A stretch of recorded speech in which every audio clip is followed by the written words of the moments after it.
Good evening, folks, and welcome to some demo playthroughs of stuff for the Steam Next Fest. There's quite a few that we're going to try and get through tonight. I think we're going to first start with Zapling Bygone. I played this way back, I think about a year ago, actually, and now I'm kind of eager to see what kind of stuff has changed since then. 5 slots for the beta. For millions of Hey, years, welcome, James there was Burks. peace. The last Metroid was in the captivity, the Galaxy Free Exec of piece. doubt, sparing the living in return for the dead.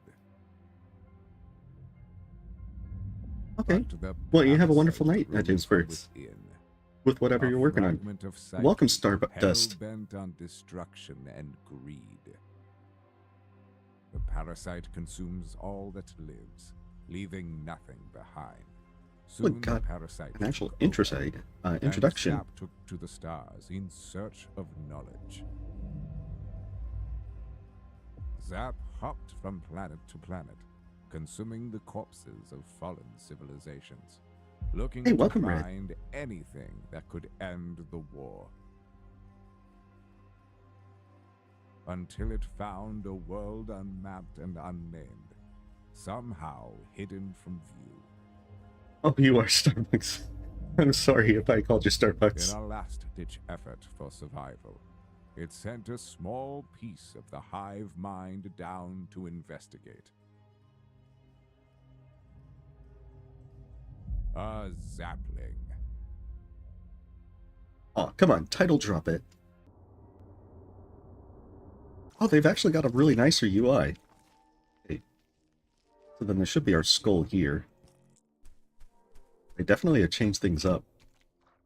Oh, that's right, we don't start with the long climb. Where am I? What am I? Why am I? Hey, hey, what? Oh no. Oh, there we are. Guess we're skipping that conversation.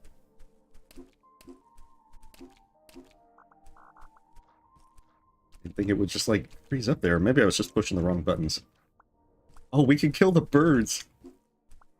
That's so very wrong and so interesting. Getting a bit laggy, but nonetheless, this one's more of a platformer kind of Metroidvania one. Yeah, why am I? You gotta ask the big questions. You do spend your money to save, if I remember right. I think. Ooh, plasma. Across plasma and death, they can be spent. Okay. Oh, right. Those are the little drops that we can pick up. They're little geo rocks. I haven't played this, though, since the original demo. Please don't take me in there.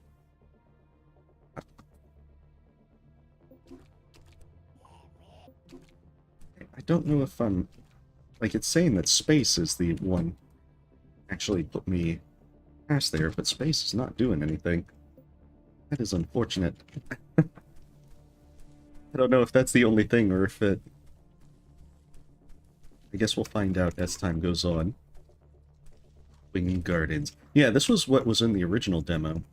Then you would get, I believe, wall climb and dash. And you would go upwards to fight a robot. There's quite a few secrets in here. Just don't remember. I think that you go this way. And you just can't get there yet. Hey, rude for that. None of that at all. But this one was a good bit of fun. Hey. Gotta hit that person up there. How dare you try to watch me in style. Oh, jeez. Okay. And there we are. Oh, so they changed the spikes to actual biting plants. Even cooler. It's nice to see the kind of rework that has been done. Rude. I was jumping there.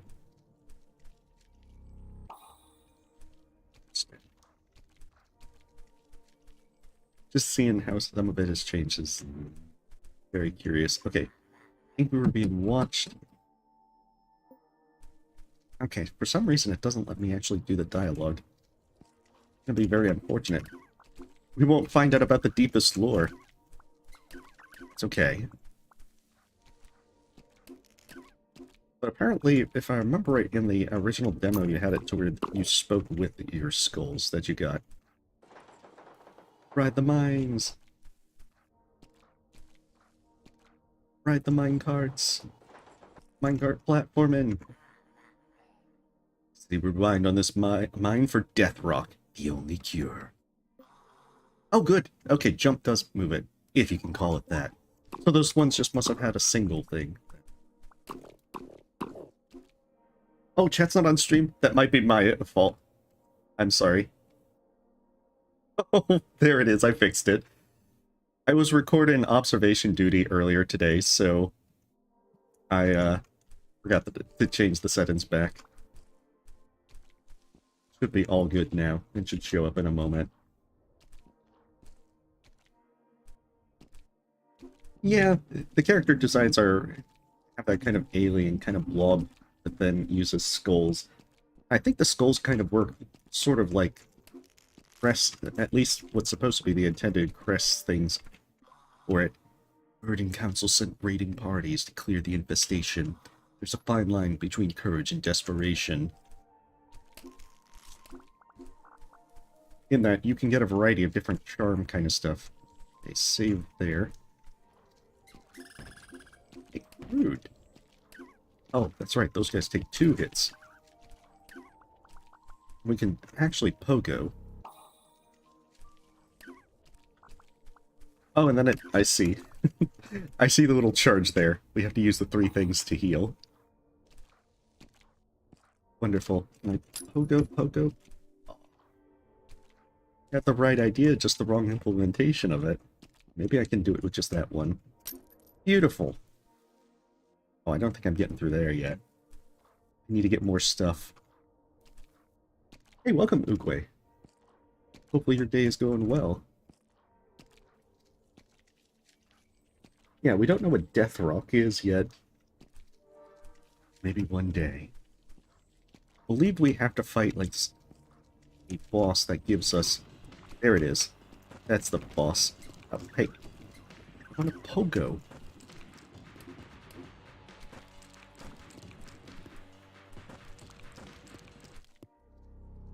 Don't mind me, I'm just healing here. Here's the rest of my squad. They got further than I expected. Ah, geez, way to think so little of your squad. Perhaps a little more manpower. They would have made it. Should have been here with my comrades. Would have made the difference. And then there's a boss battle here, if I'm not mistaken. Yeah. Okay. Just gotta remember where it comes from. Oh, there we are.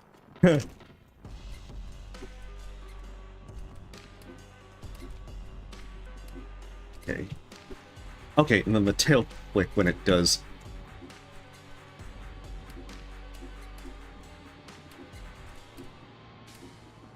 Yeah, because it likes to run around. I remember that from the demo. Doesn't give a whole lot of... And 2 heal? Oh, jeez. Hey, wait, I can see its health. That's definitely a change. Oh, hey, don't bring down the house. Rude. Oh, shoot. I don't know how I dodged that. Distracted by its cool UI.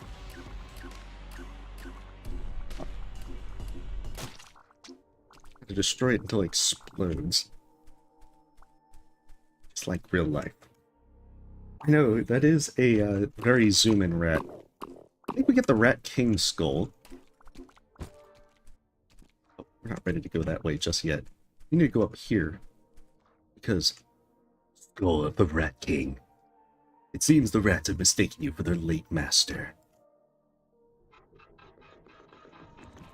I have 2 skulls, and I can climb now.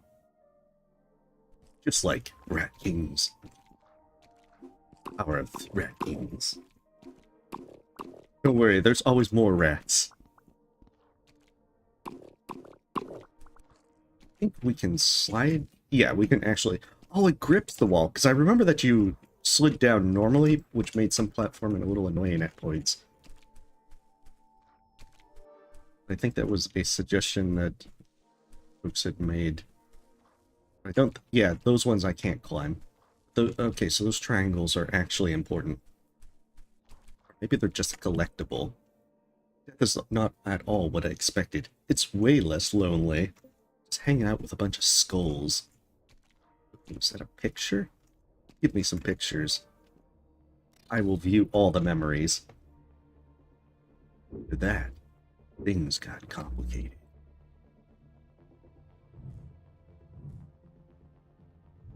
That's not very big memories. Hey then. Forget it. We're gonna... Oh yeah, I've seen the new Silksong trailer, Fosbury. Definitely looking forward to Silksong, but you know, I don't really do very well with analyzing trailers or anything, so I've definitely seen it, but I'll leave all that to others.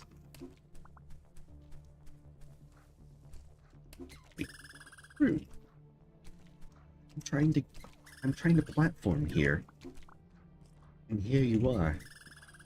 Being very rude. So if I remember right... Okay, Skull of the Coward, which then lets us put in some of these. But I think we can, yeah, Skull of the Rat King. And if I remember right, using the Rat King skull, as the rats become passive towards us, kind of like Hive Blood. Rats move to level 1 society. Well, I hope they have a higher level than that. Okay. That is the... Yeah, that's the Rat King. He's definitely much more intense. And that's like hardcore Secret of Nim. Like, Secret of Nim meets Return to Oz. Dark, gritty reboot. Yeah, they've... and I think Stizzle's doing one as well, so... Unless I was going to do something like a meme video, I don't really think that there's much that I could really contribute.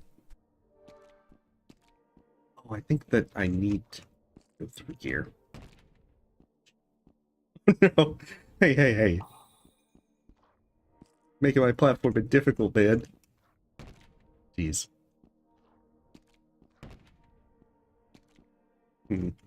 Maybe I need dash to get through there.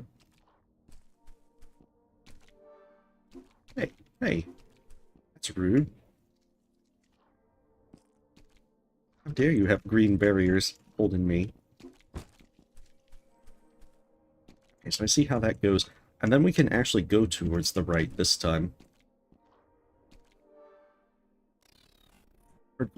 Oh, those two multiplied a lot. That's like Watership Down kind of levels. Oh, that's right. I think you can use this to instead...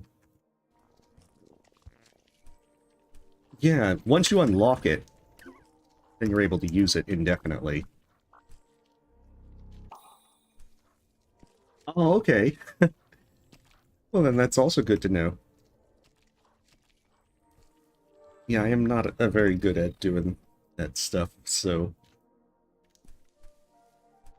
I will let others do that, because they will do a much better job than I could, ever.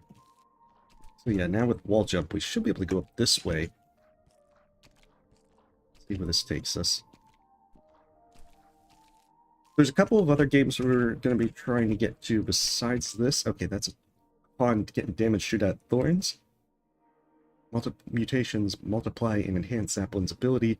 They add it to your skulls at an altar. So, oh, shoot. So, very much like Charms. This time I'll actually remember to do things right. Things were simple until that day. Oh yeah, you gotta have thorns. But we're gonna try and get through ones like Near-Mage, probably Ghost Song, Frogsong, Silksong, nah, not yet. At least. Nothing with Silksong for me, it seems. Where haven't we gone? Should maybe have to go up to there, or maybe we can go back and do the other I wonder if we can actually go up from there.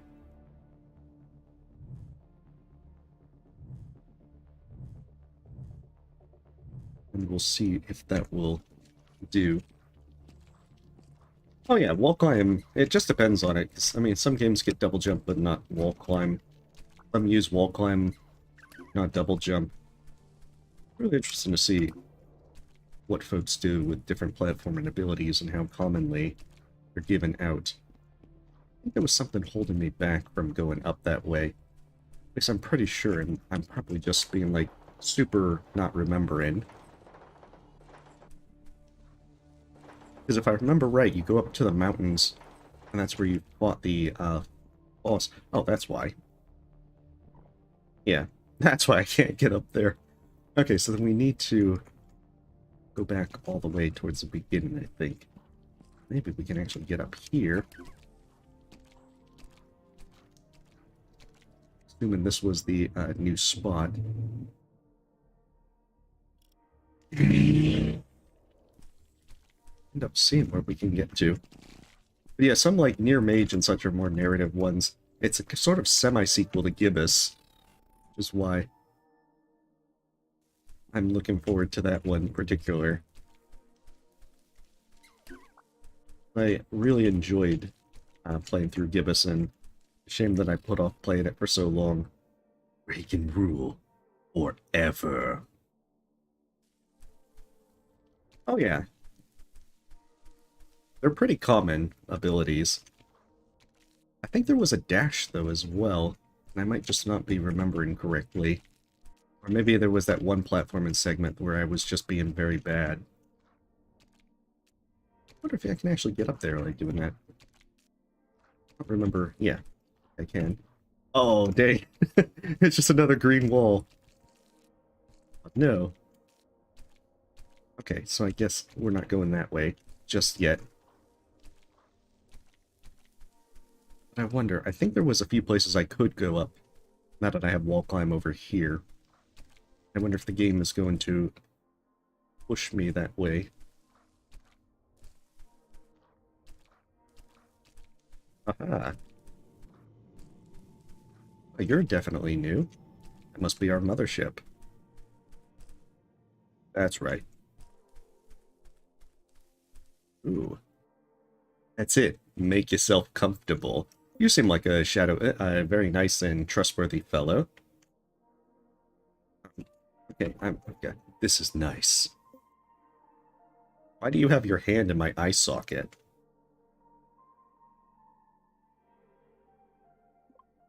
You don't need to go anywhere else if you don't want to.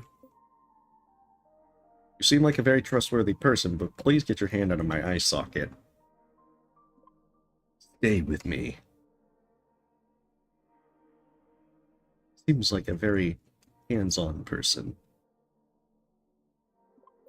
This world is so complicated. Why would you ever want to leave? It's so comfortable here.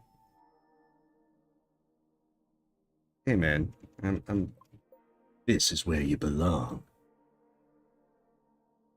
I would like to actually move, but I guess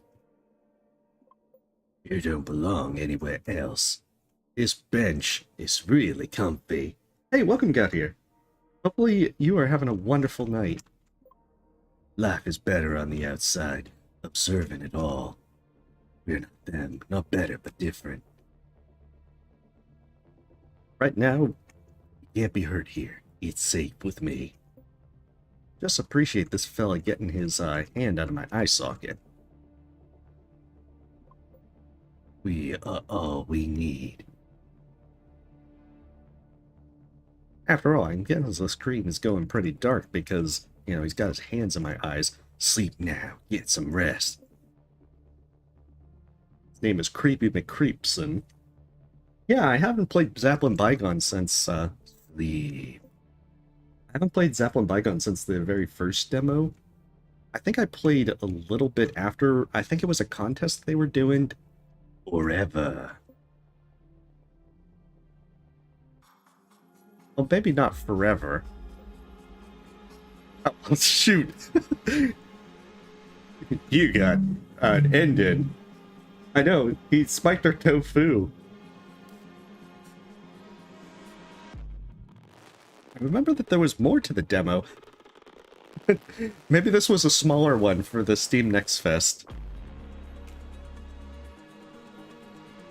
It must be a smaller one for the Steam Next Fest then, because it was much, much bigger in the previous demos that I remember. Because, I mean, there was this whole nother second boss, at the very least, that big robot little core thing that you fought. It had laser beams and everything. I'm telling you, it's real. Instead, we just have a creepy guy who sticks his hand in our eye socket and tells us to go to sleep. All while being a very shadowy person. Oh well. We'll move on to the next one then. As soon as these credits end.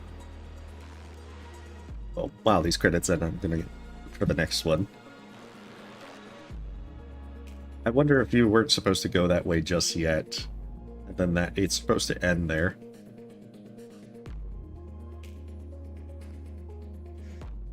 Okay.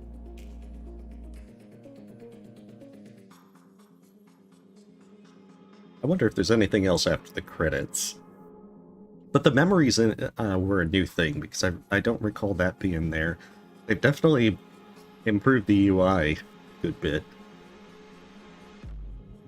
So that should be interesting to see what they go with. So they have it to where... I wonder if this one actually said that there was a release date yet. I know that Frogsong said that they got a release date for late October. Well, I think that they, I think folks got to respond with whatever name they wanted from the Kickstarter. Because usually Kickstarters will take folks' names or, you know, screen names or whatever kind of thing they want to use for it. Alright. This might actually be a while. Okay. Yeah, okay, we can skip the credits. Never mind then. Haha. Lose all unsaved progress. That's a shame. Alright. Why don't we try Ghost Song next? This is one that I've seen in development a bit, but don't know too much about. Yeah, I believe those were the Kickstarter supporters. Demo of a pre-release game, you may experience various issues. Let's get this one working. So that way, we'll be good and ready to go. I'm not too familiar with Ghost Song, so should be interested. Good, it's working. Aha! Let's see what settings they've got. Ooh, damage numbers. Control. Oh no! Okay, so...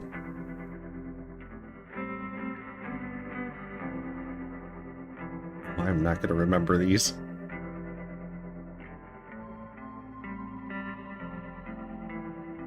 No. Okay, let's see.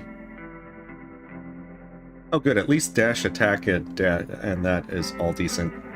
It's ones like sprint that's gonna put me messed up with an F.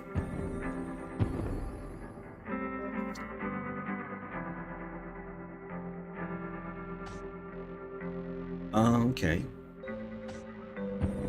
So Explorer is the easier one. We'll go with original and see how much we get our butt kicked. Should be interesting. I think this one's an upcoming Metroidvania. The dead suit. Those who put it on die. Quiet for many years. Yeah, F indeed. F is not where I prefer sprint. On this day, something stirs within. Something new.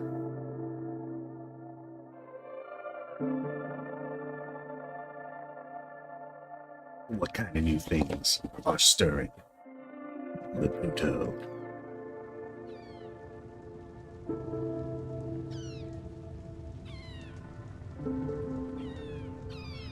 So we're like a dead suit haunted by ghosts, haunted by our past, and probably a lot of other things. Oh, we just have to push a button to activate. Dot dot dot.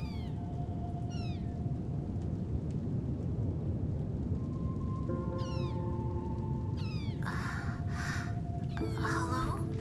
Hello. Shoot loudly. Oh, it's got an energy thing.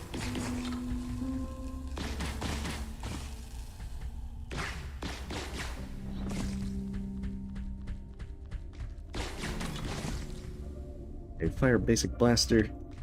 Iron builds heat that can affect... That's what it is.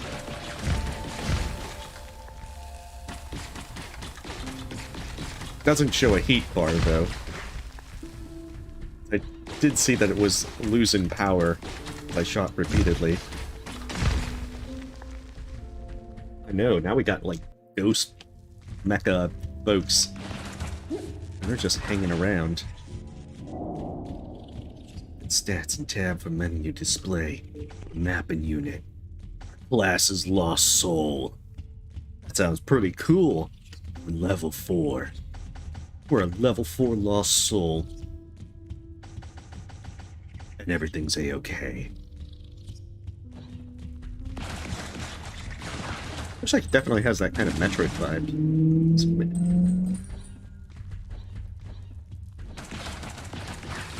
Shoot wildly.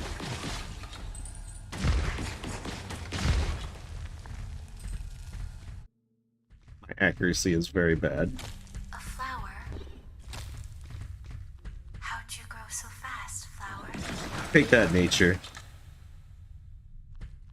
Hey, were you gonna take it with us, or just commenting about it?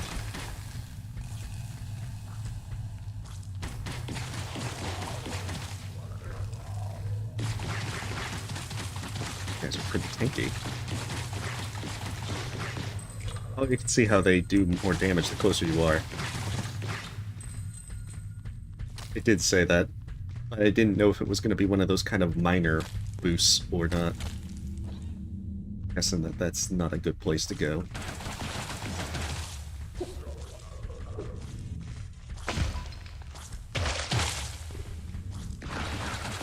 Okay, so it wants us to switch up between melee and guns. Using our big red hot Fishmaster's Glow. What does this do? Oh no. Okay, modules. Let's see. Suit modules, Fishmaster's Glow.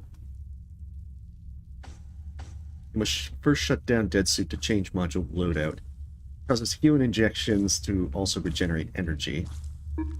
So how do I... There we go.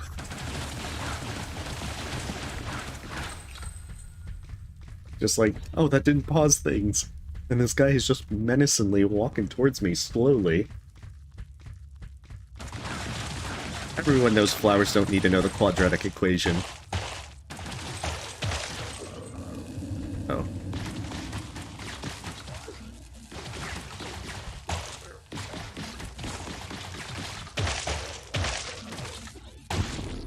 You're not wandering anymore. Healing core. Oh, I can actually heal now. Okay. There we go.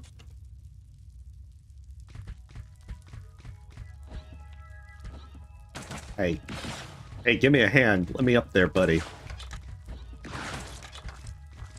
Hey, you're supposed to give me a hand, not walk off to your doom.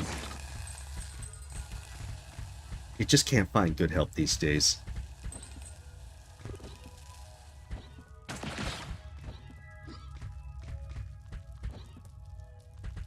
Oh, so we don't actually have a dash or dodge yet.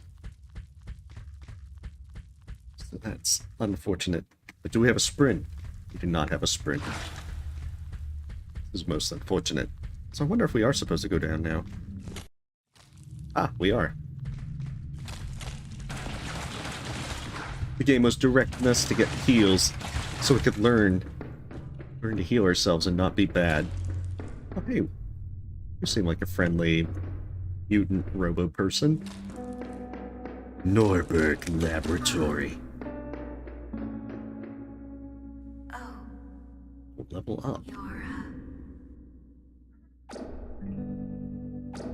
Is it a statue? Damage with gun, explosive. Well, that doesn't actually give us any hit points. Well, that doesn't give us any gun power either. More guns. More guns.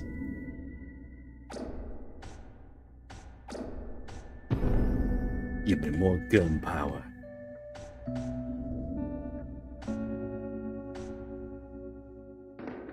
Okay, so... Oh! Saved by the flowers. Wait. I can... No. I was supposed to... try and use the one things. Wait. There it is. Ah. I'm slowly learning.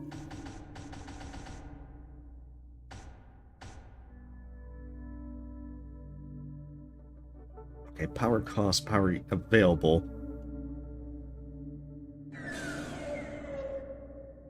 We're learning. Not learning very well, but we are learning. There we are. Yeah, we're just murdering the local wildlife, you know, getting some flowers, bringing nature back and everything. Breaking some tubes, take that little tube. Oh, we probably need like super missiles or... It's green.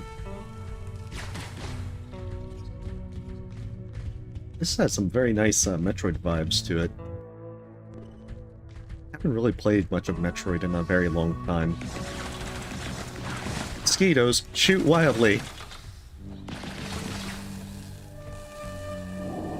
Bald nano gel cluster. Hey.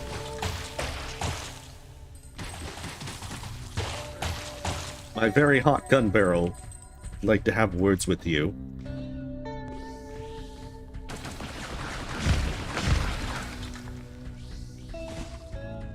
Are you?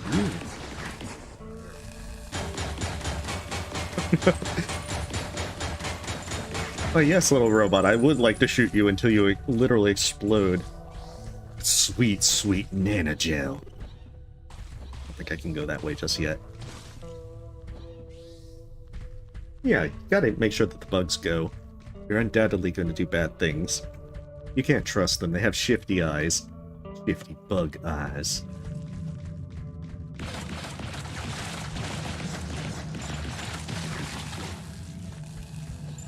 One thing I'm gonna have to get used to is... No.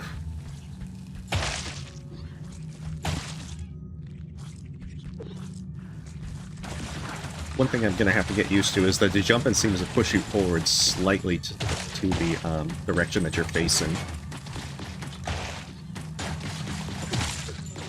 Oh, rude. There we are. I'm pretty sure you're a jerk, robot.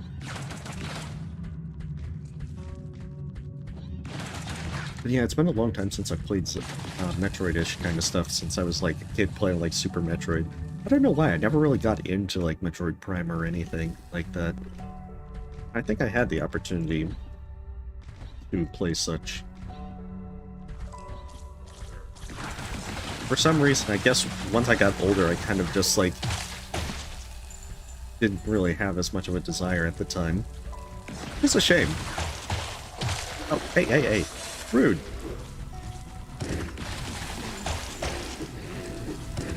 Look at this.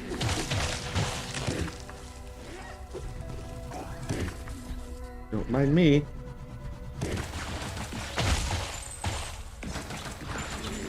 That's right. I know what you're planning.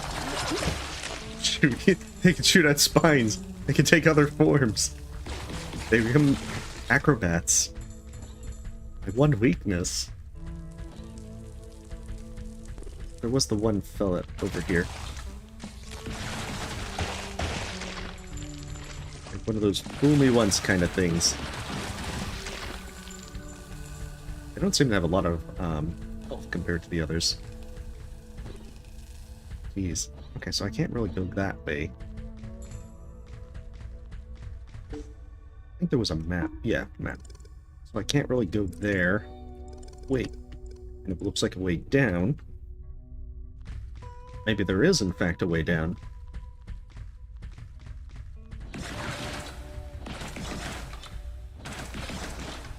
Perhaps not. I think another one is called Transmute that has that kind of Metroid vibe to it. I only played a bit of the demo with that one. But I think they've been really sprucing up the stuff for that. As I've seen a few screenshots here and there. Right. It does seem interesting that they have that kind of RPG element to it. I suppose it's just to allow you to have more customization. I know that whenever the controls are customizable, I'm gonna definitely be customizing this a little bit more conveniently. Where does that take me?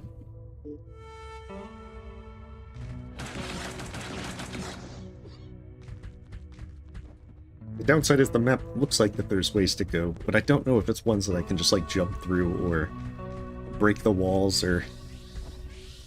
Hey. We've established this, mosquitoes. You're not supposed to be here. You don't have a permit or a license or anything. Yeah, that one definitely looks like no go. Now that we've been that way... see what's over here. So yeah, we don't seem to have gone this way. It's unexplored. It's time to map it. Let's see what kind of treasures await. Uh-oh. Had enough of your acrobatics.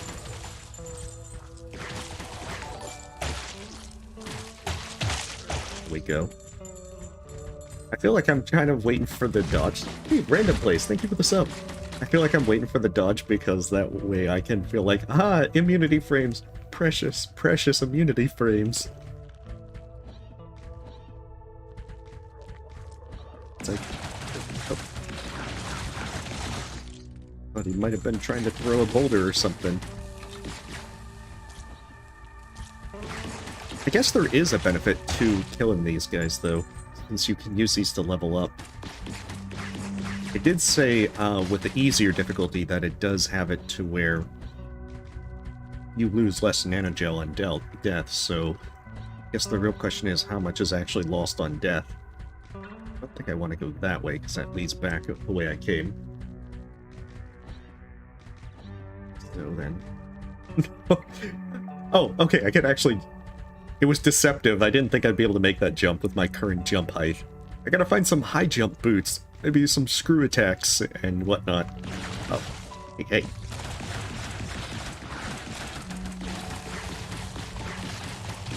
Oh, shoot.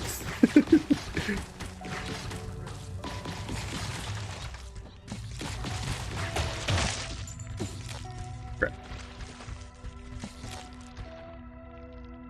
Oh, I'm out of...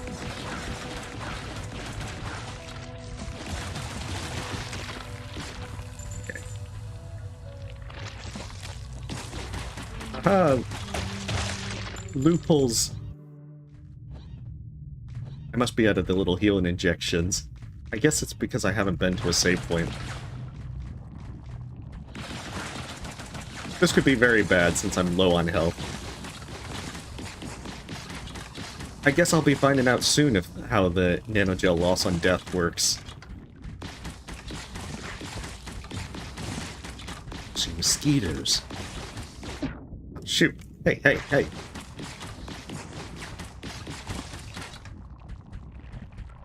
I'm not doing so hot. My gun is doing a lot better in terms of being hot than I am.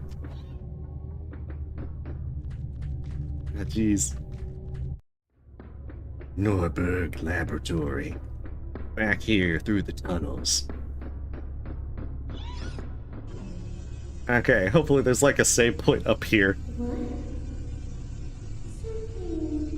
that something new is a save point, then we're better, then we're gonna do well.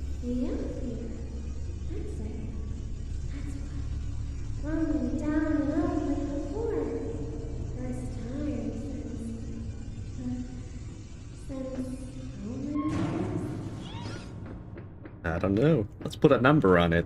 Has it been like 100 years? 200? I don't know how deep this ghost powers go.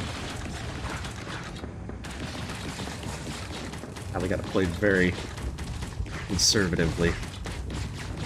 Pretty sure anything will kill us at this point. I don't mean our own stupidity, that's a given. Oh, shoot. I should have learned how to kick. Okay. Oh, we lose it all.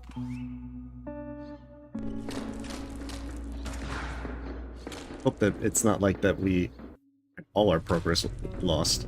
I have to do that all over again. Let's see. Oh no, it looks like that it has it to where we can still get the stuff back. It looks like it's going for a Dark Souls vibe with that. The Dark Souls of Metroid. Alright, things on our to-do list. Learn how to kick. Oh, even if we duck and do that.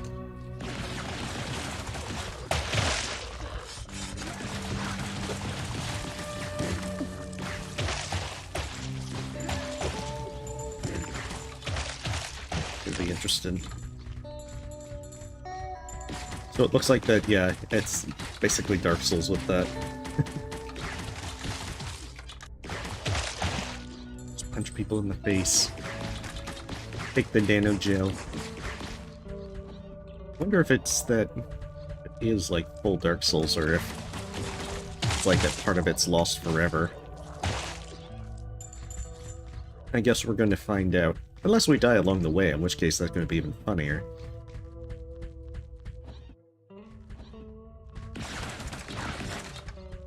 Okay, there was the two guys and then the ones that shot their little explosions at me.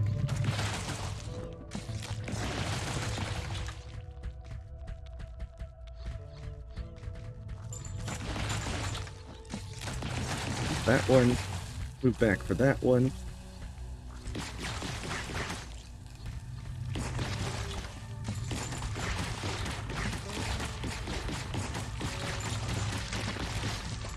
Okay.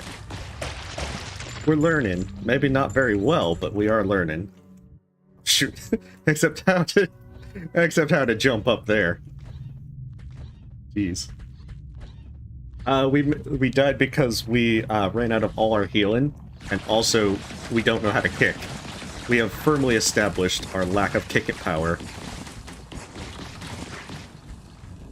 Apparently the enemies walk all over us than us walking over them. Now, we're getting back there to see if it's like the Dark Souls of Metroid, and seeing if all our precious nanogel is still there. Alas, if we only did have a kick command, that's okay.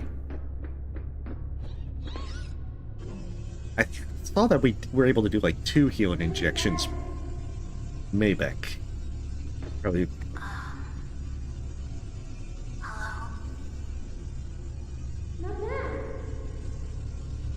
Okay.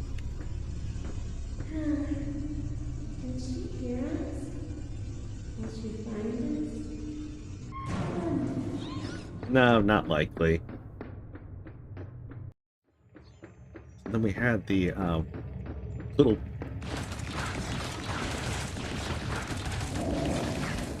Oh, okay. It is Dark Souls, because that's very... I'm pretty sure that's what we had when we died.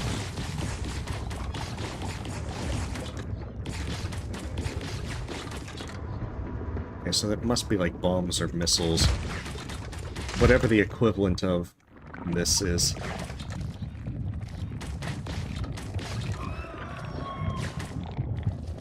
Doesn't sound good.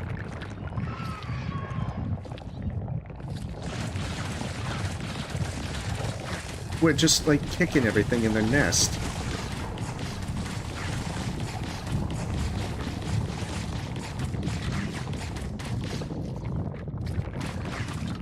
Because we're just very rude. We weren't even invited here. Here we are just breaking everything. We own the place.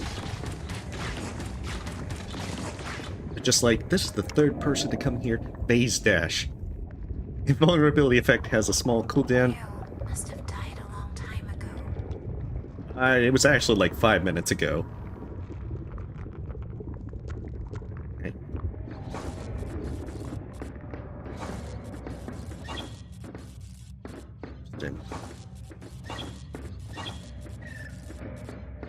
So they said that was the first.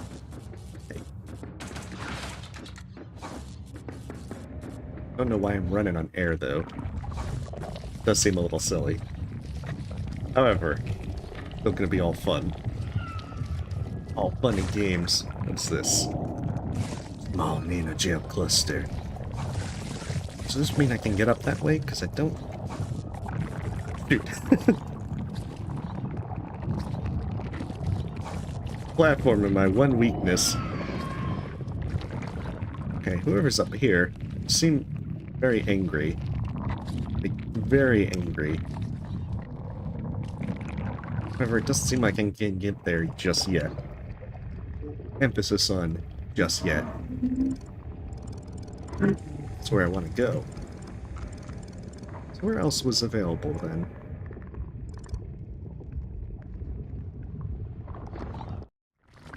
It does show an upper part over here, but I don't think I can actually reach it. Yeah, you can see that there's that. That's gonna be a lot of fun.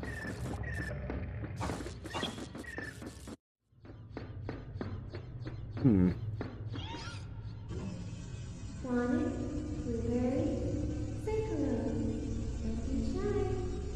Whisper in campgrounds. Say hello to the elevated guests. Like, they're much more high than I am.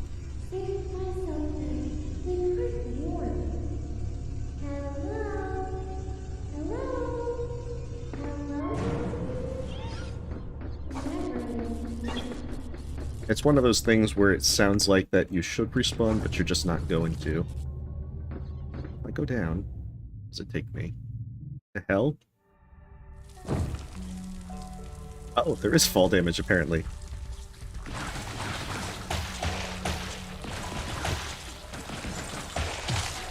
Seems familiar. In fact, I was here earlier.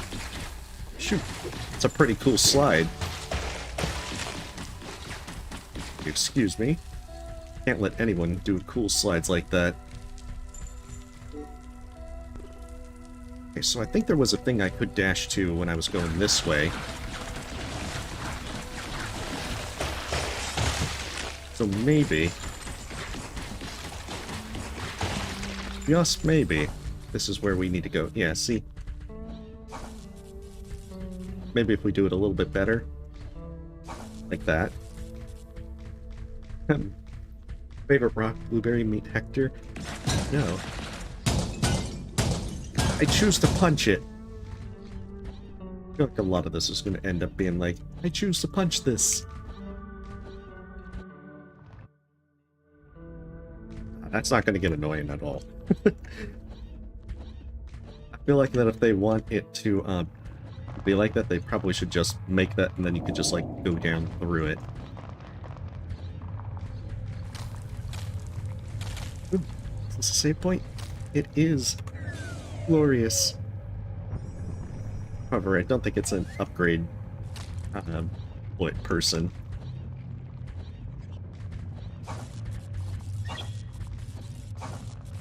Well, that's nice. It's not perfect. Not yet. Please.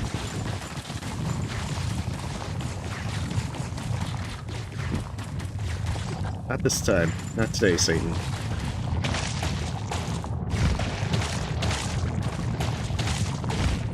The only downside is melee is E. Oh, shoot.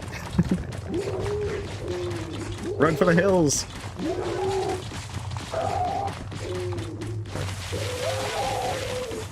My instincts were right. Now, thing. As you know, guys that shoot at acid like that, they don't know how to platform. Wow, 100% safe. There's gonna be no more danger.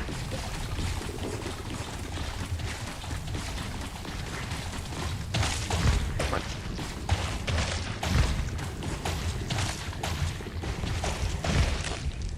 Now that I've done that... Hey, hey, hey, hey! Rude! Thought that was like some platforming thing. I just had to dash over them. Little did I know. They were monsters all along.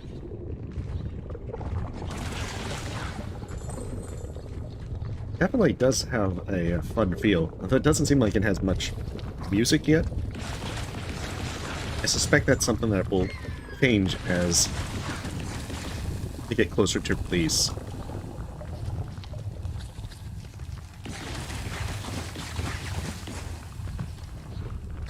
It does kind of look like those flowers. Question is this going to bring me... Well, it is close to where I want to go.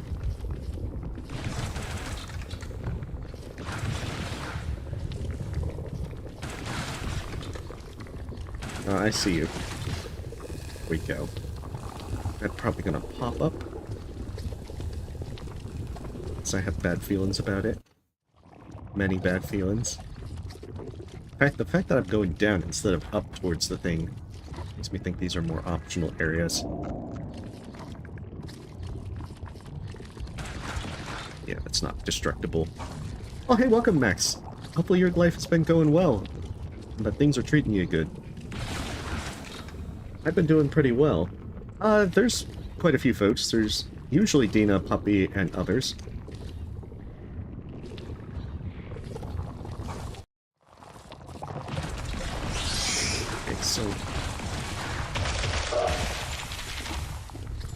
Okay, so it doesn't look like the acid actually hurts us. Oh, I take that back. 100% hurt us. Okay, so maybe slow and steady with no melee is the better option.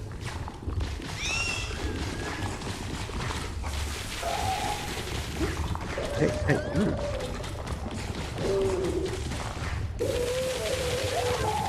Perhaps I should have let my gun.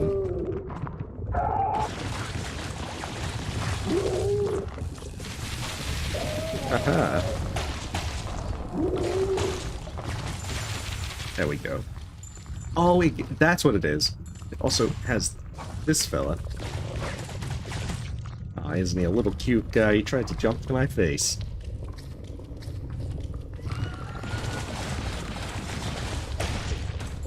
A lot of little hidden guys.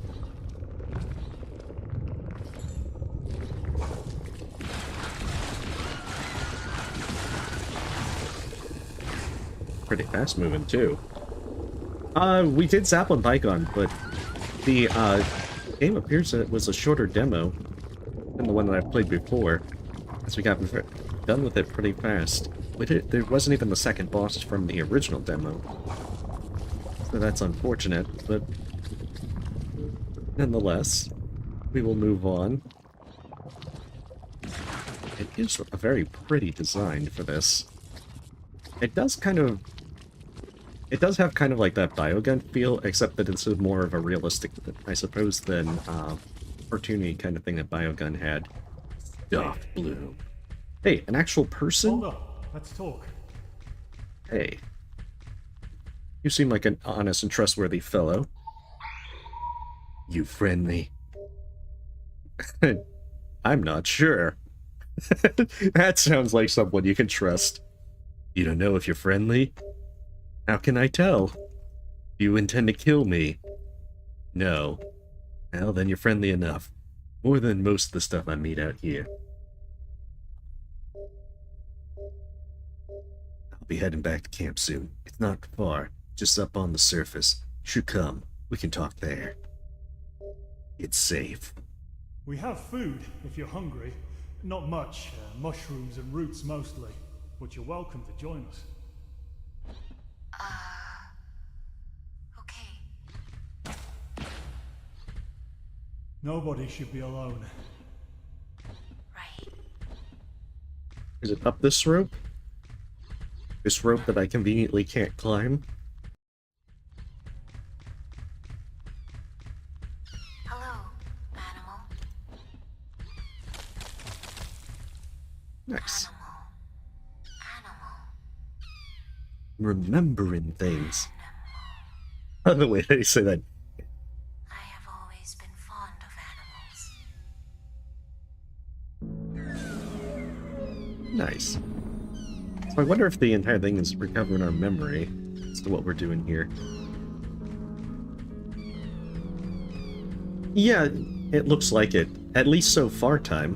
It could be that that's something that a full release will change. This is as far as you may go in the demo. Much more awaits in the full release. Interesting. Wait. Oh, we can try and go back up there. Maybe there's a boss fight. We have to at least see.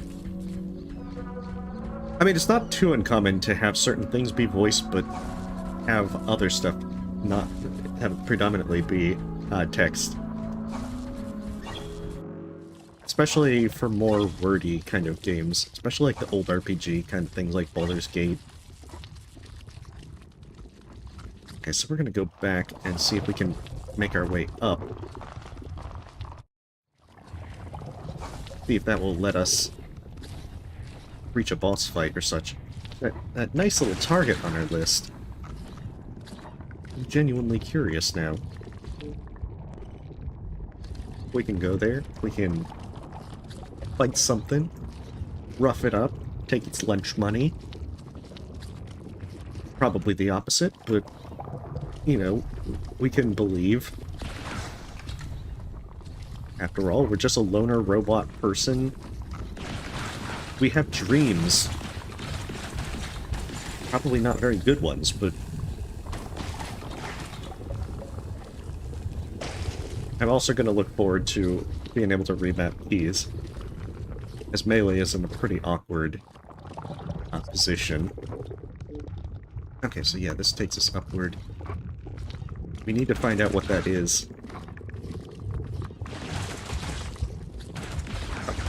No. Oh no. Jeez.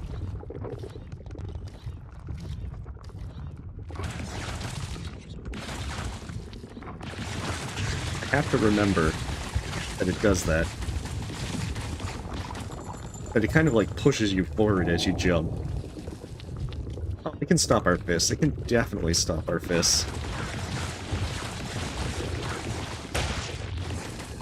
But not these fists.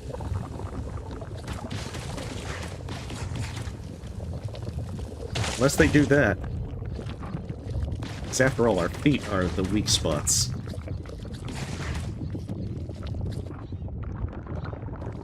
I think as well that I'm just kind of keep forgetting that I have this dash.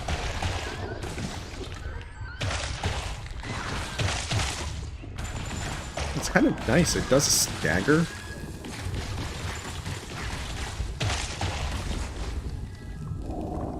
Magma Spear. Wonder what kind of cool stuff that gives me.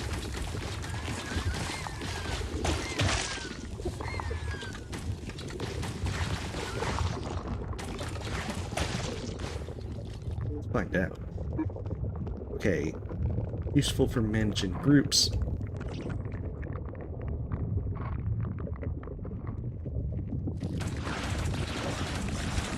Oh, that wasn't intended.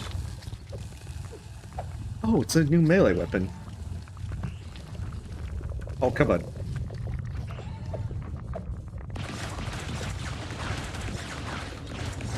Does that open it?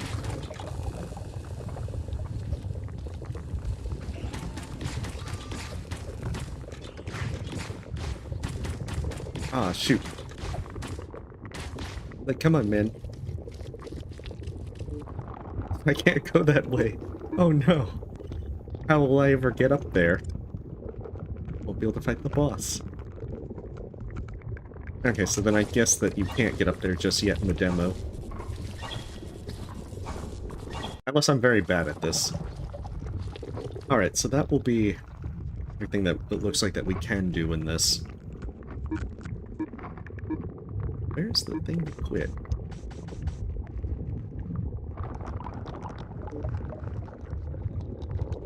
I guess we just have to Alt F4, it seems. There we go. Alright, so that one looks interesting. Fortunately, no boss. At least we're not very good at finding a boss, it looks like. And 1 second, sirens.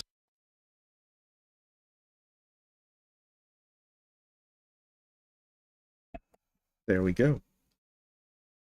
Okay, we're going to try Near-Mage next. That's one that I've been definitely looking forward to. This one's more narrative, from what I understand, but it's going to be more in the point-and-click kind of vibe. Kind of like how Gibbous was.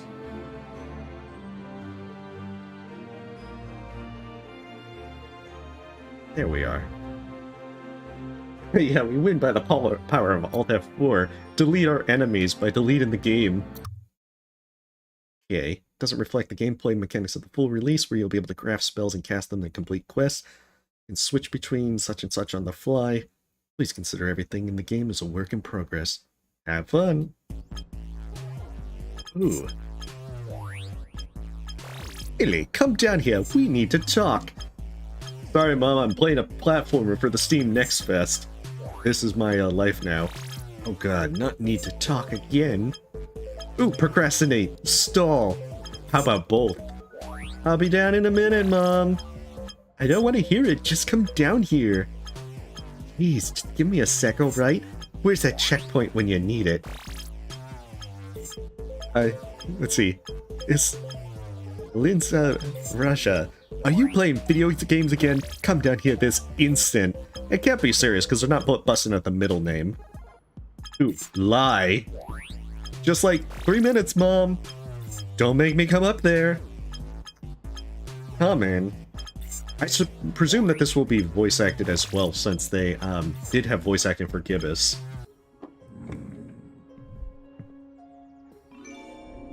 Steps towards the future.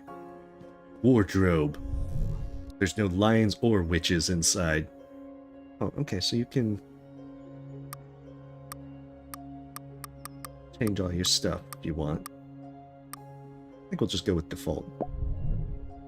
After all, we have to step towards the future.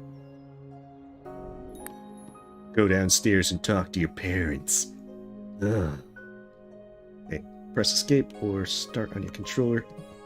Oh, it is still in like point and click, even though it kind of has that feel like you just move with the arrow keys. We're very concerned about you, dear. Playing video games. Greetings, Inquisitors. That's not funny, Illy. It was pretty funny the first time, but you're overusing it, dear. Get some new material. Jack? Illy, we need to talk about your future. Smart-ass reply. Weird. I've tried it all, Mom. Crystal ball, Ouija board. Nothing worked. I've seen too much, man. I'm not in the mood for levity, kiddo. Illy, you have to realize you were not born with a silver spoon in your mouth. I was the first to see you once you were out. I would have noticed and sold it on eBay. Jack! Your mom's right, Illy. You're so smart. If you worked hard and believed in yourself, you could be anything you put your mind to. But you need to, you know, decide what that is. Say you're good at stuff. Hey, I'm good or at least decent at so much stuff. It's hard to decide. You give up on everything. Like martial arts? Hello? I've won trophies. You won a trophy. Then you got bored and moved on to the next thing. Video games? I haven't given up on them. I've got a platformer upstairs I still haven't finished. If only we were that lucky. All your friends are getting letters back from colleges and unis. What are you getting? Ooh, smart ass response. We are going with this. We are a sassy teen. Getting a lot of XP daily. You cannot just wait for something to magically turn your life around. What does he want to do from now on, kid? It's so important. I'll get back to you on that. First finish my platformer. I know it might not seem that way right now, honey, but life is finite. One day you're gonna die, and it's gonna be sooner if you don't decide now. You need to make the most out of these years as early as possible. Now please go to your room, think about it. And it would be so great if you knew what you wanted when you came back down. You know we love you, baby. Promise you'll think hard. I promise.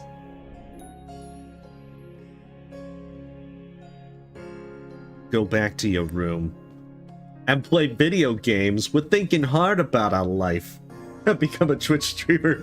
Yeah. Oh. It's just a letter from Hogwarts.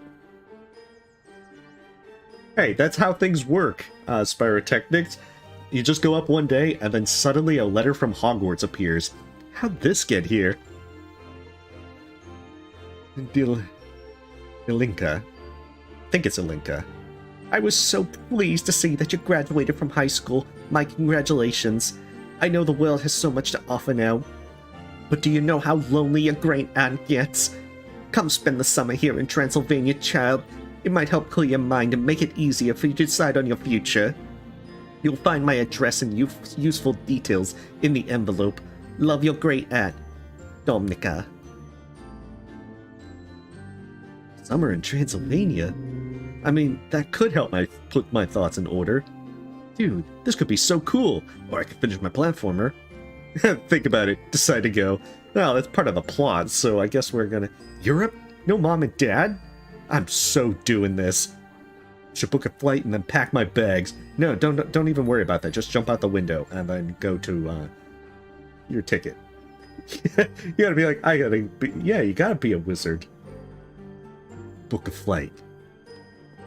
After this platformer. Okay, cheapest ticket possible. Go. Whoa, available tomorrow. It's a sign. And booked. I'm actually doing this. Pack your bags. Oh, there's our bags. Not by the wardrobe. You're all that matters, Octavian. I don't need clothes or anything else. Question is, do I tell mom or dad? Or do I just book it? Don't tell them. I feel like that we're only sassy in terms of the replies, but I should tell them. They'd freak out if I didn't.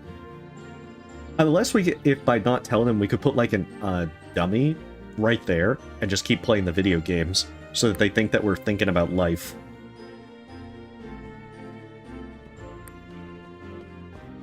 Mom, Dad, I'm going to Europe. Alright, I've got a proposal for you guys. How about an adjournment? Fancy words don't actually make you smarter, Illy. Like a delay. I just got a letter from your aunt, Domnica. She invited me to hang out in Transylvania for a while. Kook, I'm not even... Hear her out, Katie. It would only be for a few weeks, and it would help me get my thoughts organized. Gain a little perspective, yes. Jack, you can't be entertaining this. The woman is a nut. She's just a bit eccentric. Nilly hasn't had a real vacation this year, plus, you know. No video games. Do you really want to do this, kiddo? Enthusiastically confirm. Yeah, we're doing enthusiastic. I hella do. It would really help clear my head a little. This one's Near-Mage. Apparently we go to basically it's basically a semi-sequel to Gibbous, a point-and-click adventure game with a Cthulhu vibe to it. So, but in this one we are basically going to learn magic in Transylvania. Well, it's a little out of the blue. Can't talk at all. Well, it's a little bit out of the blue, but alright. Guess it's settled. Few weeks, ill. And you call, you hear? Scout's honor. Don't remind me how long that lasted you. You take care of yourself, honey. Call when you get there. No excuses. Can't believe I'm actually going. Let's do this, silly. But I presume that in the full release it'll be voice acted simply because Gibbous was... I think this one was much, much more funded than Gibbous was with their Kickstarter. But I think it was a few months ago, maybe close to a year ago. Yeah, Cthulhu. Uh-oh. And we are already dead! Well, that was a short game. Oh, I hate when my plane crashes in relay. And then we see demonic Cthulhu cats. Well, it has the cat from the first game, then yeah, this will definitely be a sequel. Yeah, Cat Cthulhu.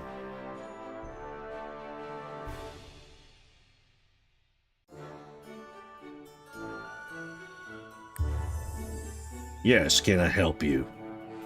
My bags are on their way here. I need to reach the Citadel's main plaza. Is it far? You can't miss it. There's one big hill in town. The Citadel's right on top, miss. Cool, thanks. Enjoy your stay. Move along. Thank you. You seem like a very shifty person. Yes, miss? Just walk away, back up, and don't make eye contact. Sorry, I didn't say anything. Oh, I thought. Never mind, I guess. Can I help you with anything, or... I don't think you can, sadly. Just waiting for word from someone.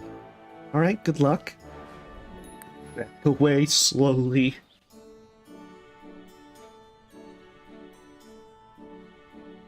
Talk to everyone. Sorry, miss, the Memorial House is closed for repairs. I can't even be bothered to look up from my book. Okay, thanks. Bye now. Ooh, paintings. Bunch of paintings. I like that colorful abstract one. It's neat. Can I even go in there? To the East Gate.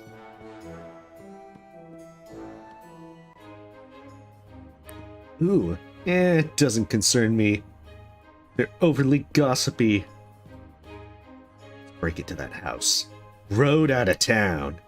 This leads out of town. I think I'll stay. No, we're gonna find our future on the open road.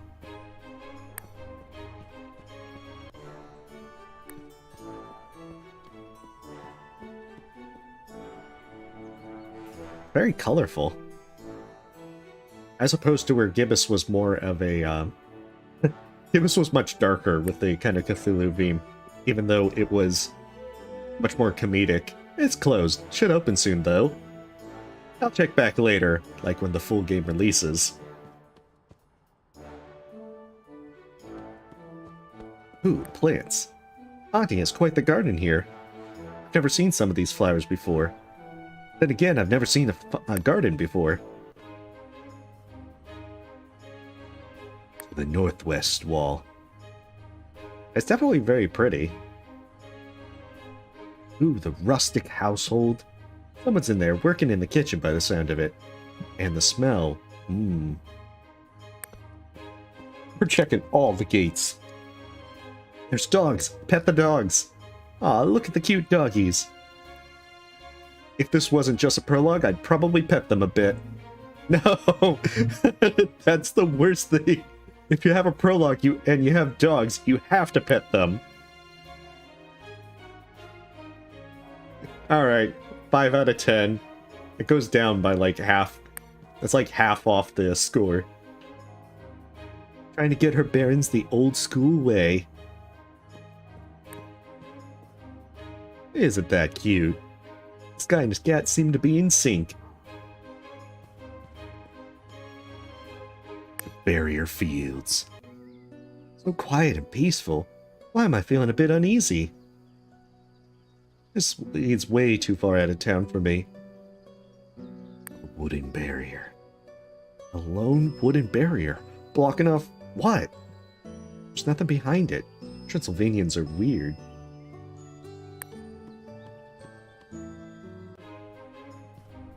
I'm just disappointed by the lack of dog pet in this game. Ooh, melancholic cat.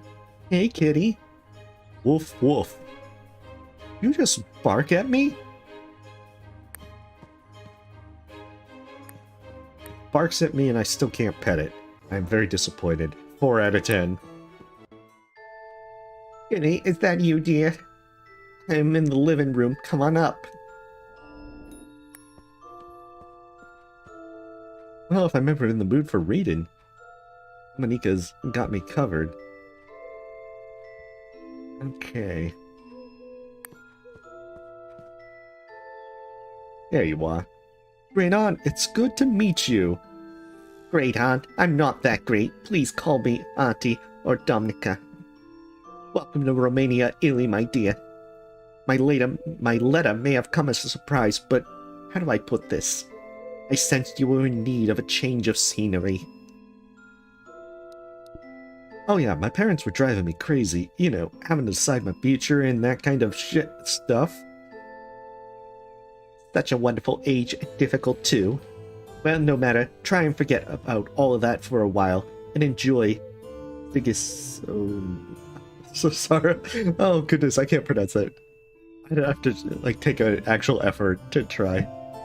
The wee sleepy town, but there are pretty views and the people are nice mostly. It might help uncloud your mind a bit. Sounds nice.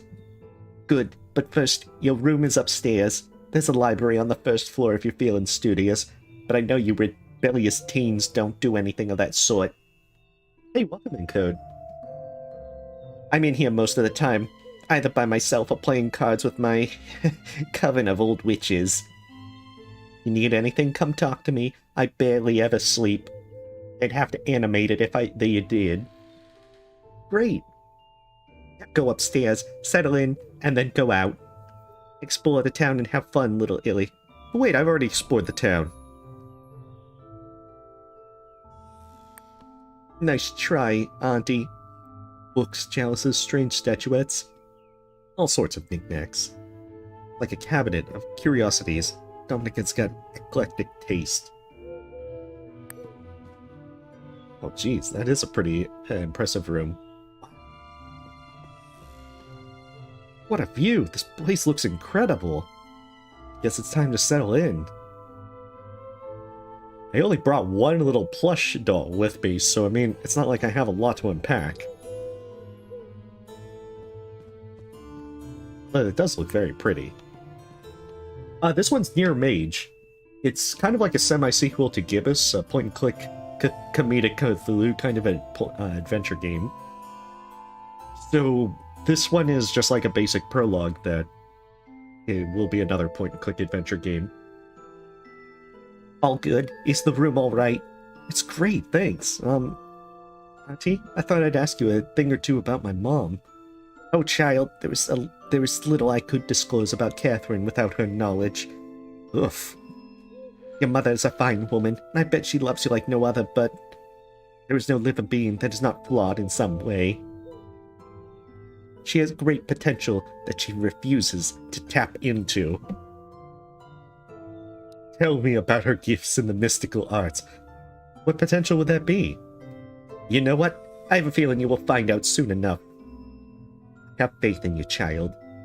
You might not make the same choices your parents have. I'm gonna continue to insist. The choice to forget. Now, Illy, don't push me into saying more. This is just the prologue. We haven't even added the dialogue. There is a right time for every answer, and it is not now, especially in this demo. Yes, thanks. Technically, it's your great aunt, rather than your grandma. But still. Oh, there's the way to go down.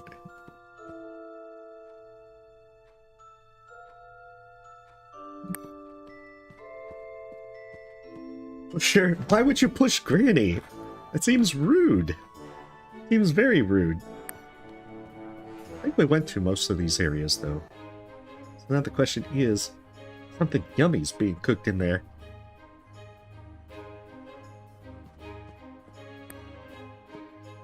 It's a tomcat, but it almost sounds like a dog when it vocalizes. Maybe we just gotta walk out of town?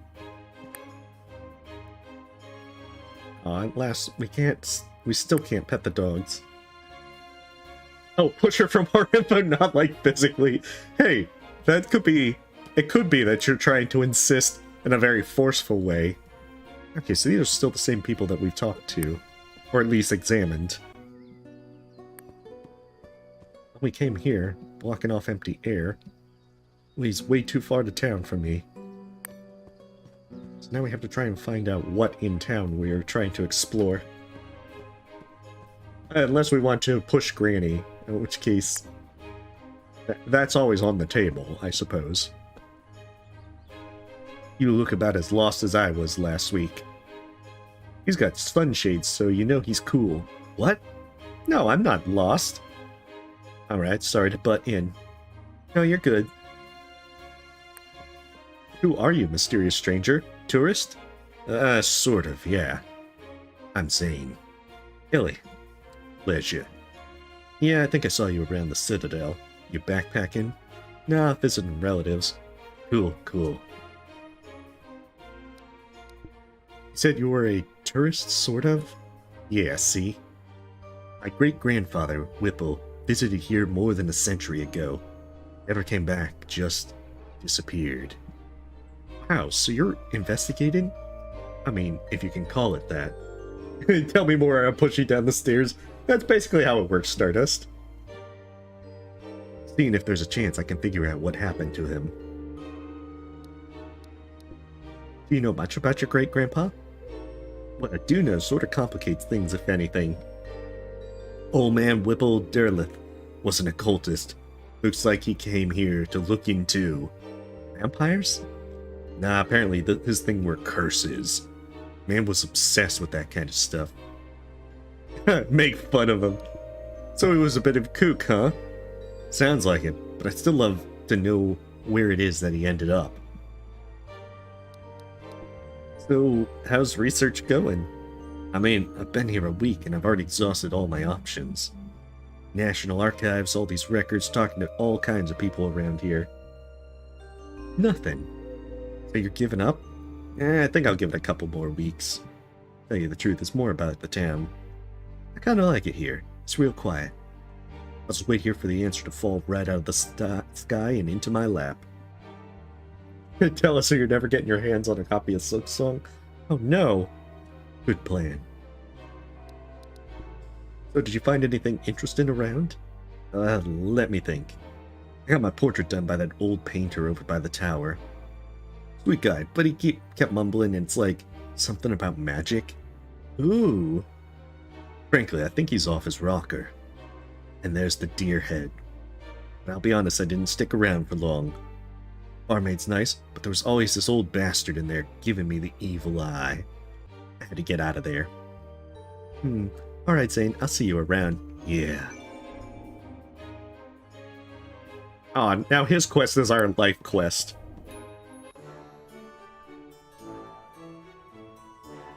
Oh, that's still probably closed.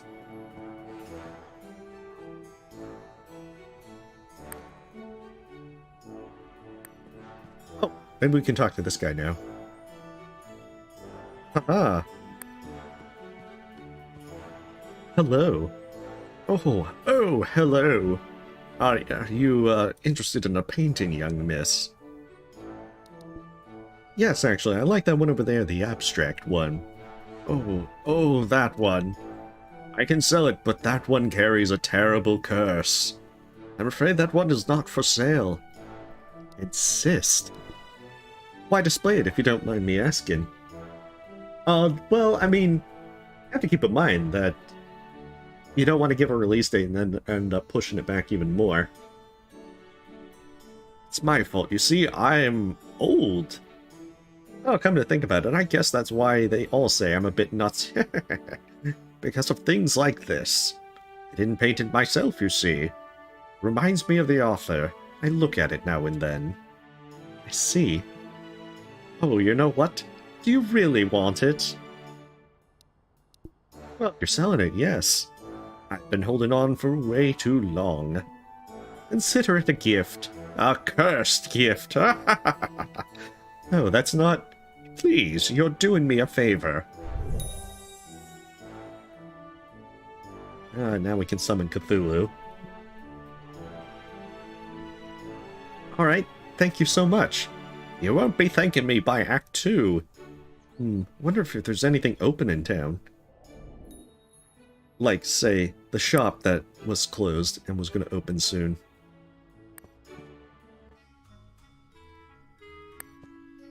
Welcome to Deerhead BB&B. How can I help? Hey, I'm Illy. Alex.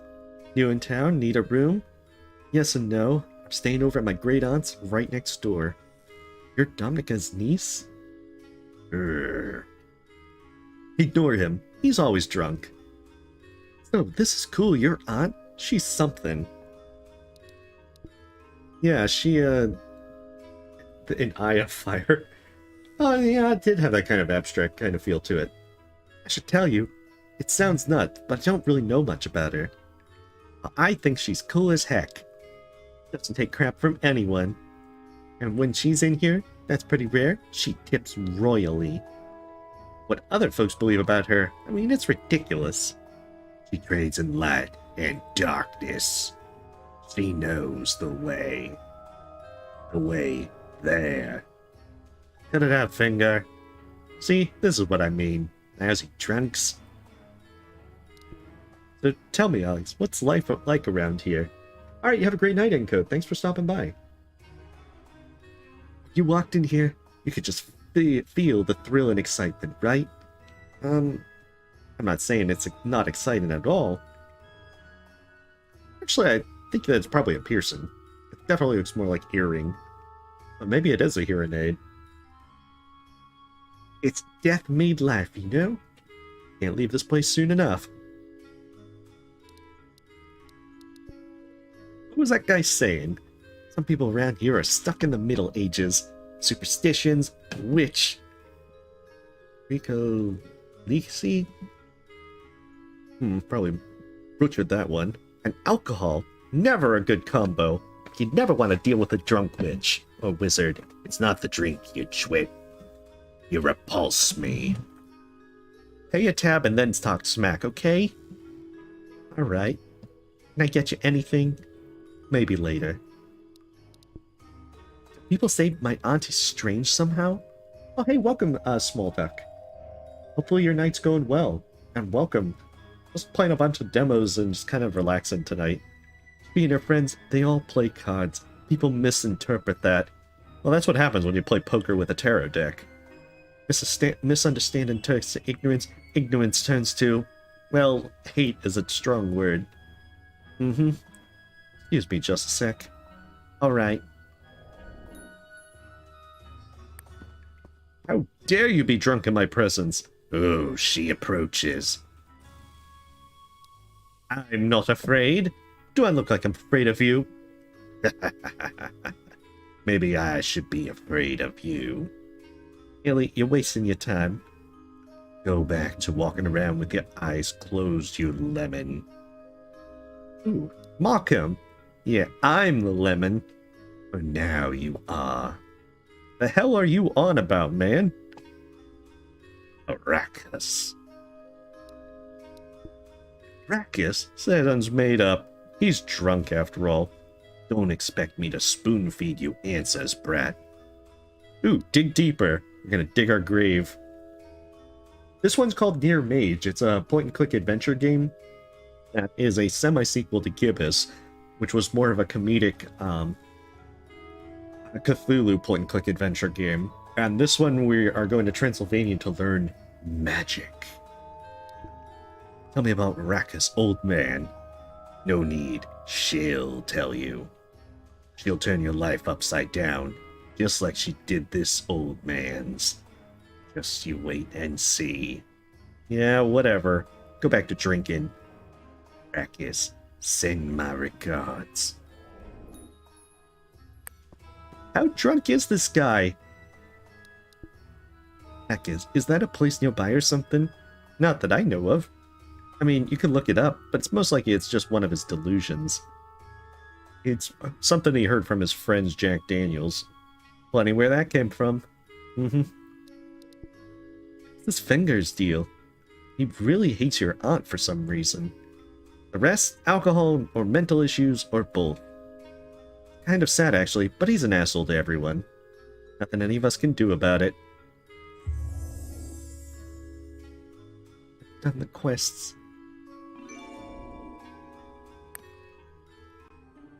Who do I need to talk to learn all this stuff? Oh, we probably need to go to the library for that. Dominica's got quite an extensive library. Maybe I could look up Brachus. PQR. Oh! Brachus, monography of a veiled town. Whoa!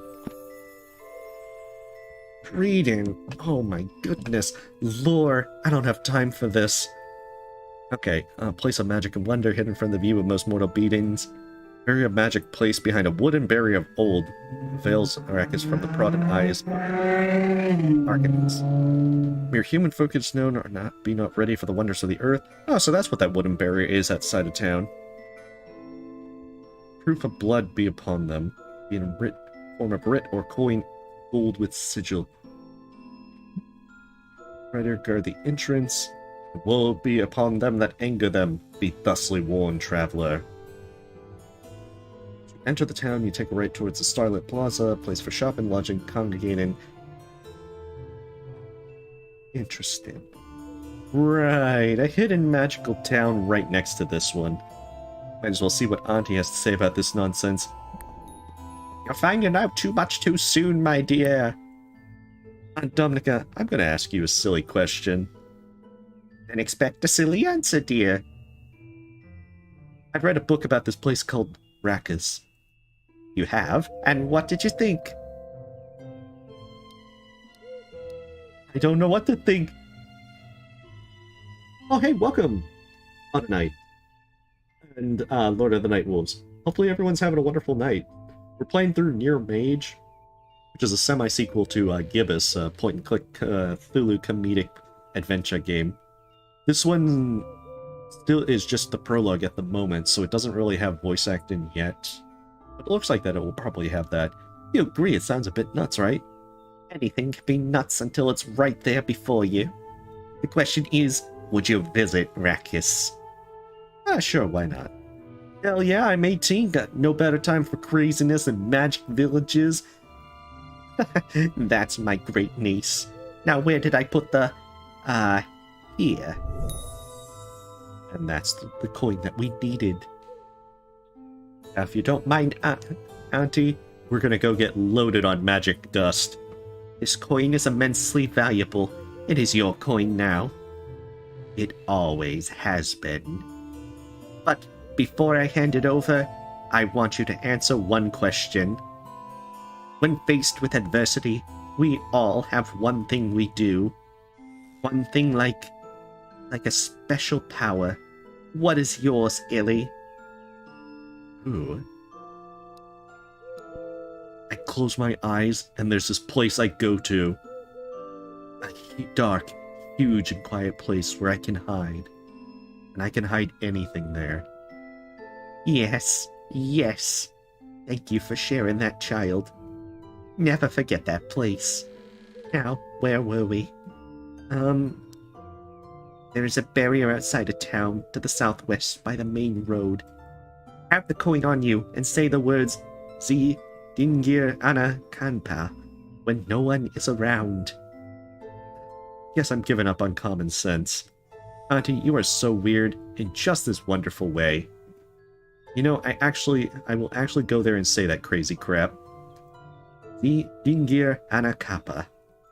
Hey, welcome, Furo. Maybe write it down. I got it. I'll do that. See you on the other side.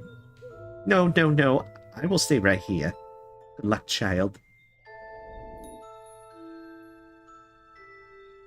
Oh, right. See if we can go there. It does actually seem like a good place where the demo would stop. We can see whatever mystical town it is, and then it's like, thanks for playing on demo. But they don't have dog petting, so this is like, that's 50% off the final score. Okay, here goes. See, Dingir Ana Kanpa. Actual portal magic. Let us think with portals. Holy crap! I'm going back to town!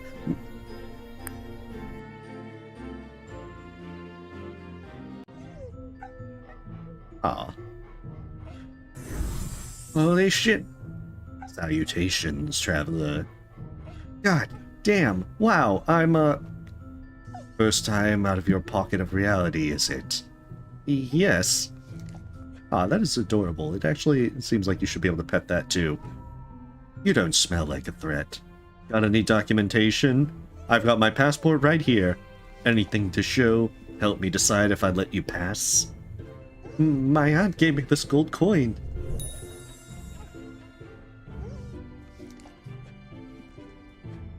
Okay, use it.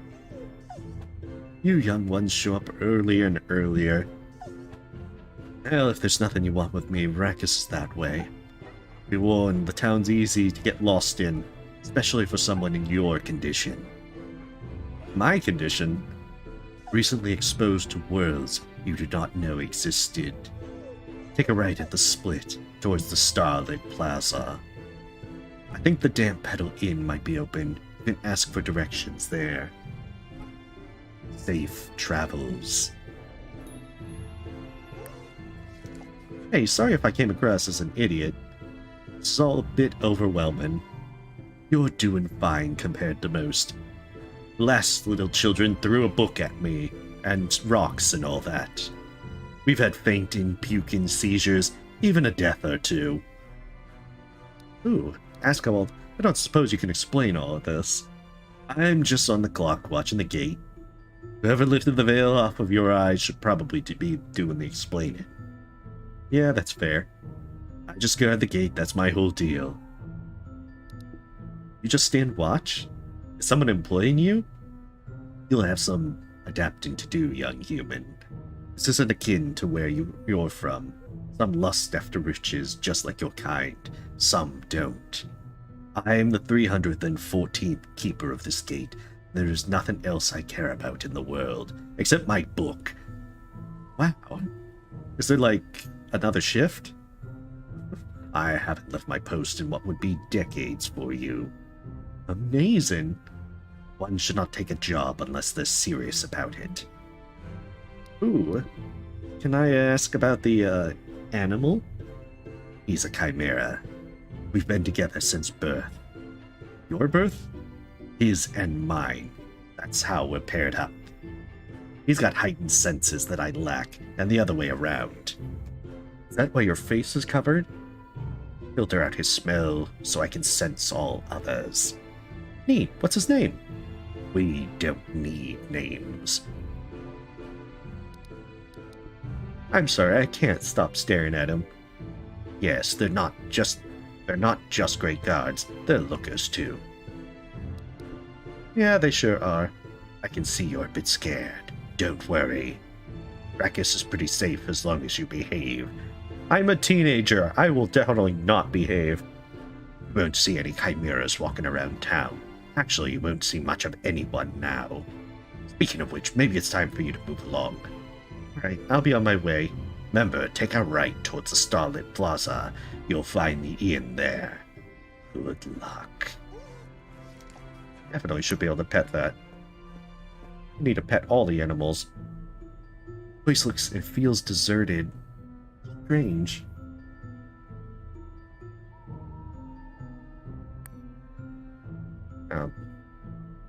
I guess we have no choice but to go this way for now.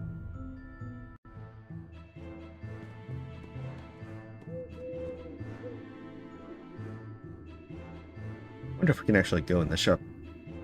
Grills, potions, chems, and pills. It's not open though, because this is just a demo. Ooh, we can actually go this way.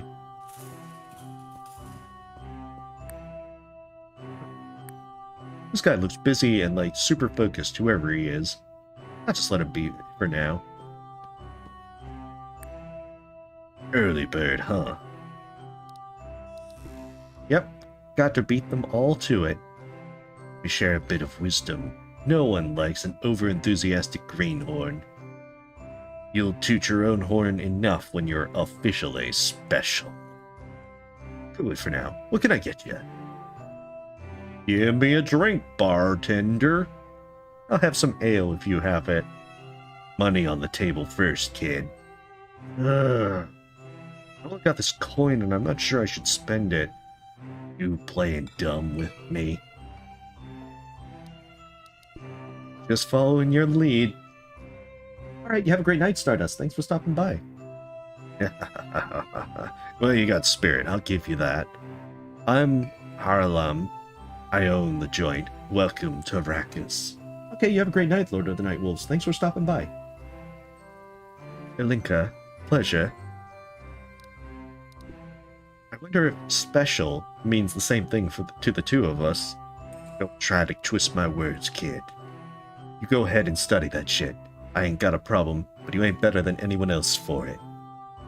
You mean you ain't the first one to get lost in Arrakis and wander in here for directions. Dig out your map and I'll mark the Institute on it. There. Now either cough up some gold and buy something or make good use of that door. You're not too crazy about the Institute? What gave it away? In case I didn't come through clear enough, this ain't a student-friendly place. There's no ruckus here. None of your tricks.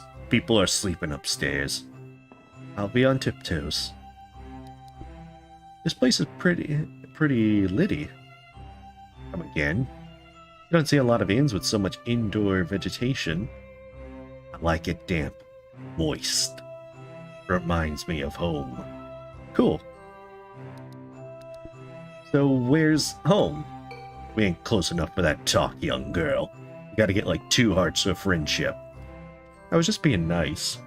That's fine, but read the room. Yeah, look at that scowl from that bird. That thing doesn't want you to ask any personal questions.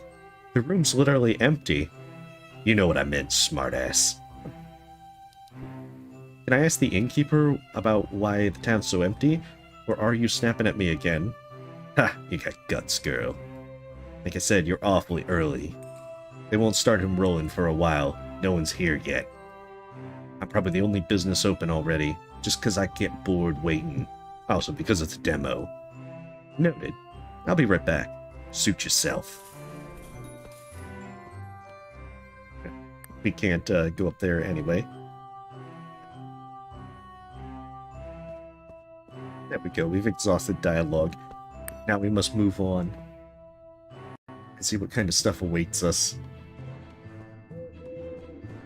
Oh well, it's awfully easy to not get lost if we have the same path. So the finest Neblash and Rakismus, but we're not open yet. That sounds like various drugs. Big pieces of luggage blocking my way.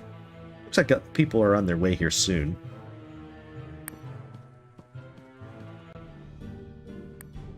Boxes blocking the way. Looks like luggage that was sent ahead. Hazy view, crossroads. Oh, that looks very pretty. Damn. First time we see it? Yeah, first time. It's impressive. Yeah, they say the Tim's one of the biggest of its kind. The Tim? You really don't know what you're looking at, do you? That's the Transylvanian Institute for Magic. Of course it is. Isn't she a beauty? Now enjoy Arrakis while it's nice and quiet. Once the students come, good luck getting any sleep. Stay safe, friend.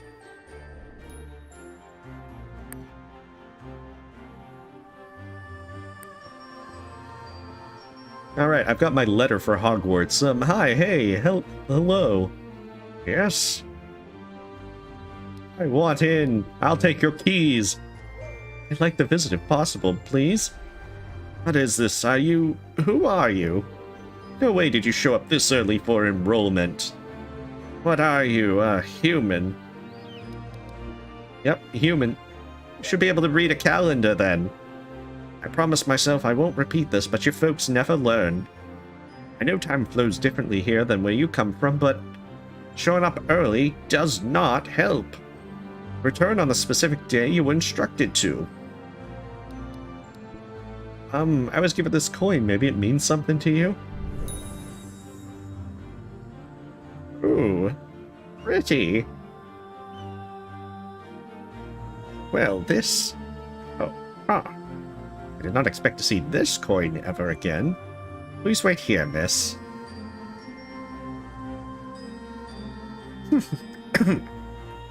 I am to escort you directly to Professor Stragoy's office.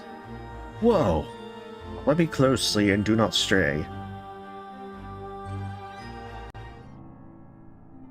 Do come closer, miss. Hi, miss. Where are you? Oh, there you are.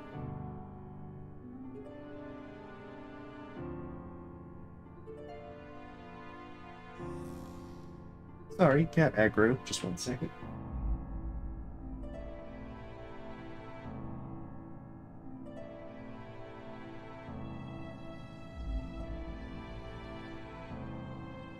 Oh, hey, welcome, Dino Gamer. Good evening, I guess. Ah, yes. Evening. This perpetual twilight must feel alien to you, Miss Linka Raja. See, Arrakis is now fairly empty.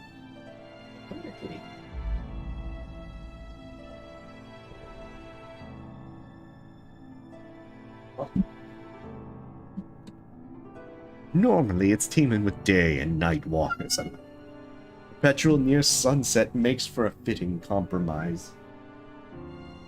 You silly cat, just don't even want to come over and get pet.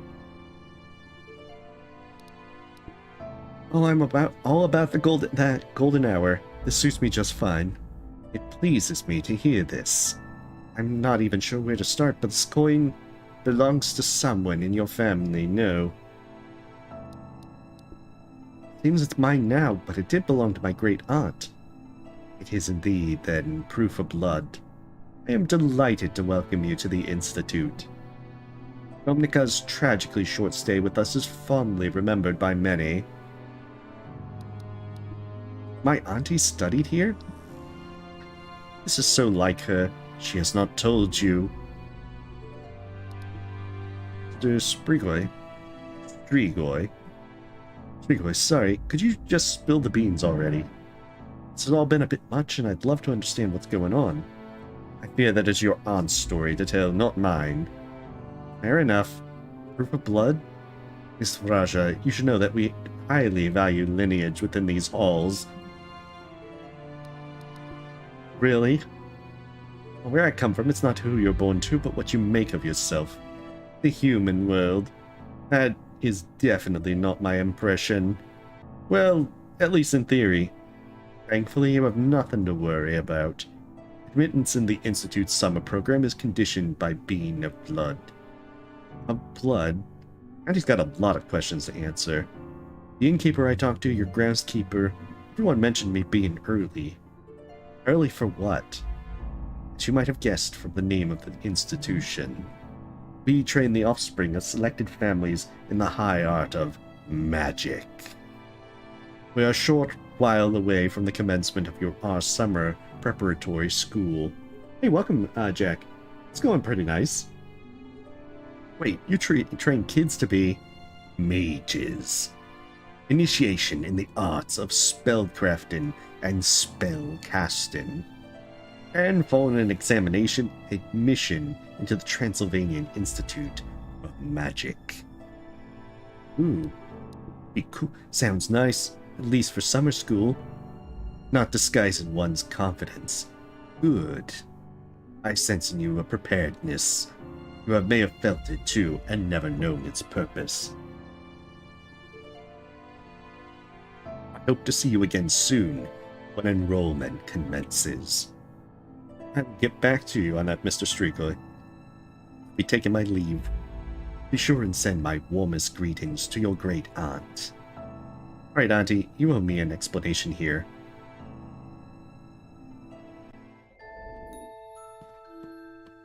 Great Auntie, you have a lot of explaining to do.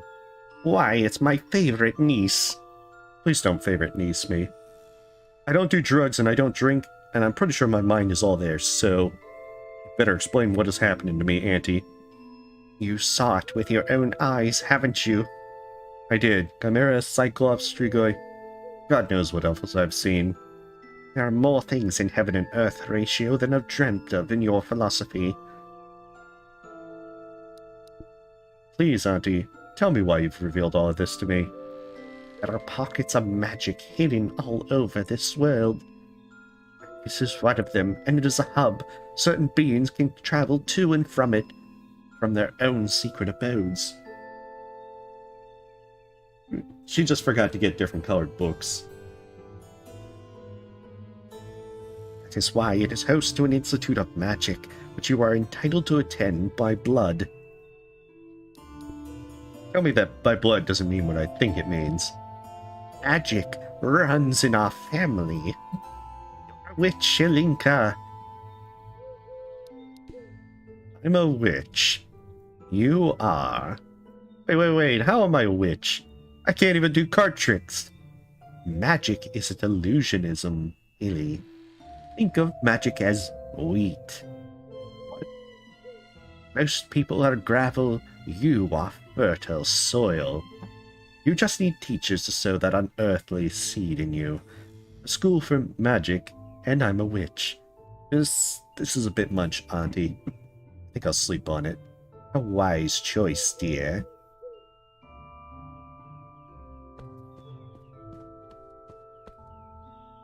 How nice of Ackham to give me this painting.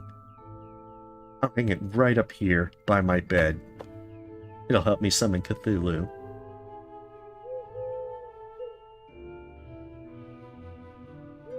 As I stare out my window, it really wasn't a dream.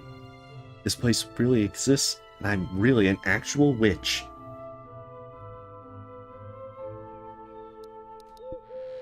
Why the heck am I hesitating? Of course I'm enrolling. This is the craziest and coolest thing ever. Holy moly, I am doing this.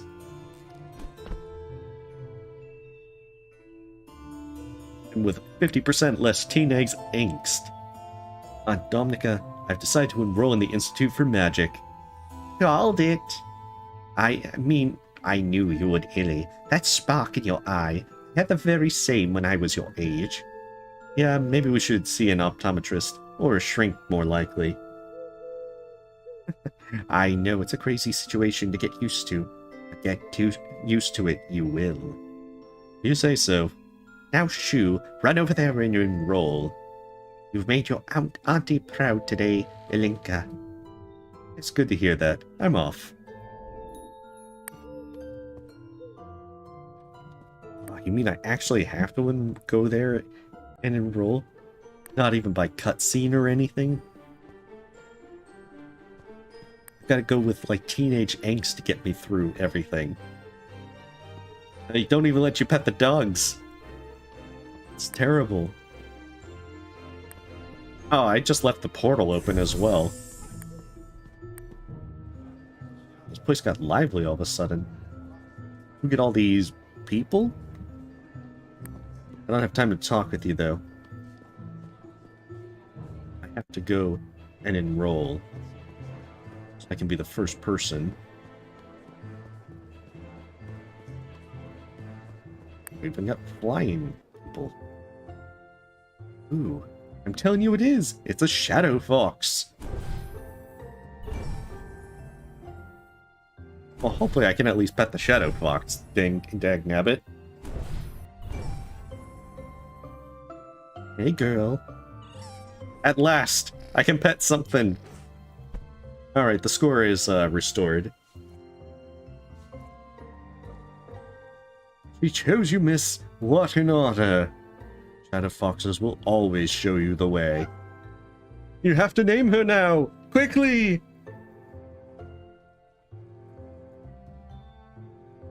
Alright, Foxy. From now on, your name is... Mist. At least it does point me in the right direction.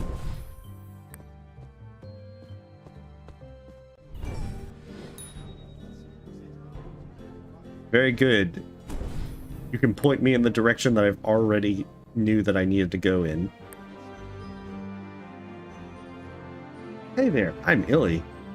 I can't contradict you there, sister. I'm late or early again. Neither, actually. We're all waiting for the Groundskeeper to lead us in. Oh, good.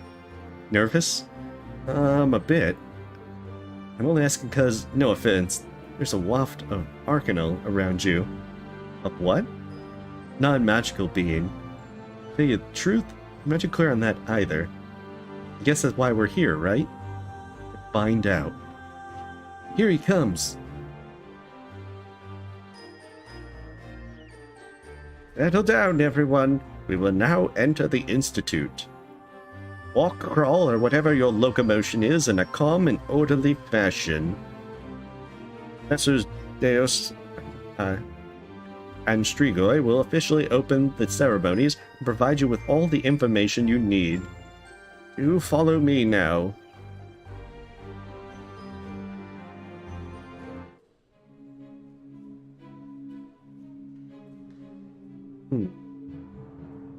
Welcome, students, to the preliminary phase of admission into the Transylvanian Institute for Magic.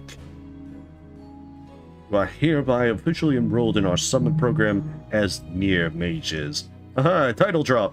Congratulations! You are all a blood and of good stock, and some of you, once this training is complete, will become real mages and take your learning within the Institute to a higher level. I am Professor Strigoi. Next to me is our headmaster, Professor Deus. Esteemed students, now allow us to explain how this will all work. Yes. Classes will become available to you periodically. You will be duly notified by flying creatures called Midskins. Maybe you've seen them fluttering about. Oh, the cat that you got to pet today? Toss your name into the Goblet of Fire? I mean, do we really want this guy to calmly ask us if we put our name in the Goblet of Fire? Maybe you've seen them fluttering about. Tell me we at least get to pet those as well. I mean, there's so many things here that I feel like that we should be able to pet. Each class you take grants you a Near spell.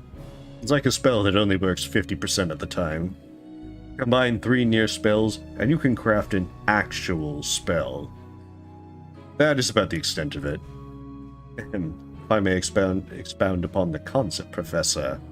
As mentioned, every class you take grants you a Near spell. Think of Near spells as ingredients, and of spells as dishes. But we only need 3 of them. It's much like coffee talk. We're not going to be able to use the forbidden 4th ingredient. Near spells themselves do nothing. Put 3 together, however, and you obtain a powerful spell that you can cast. Did I repeat? Hey, yeah, what'd you just say? I wasn't paying attention. Good. Therefore, having taken 3 classes, you can craft 1 spell. 4 classes means 4 potential spells. 5 classes mean 10 spells, and so forth. Questions so far? I have one. Do these Near spells get used up when you combine them, or can we use them again? Near spells are bits of knowledge. They stay with you always. We're not using any of that D&D spellcraft stuff. We're doing like... It's not even 5th edition. We're doing like 6th edition. Cool! The more classes you attend, the more your spell arsenal grows, almost exponentially.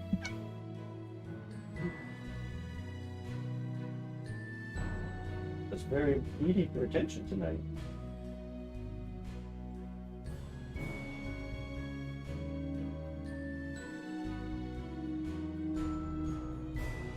Yeah, I liked how it was calmly asked if Harry put his name in the Goblet of Fire in the movie. Should we repeat? I feel like that I could be that person that's just like, I need you to repeat everything, I wasn't paying attention. But it does get more complex than that. Well, let's see, the different types. Wait, there's different types of magic? Ah, certainly. There are 5 types of near spells. Near, far, distant, close, earth, wind, fire, water, and blood. Each time a class becomes available, you will have to be the one to choose which of these 5 disciplines to study. We take pride in letting our students decide their specialization. I mean, I think that everyone would choose blood so that way it could be like hardcore. Thus, at the end of this preparatory period, it is possible that no 2 near mages share the same spell inventory. With few exceptions, any combination of 3 types of near spells is possible, each in turn yielding different results. Take these near spells, for example. Rain, a water near spell, obviously. Freeze, wind, of course. And your own blood. With that, you can cause a storm of blood to fall upon the land. Put together, they create the spell known as Mist Image, a ghostly apparition resembling the caster. I still would prefer the showers of blood. So we can spec into anything we like, as long as you promise not to speak unless invited to. Sorry. This allows the Near-Mage to express their personality via the magic that they wield. It's like the Triforce of magic. Anyone want us to repeat? Well, there are some limitations to your spellcasting, but we'll elaborate that later into the program. Every time you cast something, you own a debt to the devil. That's in the fine print that we didn't mention. Just a few general rules. Spells are not toys. You are but near mages.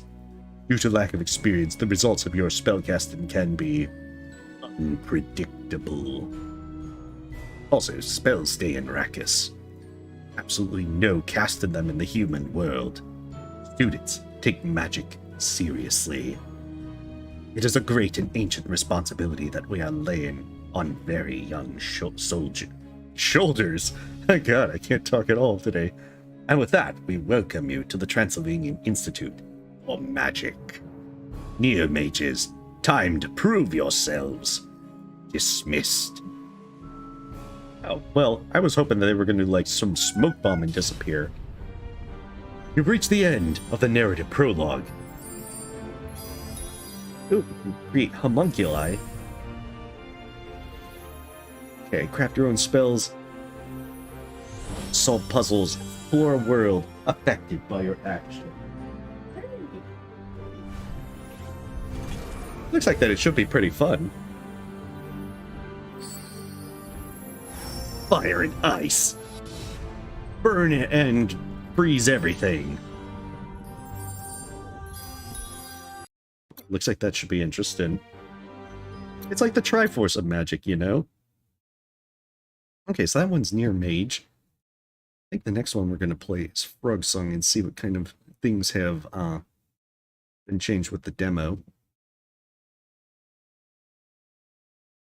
In just a moment. So not sure what Artemis is wanting, because it doesn't seem like attention. She's just staying there. I think she might want something. She's already been fed, but I get the feeling that she's probably like begging for more food. 1 second, let me go check.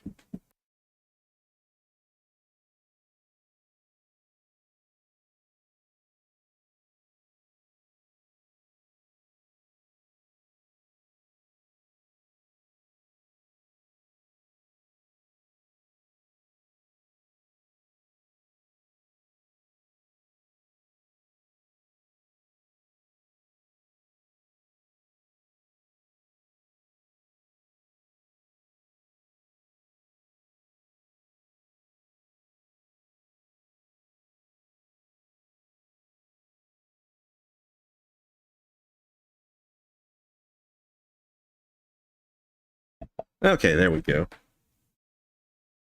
Actually, we played Ghost Song already, so there's a lot of already song-based games that we played. Also, she had plenty of food. I gave her extras, so that way she might be interested in that. Like a smoke bomb.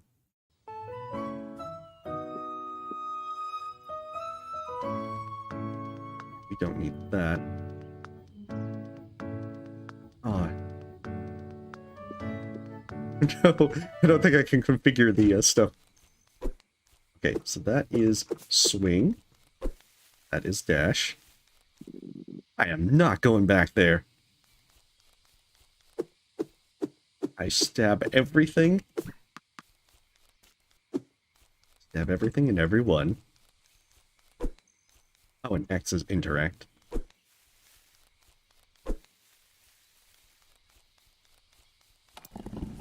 Haha. Take that bridge. Nice. That is new. That was not there. Give me your money. Give me all of your money. So yeah, I'm curious as to what they've changed with this demo, because I did play it some time ago. I want to say last year, actually, in the summer. And this one has gotten a update as to an actual release date. Apparently late October of this year. Definitely does have a pretty enjoyable art style. But I definitely am looking more towards Song. Of course, his will grew. Lily stones are hidden throughout the world. Collect them to increase your health. It's awfully nice when max health is that easy to increase. I figure that's more a demo placeholder. And that's the temple where they sealed away the hollow frog. Hey, welcome. Yeah, I played this one last year, and so I'm kind of... I think that the demo was updated, so where I'm kind of curious as to what it's got now. Note to travelers. Remember to bring a map with you so that you do not get lost. Signed, Melis. Oh, I did bring a map. I'm supposed to be Steelblade Lily Stone. I feel like I was supposed to come here without a map and get lost. Coming out in 2029? Yeah, exactly. See? We're going to become a Frogsong channel. Oh, that's not actually a movement place. I thought this would be one. Nom nom nom nom nom. Wow. Look at what I found in the sand over there. What do you think it is? Hiya. I'm not sure. It looks really pretty, though. Wow. Back off, it's mine! Think it's a magical shield made by an ancient powerful race of frogs from another planet. The gods must be crazy. I'm just kidding, I have no clue what it is. I really like its colors. Oh, did you want it? Well, tough luck! No, you can keep it. Okay, cool, I was hoping you'd say that. I really wanted to keep it. Hello. My name's Chorus, what's yours? Wow. I'm Espo. Nice to meet you, Espo. What? I'm headed to Boralia. Am I walking the right way? Depends what way you're walking. West? Raptor. Your west or my west? Mia. That's the face that definitely says, see ya. Never mind. I think I've got it. See you around. Like, never. And I walked into the ocean and died.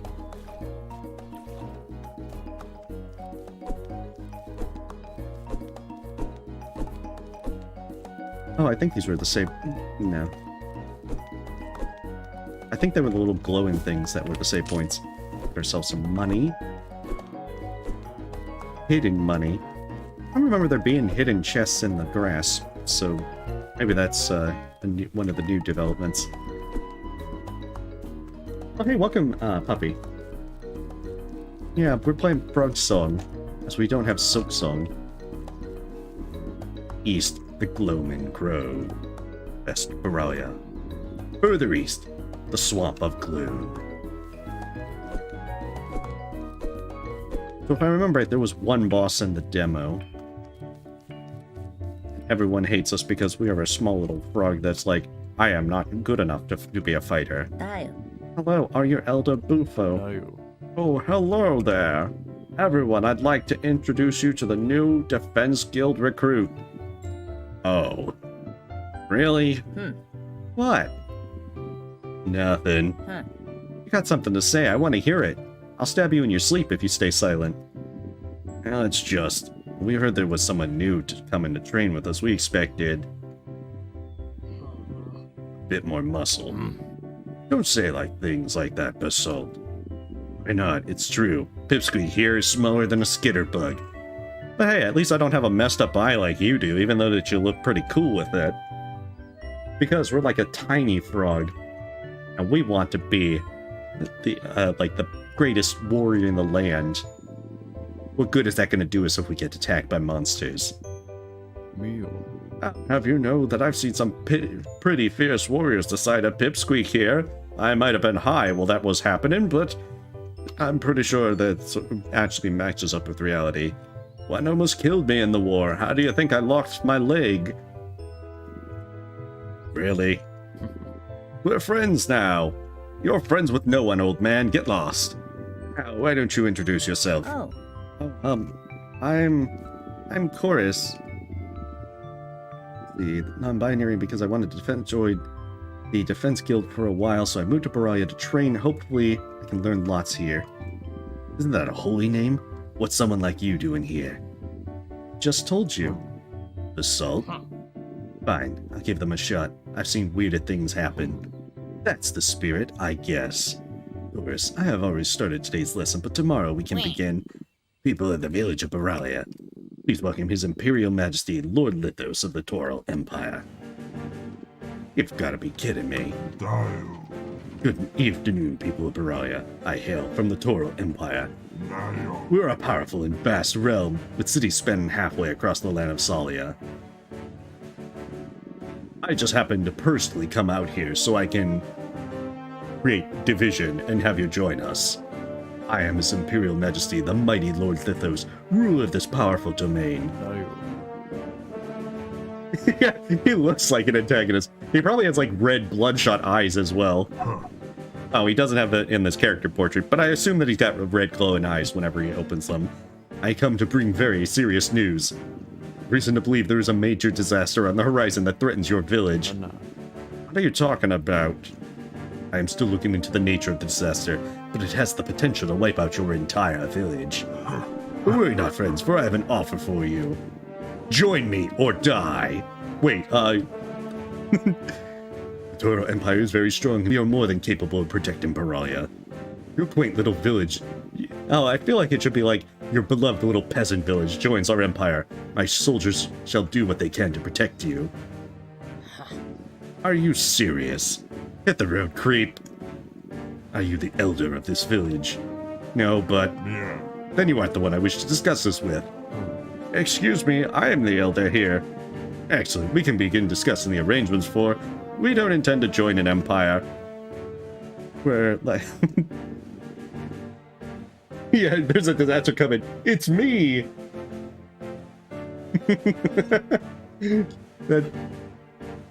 Elder, with all due respect, you need to understand that I can crush you like a bug.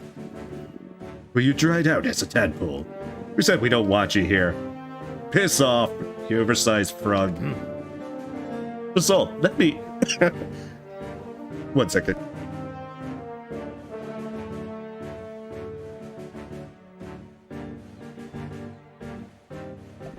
Yeah, there we are. Let's see.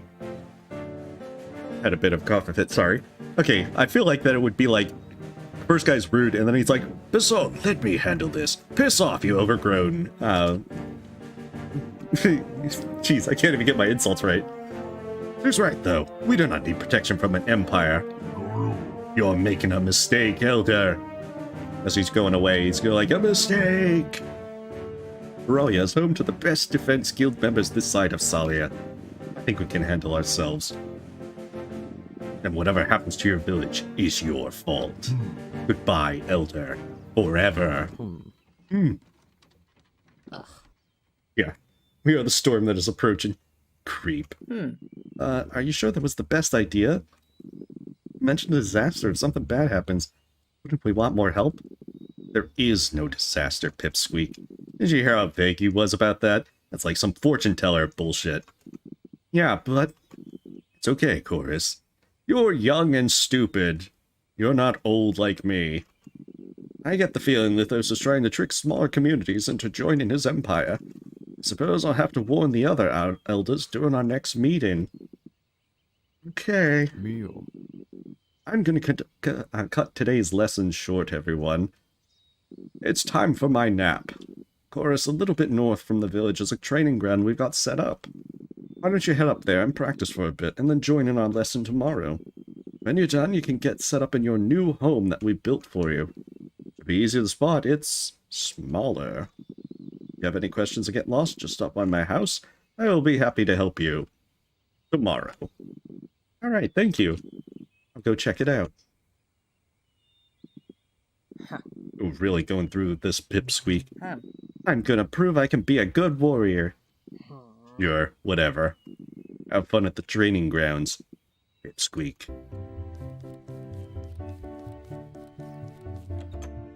Ah. Forget that. I'm gonna rest all day. You're teeny. You're not important. You just gotta be like... They're hurting my feelings and everything. But I'll show them. Then I wandered off and got killed. But after they insulted me, I took out my aggressions by cutting every bug I came across. And then I was like, take that, Hollow Knight.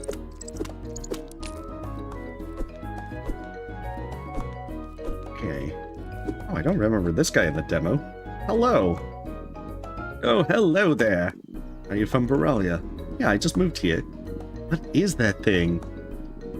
Ah, this here is my telescope. It allows me to see stars in the night sky much closer. Whoa, that's really cool.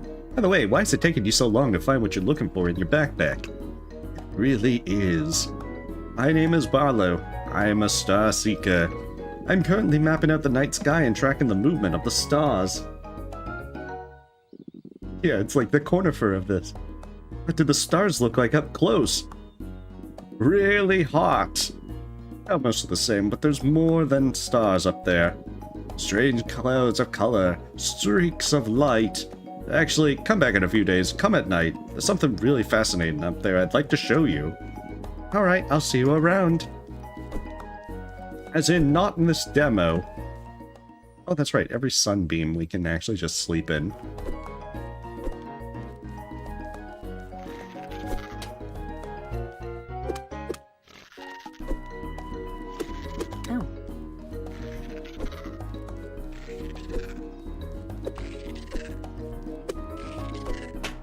There it is.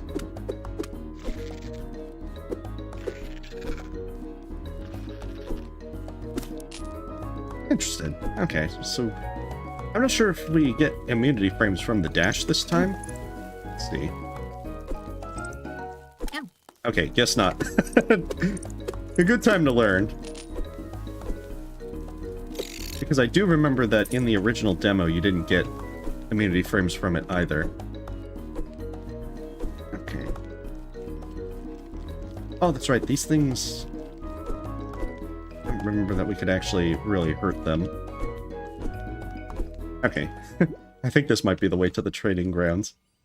Because there was a boss there. Then after... Ooh, that looks like an item. Now that... Oh, that was something. The lone coiner? Oh, hey, welcome, Max. Welcome back, Max, rather. Hopefully everything's been going well. Yeah, it has a very lovely little art style to it. It's really not a reason to fight anything, though. Is this the one that brought us to the training grounds? I only vaguely remember where to go.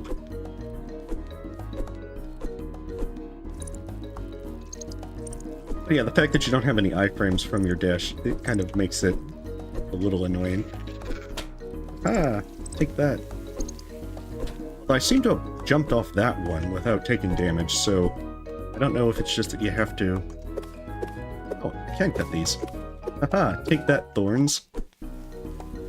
I've got a knife. So we can definitely use the walls to our advantage with that. I hope I didn't just go in circles.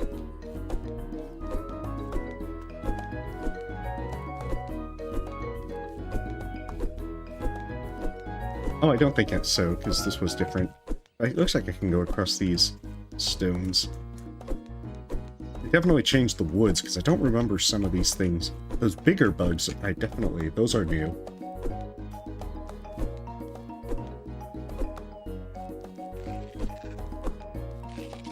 So those ones were definitely not in the previous demo. But yeah, this one looks like that it should be pretty fun. I don't know how the full game will play out. This combat was... combat's still pretty basic in this one. There's really not... I mean, you can... There's really just the money that you have. Okay, we're probably there. Because this seems a little bit more familiar. But there really wasn't a whole lot of things to buy. Of course, being a demo. Ugh, wretched beast. Just cooperate with us. Why don't we just eat it? Eat it? Yeah, eat it. I call dibs on the legs. Lord Lithos will eat us if he found out we messed this up on purpose. Oh, I haven't tried Cult of the Lamb yet. I'm gonna do that on my own. And then see if, you know, maybe upload that or just play it on my own. Because there's a bunch of demos that I'm trying to get to. I was gonna actually play a bunch last night, and then I just got stuck on observation duty. And was interested in finishing that. Ugh, I know. What's he even thinking, though? There's warriors up early. I think Slicer's gonna wipe them out. He doesn't want to wipe them out. He wants to scare them. What good to him is a destroyed village? Hello. Hello? Ah! Greetings, little tree frog. Identify yourself and state your purpose. I'm Chorus. I'm here to train. I was told to come here. Wait, you're from Baralia? Uh-oh. You think one life lost will be enough for Lithos? We can hope. We should get out of here. Definitely. Uh-oh. Training. Yes, I'm trying to remember. If I remember right, it does a thing where it, like, hits the rocks. There it is. That's usually the safest time to hit it. It's mostly that he has a tendency to walk on top of you, if I remember right, from the previous demo. Yeah, and see, contact damage is a real pain.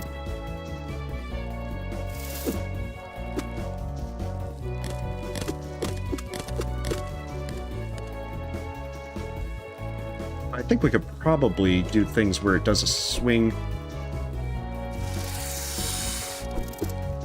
And then you can hit it, like... But then it does that and walks into you.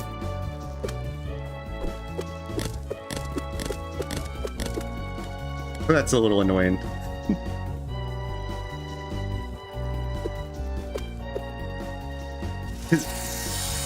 That's the only thing that's kind of unsure of, like, walk into you. You don't want that.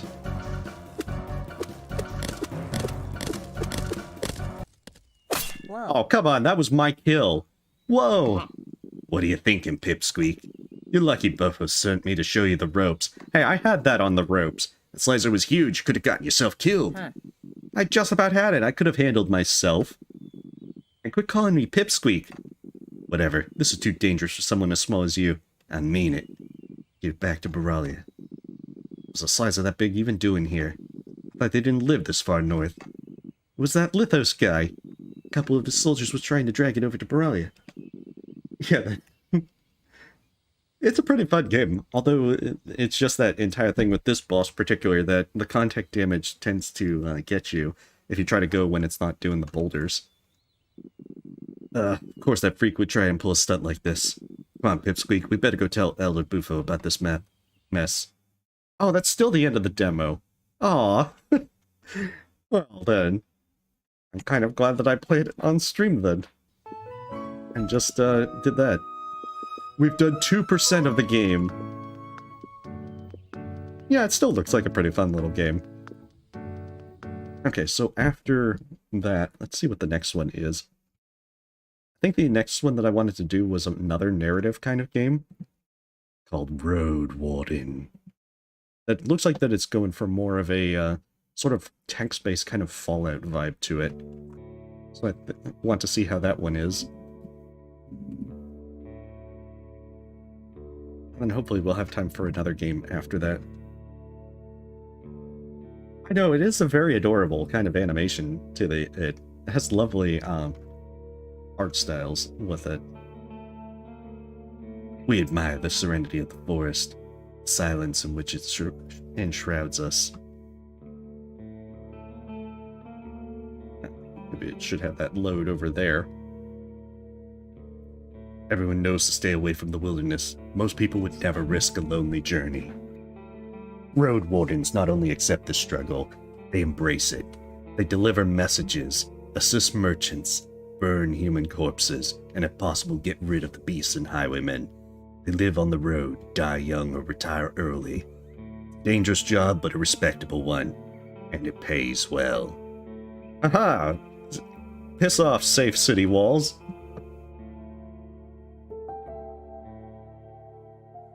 Yeah, they had a demo last year, and it looks like it's still the same amount. But, I was under the impression that they had updated it. But I did see some differences in it, especially those bigger beetles. But I guess there wasn't too much in terms of extra length to it.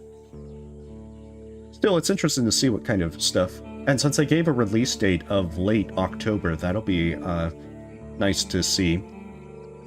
The wall is still standing. There are no wolves around, no stench of blood. Good signs. This should be the place you're looking for. You were supposed to meet with a group of soldiers, but you hear no voices, no sound of labor. The gate is ajar, welcomingly so, but the camp doesn't look safe. It may keep away the goblins and pebblers, but not beast folk, nor trolls. And the night is near. You hear the exhausted breath of your palfrey.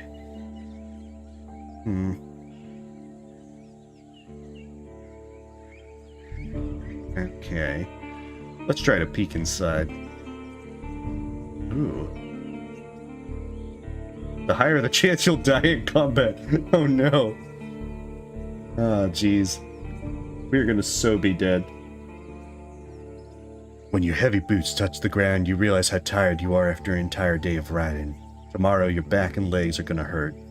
All you want now is an inn with a free table, a decent chair, a nice mug of beer, and some warm stew.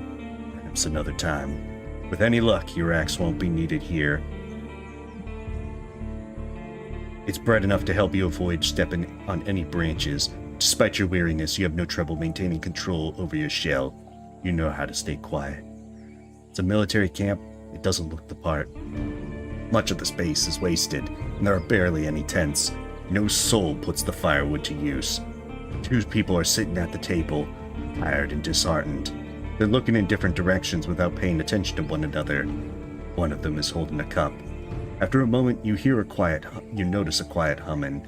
You recognize the melody of a light-hearted drinking song from the city port. Alright, let's just go in and get killed. You don't even try to move quietly, yet it takes them a few breaths to even glance in your direction. A person closer to you raises his hand and gently waves to you. His hair and beard are messy, and there are bags under his eyes. His shirt is simple and dirty, though his high boots look expensive, durable. A mace, with a head covered in iron, hangs at his side, but he doesn't reach for it. He smiles slightly. Ah, these are like total bandits. The camp looks very flammable. Those bandits might find it too hot to handle if we go with that. Just like you, she's wearing a gambeson, which in her case wasn't tailored for a female figure. as if she took it off a corpse. Her head is shaven, common method of treating flesh-eating bugs. She looks at you with a gentle smile, though her absent eyes make her appear drained. They look like people left on duty for far too long. You could believe that they are soldiers.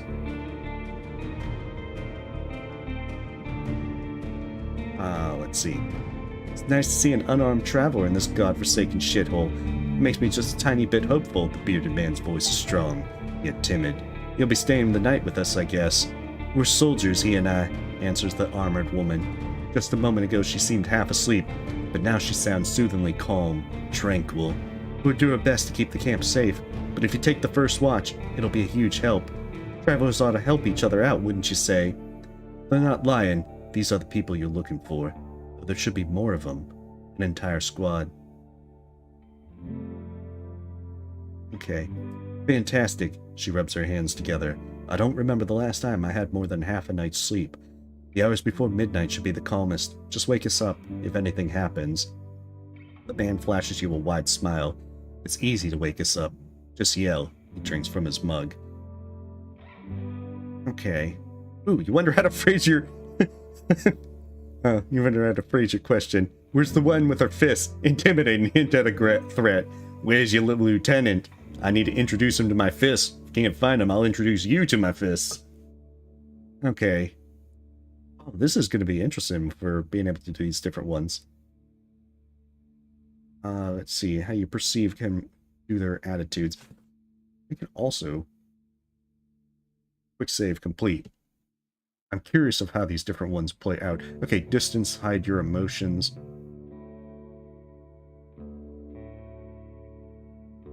I was hoping to meet with your lieutenant. Could we talk for a bit? I'm sure you're busy, so if you could just introduce me to your lieutenant. Oh, good. I want to speak with someone who's not going to waste my time. I've had a long journey. I need to have a word with your lieutenant. Yeah, that's the vulnerable. The armored soldier politely smiles, but you sense no joy in her voice. Yes, but next time better schedule a meeting. This place gets really crowded these days. She stands up. Hey, at least she appreciates the humor. There's a sword at her side, but she doesn't pay much attention to it. I figured you aren't here on a walk. Let's say it's me you're looking for. She observes you with curiosity. Are you the messenger? Did you lose your mount? Or are you looking for help?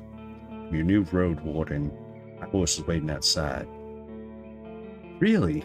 The soldier in the shirt leans forward. That explains how you got here in one piece, all by yourself. But you better bring your beast here, adds the lieutenant. We don't have any hay, but I bet it dreams of getting released from its saddle. She thinks for a couple of breaths. I'm Tulia, by the way. She reaches out her hand, a polite handshake.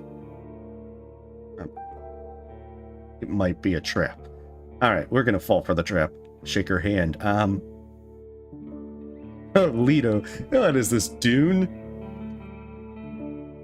Let's go with Cranky. The lieutenant's hand is strong like manual laborers. Her grasp is confident, the shake is slight. Just keep your horse away from the tents. She steps away. We don't need the smell of its dung. Ah, there is one issue. The soldier in the shirt also rises to his feet. We don't have a tent to spare. If you don't carry one, you'll have to use a blanket or something. That's fine. I'm used to sleeping under the stars. Exactly. Oh no. That'd be pretty interesting, Jack, if that were the case. You turn away and leave through the gate. Your mount nervously looks around and snorts to show its discomfort. Even though you're used to spending time with palfreys, it's an impressively large creature, not only higher than you, but also massive, wide, as heavy as it is strong. You can get in the saddle with just a couple of quick movements, but most people wouldn't even know where to begin. From every side it looks like an impenetrable barrier of flesh. Horses are not a common sight in the Dragon Woods. They were brought here from the conquest in the south and can't survive in the forest by themselves. They can run for a long time, but not fast enough to escape all of the local monsters. Just a disciplined beast, trained by the experts since it was a foal. It can keep it together. Okay. I don't care how it feels, but I need it to be strong if I want to travel. I can't afford another one. Yes, I want it to feel at ease. We gotta be a nice person. Once you show up, it takes a few steps towards you. It snorts again, rebukingly. It doesn't like to be left behind, even for such a short time. You scratch the bottom of its neck, with strength and confidence, just the way it likes it. People prefer referring to their palfreys and pets as either he, she, or they. Animals are seen as monsters in disguise. Getting emotionally attached to them is believed to lead humans to their doom. But you know horses are different. They want companionship. They want to be taken care of. Sure, it's difficult to tame them, but at least they aren't as aggressive as wolves. You honestly don't understand how someone can reject the friendship of such beautiful creatures. Okay, you have a wonderful night, Dina. Thanks for stopping by. Okay, you end up next to the campfire. Removing the saddle alone makes the horse snicker with relief. You take a couple of minutes to examine its back just in case.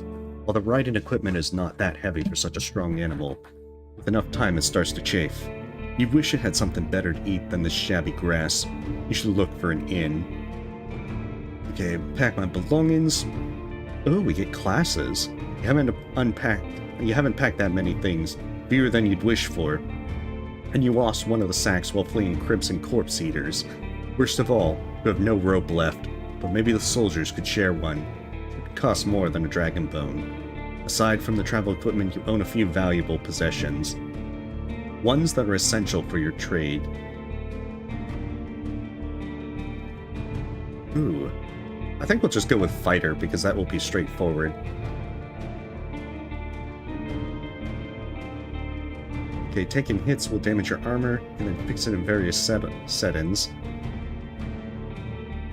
And 15 minutes before dusk. You unpack and inspect your belongings. Your water skin isn't pierced. The spare clothes are still there. Just in case. There we go. You take a look at your wooden bowl and a mug, your cape, tinderbox, bandages, food rations, and knife. Nothing special or too cumbersome. From time to time, your routine helps you avoid mistakes, but this doesn't make it any more exciting. Hey, welcome, Roadwarden. And yeah, sorry, Tormuz. Yeah, this is, Roadwarden. Welcome, Roadwarden. We're going out into the wilds. But, yeah, this is Roadwarden. We just started not too long ago. 1 second. I'm gonna hydrate before doing a lot more talking.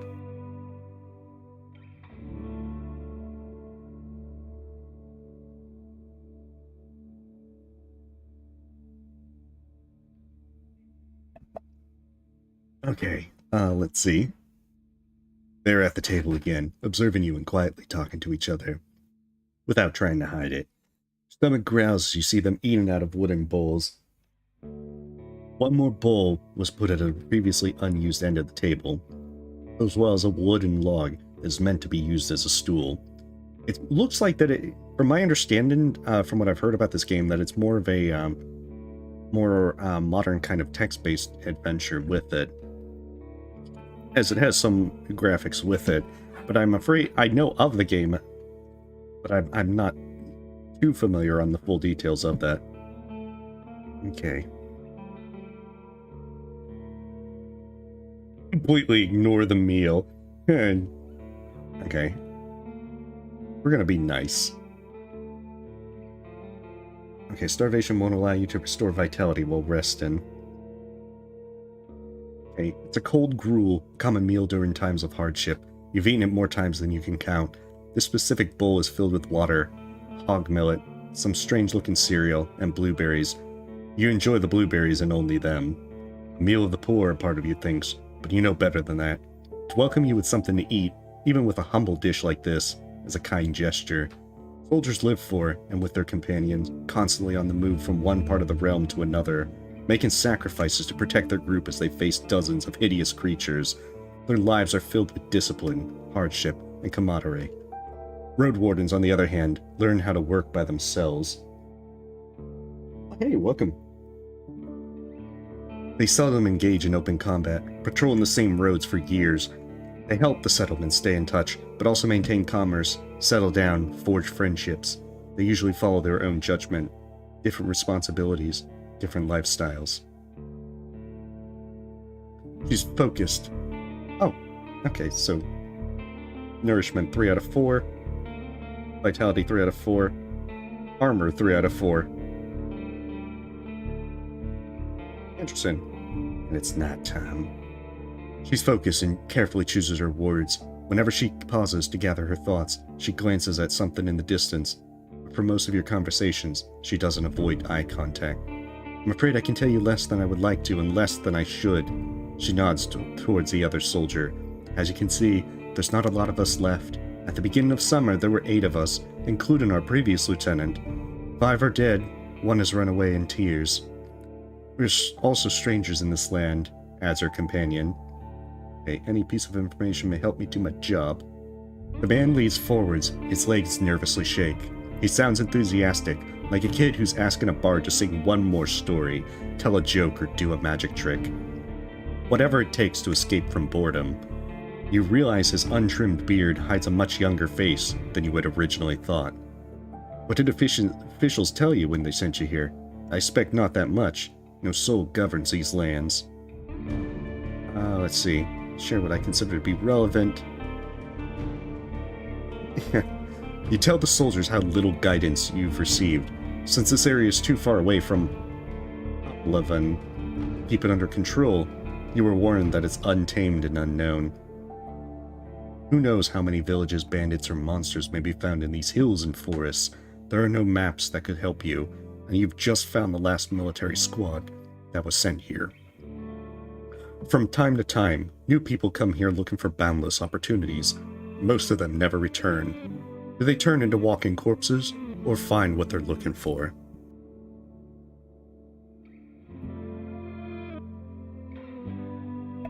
Okay, there we go. The lieutenant drinks from her cups and crosses her legs, ankle on knee. Sitting in her chair makes you doubt she'll be able to find a comfortable position. But go ahead, where should we start? Let's see. Okay, that is a lot of questions. What was your squad's missions? Let's see, the lieutenant looks into your eyes. You know, the usual. Making the road safe, keeping people alive. I can't really tell you. Let's just say it would be nice to have a reliable outpost nearby. A place where you can always find a group of fighters willing to protect you in the name of the law. She tilts her head back. Now, if you have any other questions... Okay, if you were me, where would you go next? And the man quickly answers, to the inn, of course. He grabs his empty mug. The one northwest from here. If you can't afford the room, the main hall is free of charge. The locals rarely gather there. The northern road is much more traveled, mentions Tulia. But the hunters will tell you about this and that. You'll have a chance to introduce yourself. The innkeeper is a man who knows how to listen, and knows many souls. Ooh, tips. Make a good first... Okay.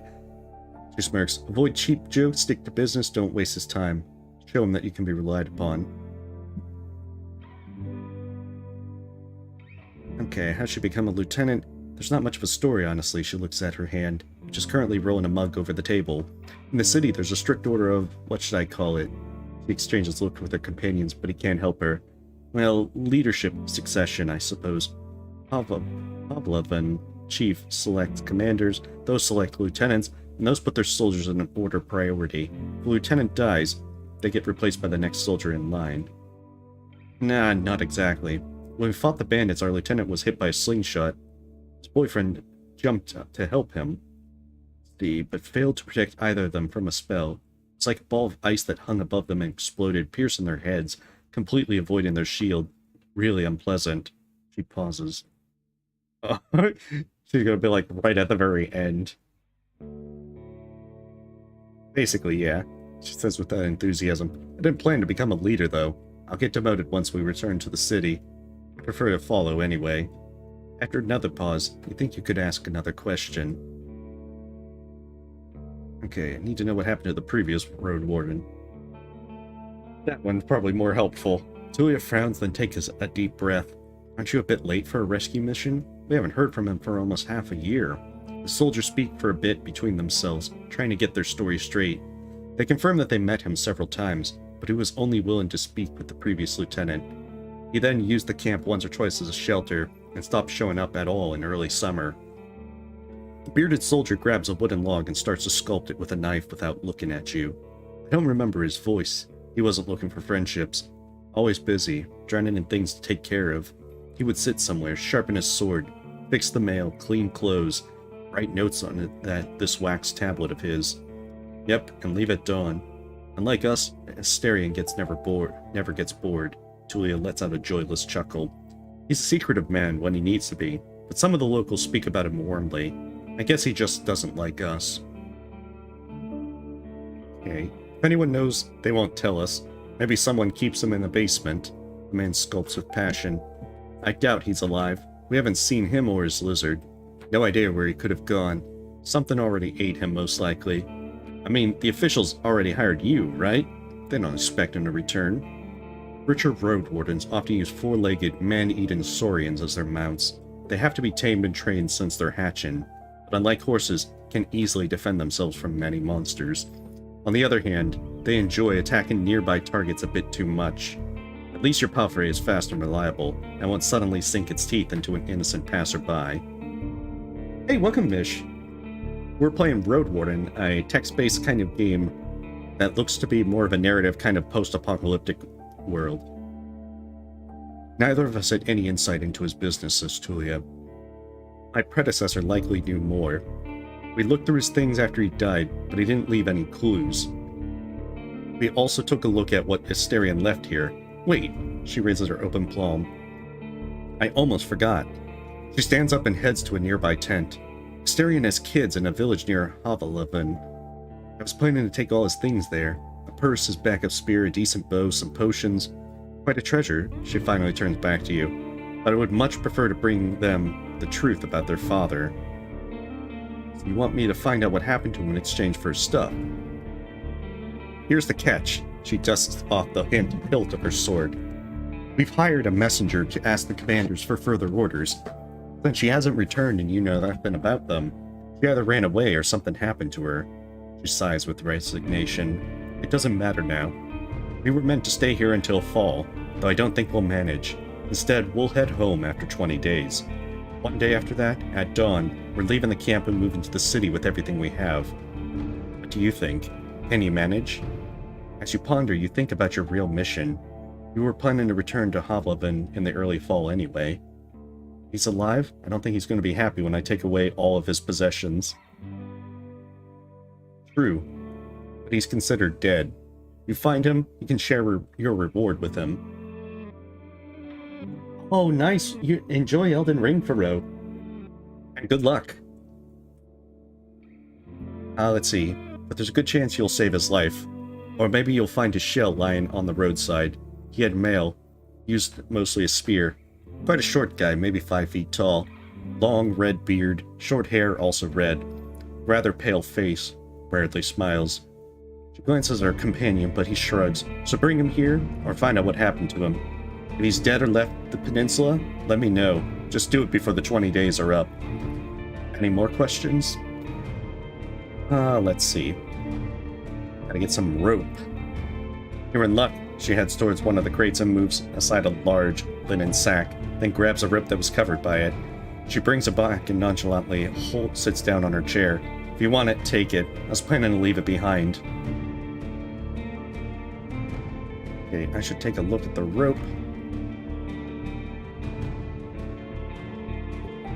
Oh.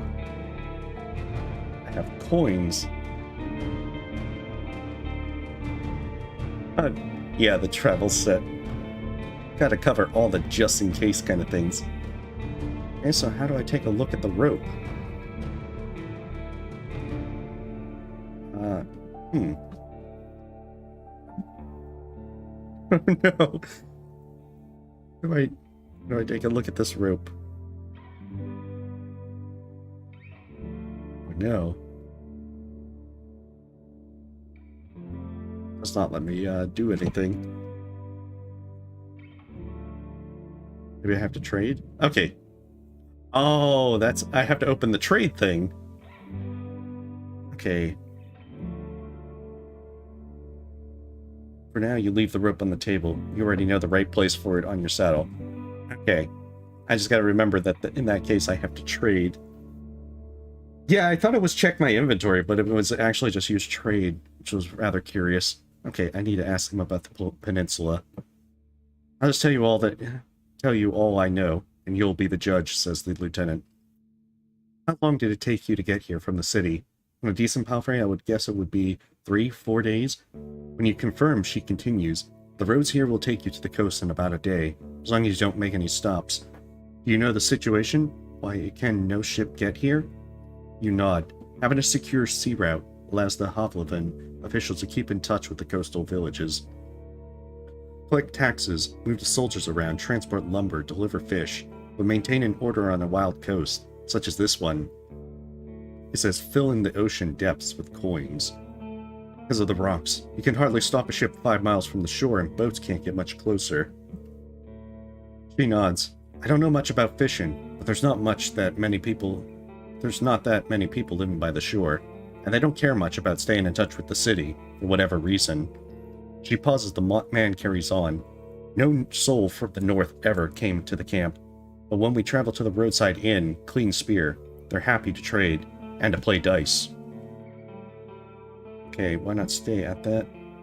Settlements. The man clears his throat. I mean, you know, we're to guard this road. This camp is our post, and well, he turns towards his companion. She doesn't look back, instead staring at you. Her words are tense and quiet. Don't take this the wrong way, Cranky, but are you a devout soul?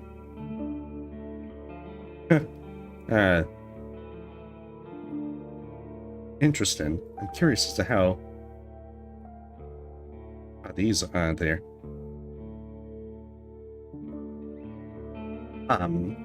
This one's gonna be interesting. Like most city folk, should unite their strength to overcome the threats of nature and dark magic. Good judge for both good and evil deeds. United Church. Supported a monastery which does its best to advance mankind's spiritual growth, artistry, herbalism, and magical research. Order of Truth. Small village, freedom of shell, Numa, and so are the main virtues of life. My community is unique and independent, so it's, let's see, my place in fellowship. Let's see. I follow the path of my ancestors, though it's forbidden in the city. Some of my beliefs may be considered sinister and treacherous. By the larger religions, you'd probably call me a pagan. There's no evidence of deity's existence, and all the mythical tales are explained by magic. No, I'm not. I don't need to answer that question. I just throw a smoke bomb. I refuse to answer. We'll just go with the basic one. So are we, the man smiles, though in this land it won't bring you much good. At least we can discuss the topic freely, says Tulia, with a barely visible smile. I feel like some of the tension is eased, so let's get into it. People here are disquieting. Every few words, she taps the table with her fingers. Let's see, their traditions won't help them negotiate with city folk. Here's an example. She starts to draw invisible lines with her index finger as if she's pointing to an invisible map. The peninsula is connected with roads, and these roads are like a circle. If you get to its northwest part, you'll find a weird village at a bog. It's not exactly pagan, I don't think so. It even has a priest who claims to be an eremite from a fellowship. They do crazy shit, the man scratches his beard. They use the dead to cut down trees and dig in soil. Once I saw it, I begged the lieutenant to never return there. You've heard tales such as this one since you were a child. If an isolated settlement manages to survive without a city's influence, its custom and traditions grow more and more alien.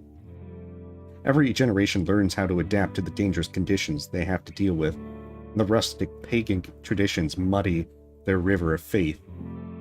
The church and the orders often warn their numbers about the crazy druids, necromancers, and blood mages, who are supposedly going to bring doom upon any village that won't banish them.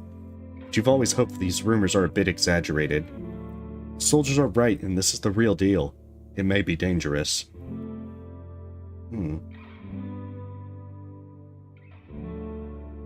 can see why we were not eager to go there if we could avoid it, the lieutenant smiles apologetically.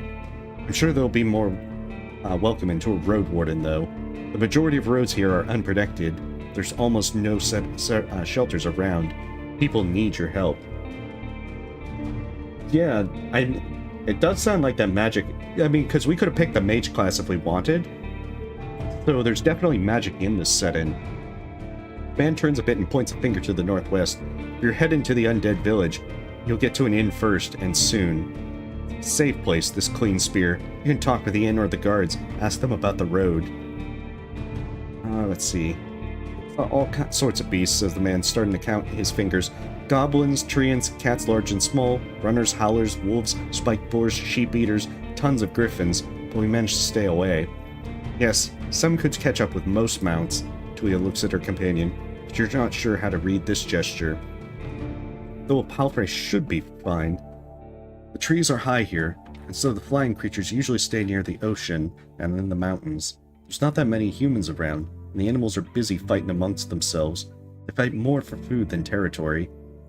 The man corrects his knuckles. Don't provoke them and ride fast. Just count on luck. And how about the east? She stares across the camp. Hard to tell. We went there only once. There are hills, forests, rivers. We saw a tunnel sculpted in leaves and twigs, but we didn't enter it. The entire west is not much more than wilderness. I think that's all we have to say. Not much, but maybe you'll have some other questions. We're gonna move on. Are you sure? We may not be around next time you come here. Should prepare for the night anyway. Okay, I agree, Tulia sighs with relief. You may do better than Asterion did. Stay vigilant, she winks at you, shattering the mask of a soldier. Thank you for your help. Ooh, appearance. You don't stand out. You won't get much cleaner without a proper bath. We've been traveling hard lately. Stay tidy to have a better chance to influence others. Okay, you go to the barrel and splash water on your face, which makes you even more aware of how much you need a bath. After the night, it will only get worse. You open your bag, only to realize you have already checked on your equipment just a couple of minutes ago. Your horse is already napping. If it won't be alerted for an hour or so, you can lay down and truly rest. You've survived quite a long journey and reached an unfriendly area. Your first success as a Roadwarden. Okay, ask how to start our watch. The man is eager to guide you. Just look around. A lot of griffins are running around, but they won't try to jump over the palisade. Probably. Better watch out for the apes. They climb up and carry out any food they can find. And there's this one really loud were-elk that comes close to the wall, though it has never tried to get in. The lieutenant and I will block the entrances. They're quite heavy, so if anyone comes here looking for shelter, better call us to help you out. And if this someone is being chased by wolves or anything, better throw them the rope instead. He scratches his head. If it gets cold, feel free to make a fire. And the best place is on the watchtower. You may want to put a blanket there or something. Watchtower? He looks at you, clearly confused by the question. Oh, here. He points to a pile of crates. Just climb up to the tallest one. You'll have a great view. He snickers, but you know you won't be able to spot any movement under the southern part of the palisade. Maybe the real danger comes from the north. Also, I know you're tired after all that riding. He points at the tent on the other side of the camp. I can handle a couple of hours sleeping on the ground. You wish, go there after me and rest just this once. At least I have a pallet inside. Okay. You put your blanket on the tallest crate and sit down. From time to time your back hurts, but it's not that bad. You may be tired, but you do your best to stay awake. The night is warm. The sporadic summer breeze brings nothing up but gentle refreshment. Since there are not that many trees around, the light of the stars and moon allows you to follow major movements and recognize various shapes, including a great stack of wood near the gate. During your watch you see creatures of many shapes and sizes, like the three-horned deers trying to challenge one another. Before they clash their antlers, the two-legged feathered lizard appears, leading its much smaller offspring. The furry beasts try to intimidate the predators with roars and aggressive head movements. After a few moments, both sides slowly walk away, not willing to risk the fight, nor to admit their defeat. Let's see. You hear the death screams of distant prey and the mating calls of monkeys. Runners are chasing a gray hare. A group of musk oxen lazily chew the grass, preparing themselves to sleep. A dusk of ox is running together with the lynx, acting rather playful. You know to yourself that apparently such companionship is a possibility, but you don't think it's a crucial piece of information. Thankfully, you never have to intervene. You just sit there watching the not-so-distant forest, trying to outlast your sleepiness. You can only guess how much time has passed. Once you feel you've had enough, you climb down and go to a tent, waking up the man with just a couple of words. You confirm that nothing important has happened. Alright, let's get some sleep. 1 second, though.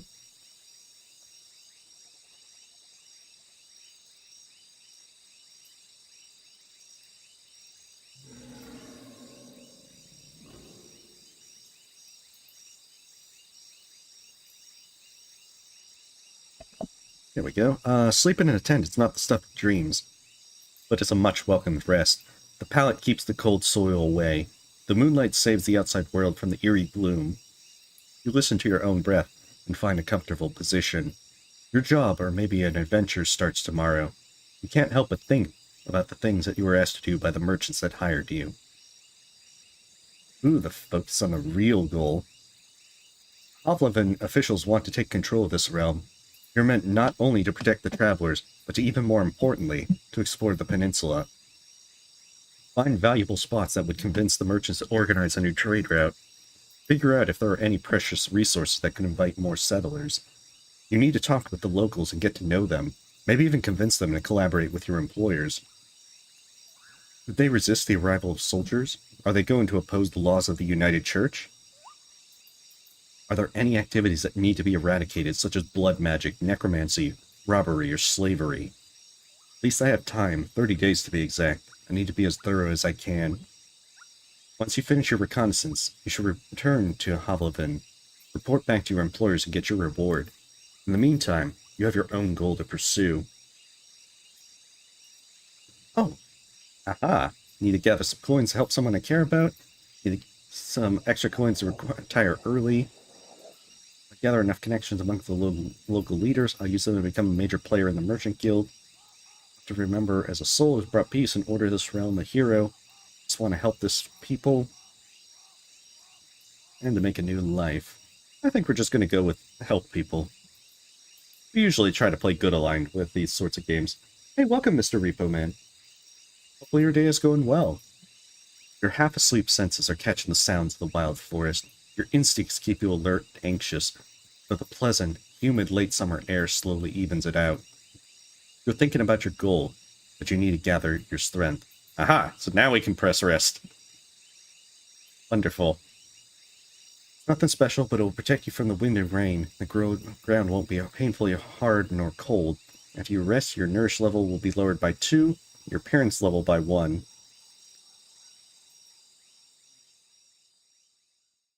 Look how sloppy we are. Your face is dirty. People are hesitant to trust you. You won't restore health while sleeping. Okay. You're woken up by sunlight, well-rested and ready. Without haste, you gather your things. After only a couple breaths, you notice the weird smell like a roast. No burning meat. Burning rotten meat. Disgust slowly crawls into your consciousness. You exit the tent. Your horse is nervously looking around. Your bags are where you had left them. Fire is not in the camp itself. See an open gate. Both soldiers are standing near a humble pyre. A man looks at it contemplatively. Julia is the first one to turn towards you. Frankie, she greets you with a nod. We used the horse's manure for the flames, so don't worry about cleaning it up. You see a corpse among the flames. It's impossible to tell if it belongs to a male or female, but it was an adult. The burning process won't be over for a couple more hours. Traveler or an undead? The latter, a young one. She lacked the pneuma to understand that she won't get inside the camp without climbing. Stabbed her with a spear from a safe distance. She shifts her weight. One more fog and she'd be a real threat. Even now, it took a couple of hits to knock her out down. Sooner or later, every human shell wakes up gaining more strength with each soul it devours and each moment it spends in the fog. Burning the dead is not just a religious practice, it's a necessity. Soldiers, priests, village mayors, even road wardens. Making a large pyre takes a lot of time, but it saves lives. Julia calls this undead a she. Interesting. Most unites hesitate to do so. Running away from the reek, huh? I don't blame you. She walks with you for a few steps. Remember, if you manage to find out what happened to Asterion, we're here for 19 more days. You're welcome to come back if you find no place to sleep, or if we can help you somehow. You shake hands. Her grip is firm and confident. It was nice to meet you.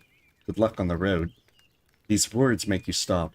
An old farewell, now infamously mocked in a number of songs and tales. It's seldom used without scorn, yet you detect no hint of sarcasm in Tulia's voice. You wonder how many acts of kindness like this one you're going to experience in the days to follow. She returns to the pyre. Okay, now we can travel. You gather your possessions and prepare the things that need to always be at hand. You put on your gambeson and make sure that your axe is safely attached to your belt. Preparing any palfrey for a long journey takes a lot of time. It needs a warm-up. While putting all the riding equipment on it requires a lot of attention and needs to be at least double-checked. You hope to find a place to make a stop later on. If a horse gets no hay and is forced to graze on wild grass, it can eat for over an hour at a time before it feels full. After half an hour, you sit in the saddle. The horse nickers, happy to travel with you. It's time to get you to the crossroads, north from here.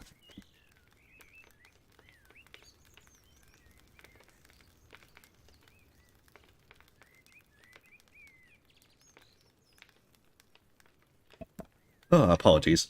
My throat's a little scratchy tonight, so it seems like I'm having a few coughing fits. But altogether, all good. Just, end our journey right now. It actually would be funny to try and do. Be like, I know you hired me, but you know what? I don't care.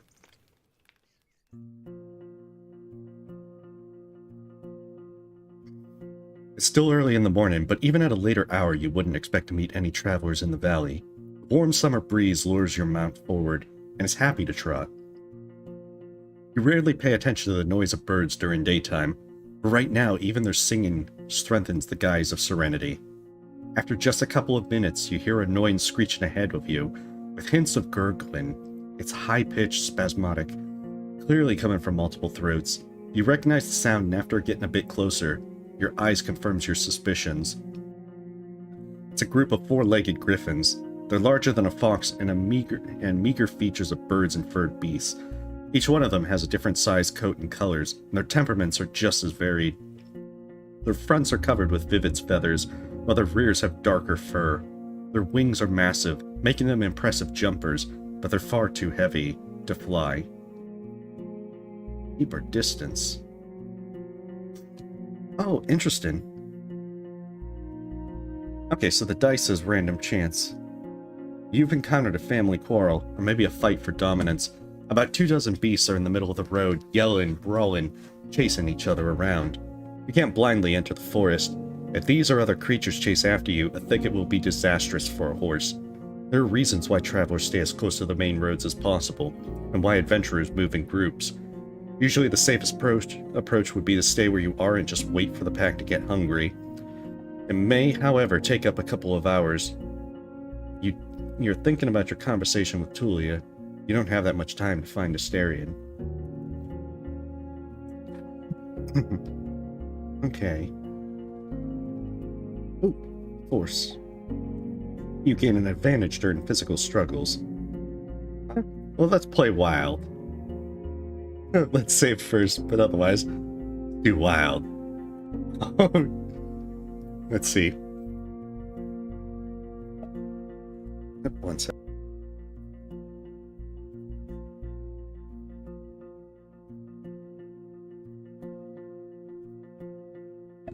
Okay, there we go. Initially, your horse completely trusts your guidance, though after a few more steps it snorts. You prepare your axe and get ready to push away any griffin willing to jump on you. Oh, you should take a break. Vitality 2 out of 4. Once you get in the middle of the surprise horde, your mount squeals and gallops forward. The creatures in front of you flee, but others try to jump at you from both sides. You kick 2 of them away, but the third one scratches your leg. It hurts, though only a bit. You ride away and the griffins can't keep up. You still hear their screeches when your mount slows down. Okay, bandage our wound.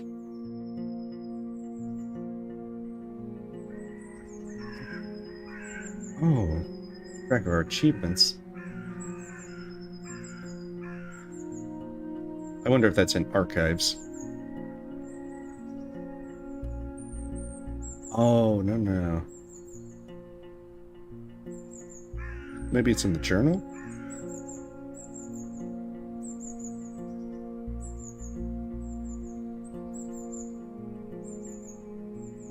Okay, maybe not.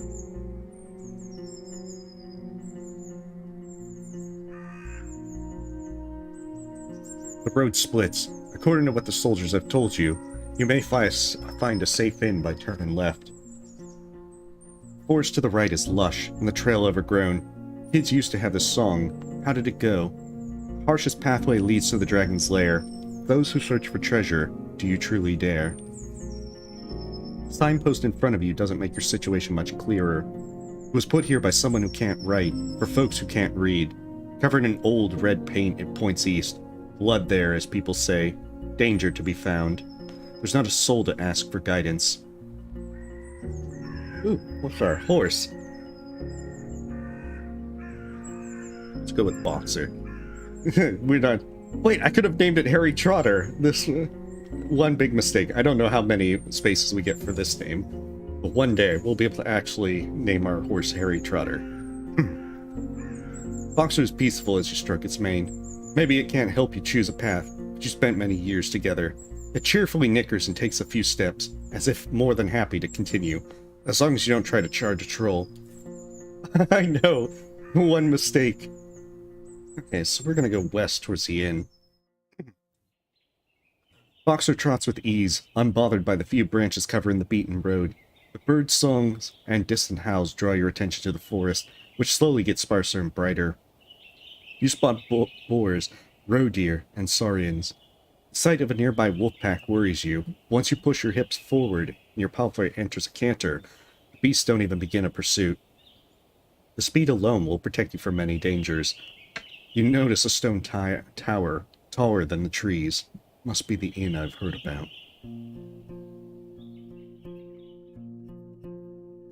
It does have like that Oregon Trail kind of feel to it as well.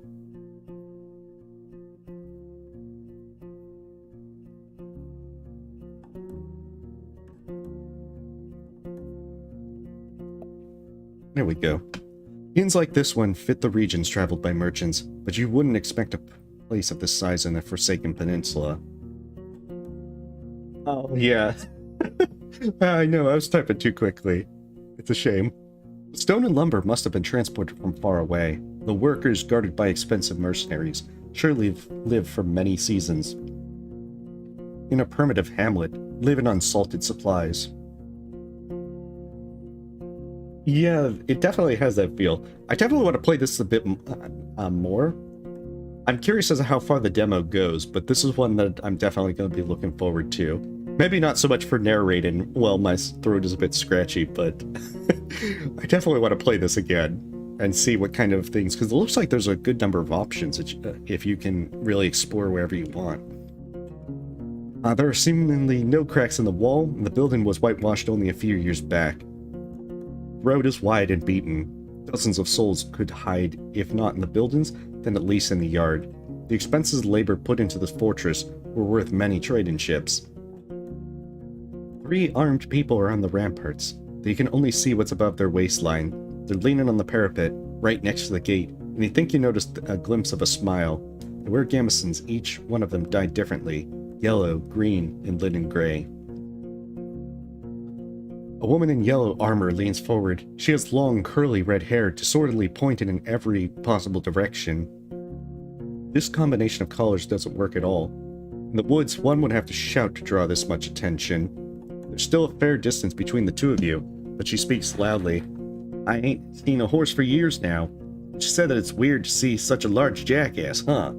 Her voice is young and strong, an accent that reminds you of the villages spread around Hovelaven. You understand her without issues, but no jackass would wear a saddle, I'd say. She exchanges a few words with a male guard wearing green, giving you time to move closer. Well, this one here says there really are donkey saddles. Say, traveler, how hard is it to trade a horse?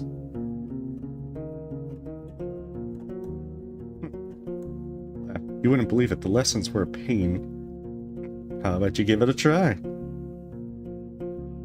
It's an inn, isn't it? Open the gate. I've got an axe. We're just gonna joke around.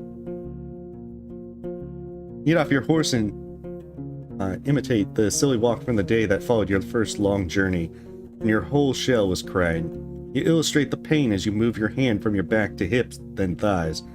In return, the guards tell you about that time when they had to carry their friend with bitten-off legs for 3 days straight through the heart of the woods. Meanwhile, the other guards open the gate. You may be in a good mood, the woman in the yellow jacket smiles at you. But don't get so nosy when you talk to our boss. The man never smiles. He has the world's suffering sculpted on his face. That's right, we were warned not to joke with him. He leads you under the roof, under which your palfrey can rest, tethered by a cord to a wooden post near some old hay. Once you're ready, go inside with our boss. Maybe you're hungry? The other guards take care of various chores. They peek at your mount every now and then, as they're splitting firewood, cleaning their clothes, weeding the garden patches, and moving chairs. 2 of them are making a rope. You head towards the entrance, hearing a piercing scream of a boar from the other side of the yard. Second.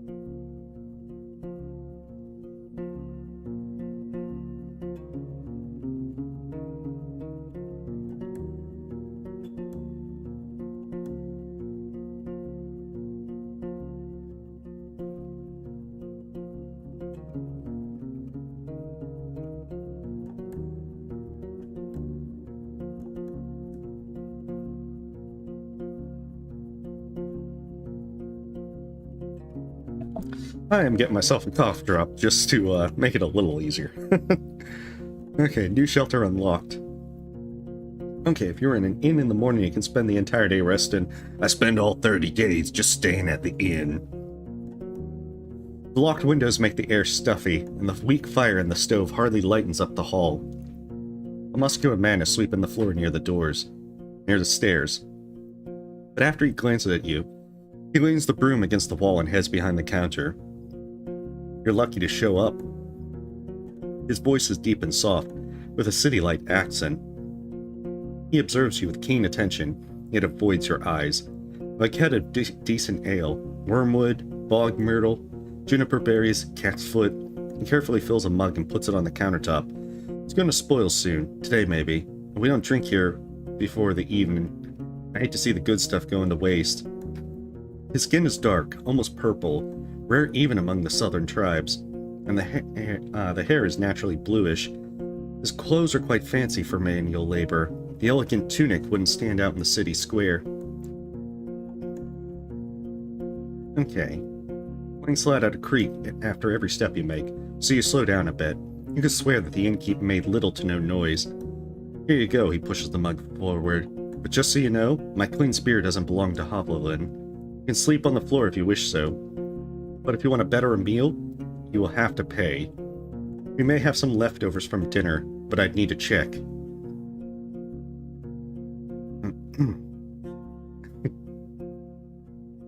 Let's see. Yeah, we definitely don't want to, We're gonna go with distance, because it seems like that's what was said. He nods and fills another mug, this time with water. I guess there's no point in waiting for Asterion then. I'm glad to see someone taking his place. Even my crew here hits the road only if they need to see the healers of Howler's Dell, and they're more than resourceful. Roadwarden is always going to find work here in the north. Though maybe not on the eastern road. He takes a mouthful of water and drinks it with a pleased sigh. There are no guests here at the time, or hardly ever. I can take a short break. He meets your eyes, though for a brief moment. Alright, let's drink. The dark room and wooden walls of the mug make the liquid look as brown as a chestnut. Lee and spring hits your nose, and the first sip is even too complex, too flowery. While the brewer has used fancy ingredients, the exotic licorice ruins the aftertaste. Let's see. Oh, that's probably not pronounced correctly. Now you know why there's so much left. Maybe it takes an acquired taste. The innkeeper nods. I was hoping to see someone willing to patrol the roads. Maybe you'll help me with a worrying thought I have. Which is? There are brigands in the woods. Our place is a stronghold, so I'm not afraid of an open strike. They've got more active in the last 2 years. One day, they may steal our furs, and I've no doubt they're the reason why merchants come here only once. Having bandits around gets expensive. Let's see, he rubs his hand together, camouflage in his paws. I want you to reach Howler's Dell, northwest from here. It's the largest settlement around. I'm sure you'll get there sooner or later. Ask Thias, the mayor, about Glossia, the bloodthirsty wolf of a woman. I've heard rumors about a raid in the north. Glacia is ready to break the truce with the locals. I'm willing to join forces with them to get rid of her band. He looks at a nearby dragon bone. Not too difficult, right? Just do it when you have a chance. A couple of days won't make much of a difference. I'll pay you two coins when you get back with the news. Fine? Okay. Great. What else do you need? Let's see.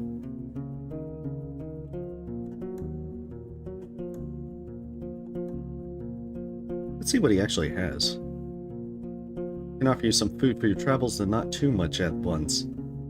Here I mostly keep strong drinks and such, but I can go to the cellar and pack something for you. Apples, nuts, sausage.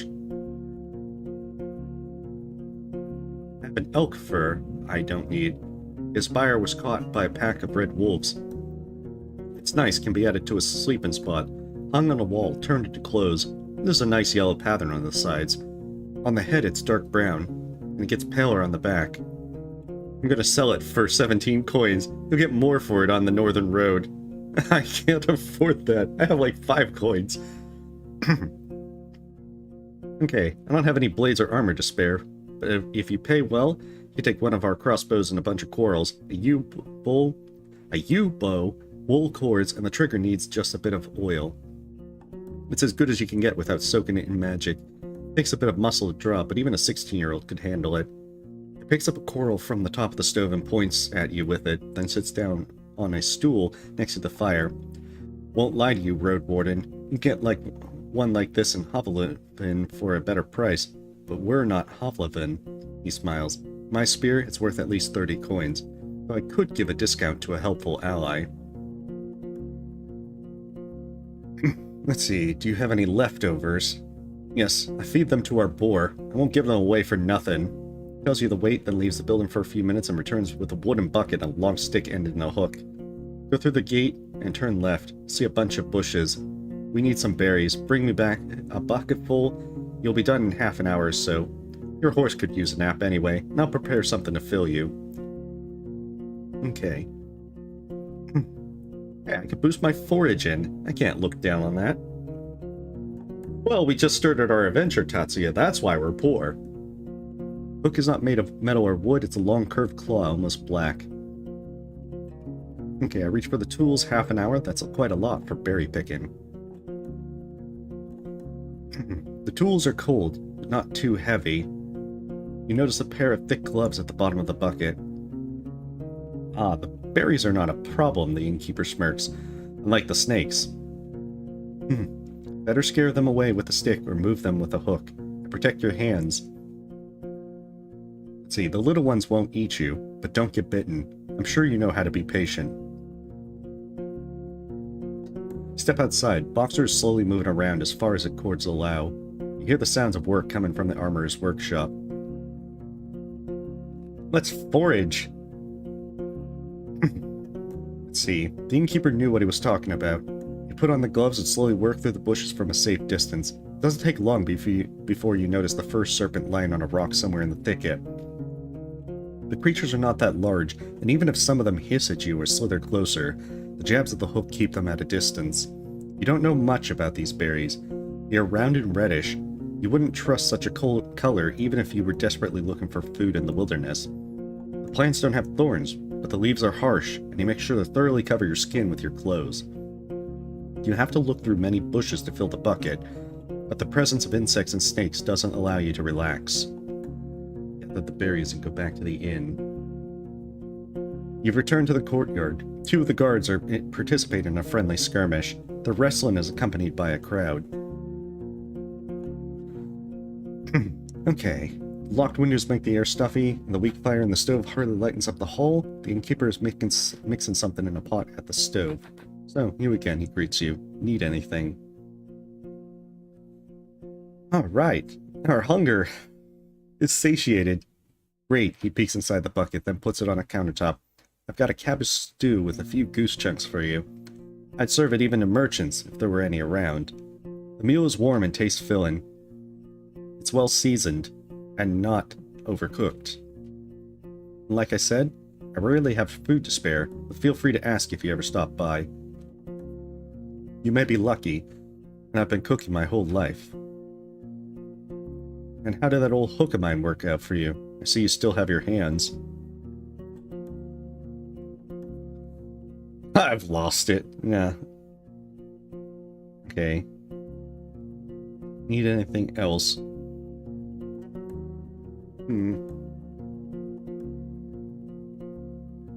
I feel like there's a lot of things that we should be asking about. However, with the narration, I doubt that I want to try and narrate through all this stuff. So we're going to try and keep it relatively simple. Are you now? He goes to the table and invites you to sit down with them. I don't think I'm going to be much help. He rests his elbow on the tabletop and quietly grunts to clear his throat. But I want you to find him, so... When asked about his intentions, he measures his word. Asterion and I have made a risky deal. Well, a promising one. Last time he was here, he took 50 coins, my half of the investment. He anxiously knocks on the table with a fist. If you get my coin, or at least find out what happened to the guy, I'll make sure you won't be disappointed after bringing me the news. Could it be that Asterion stole the money and ran away? He looks out a window and starts to play with the shutter. I just think Asterion ain't the kind of soul that would do such a thing. For him, it wasn't much of a fortune, and I'd risk saying he had earned my trust. Not only mine, you know. It's easy for a Roadwarden to make connections. He always had places to go, things to take care of. He rubs the table with his thumb, as if trying to clean an invisible stain. I've asked travelers, I've sent a couple of my pals to find him. No real news. I know he stayed in White Marshes for a day, and it was meant to do something for the people there. It was a village in the northwest. Just stay on the main road until you reach the bogs, then enter them. You may get there before dusk. So let me know if you find anything, and we may yet return to this whole investment thing. That's actually towards the necromancy place that we were told about. So that might actually be a good place to go to next. And now, 1 second.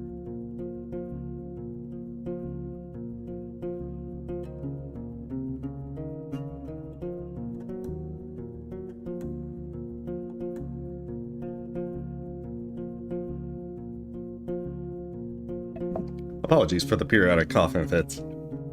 Okay, you step outside. Boxer is lazily looking around. You hear the sounds of work coming from the armorer's workshop. Let's see.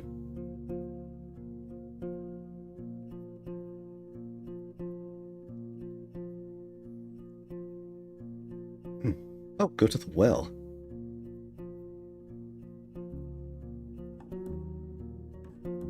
The recently renovated wooden roof covers the well from rains and birds. One of the guards is enjoying the cold drink he drew with a bucket. Tells you to only use as much water as necessary. Aw, geez. My clothes need no washing? My face is dirty. I think I do need a wash. Yeah, I've been trying to drink periodically. My throat's just slightly scratchy. I think that all the talking is probably also not ideal, but nonetheless. We're gonna make it through. After all, this one's fun. I kind of want to see how far the demo goes. Okay, what's the, You walk past the well and find a small open shed not unlike the stable, with a humble set of tables, carving tools, hammers, sharpening stones, pincers, knives, and others. As long as something can be solved by brute force, this place will find a way to do so. There are two people sitting on a long bench. The first one is a male with maybe inch-long hair, a clean-shaven face, a thin, long yellow tunic, revealed legs, and sandals. He ignores your presence, sewing a gambeson with great concentration. The second person is a boy, maybe 15, who's wearing a crude outfit of a farmer. He glances at you, but soon returns to sharpening a long dagger.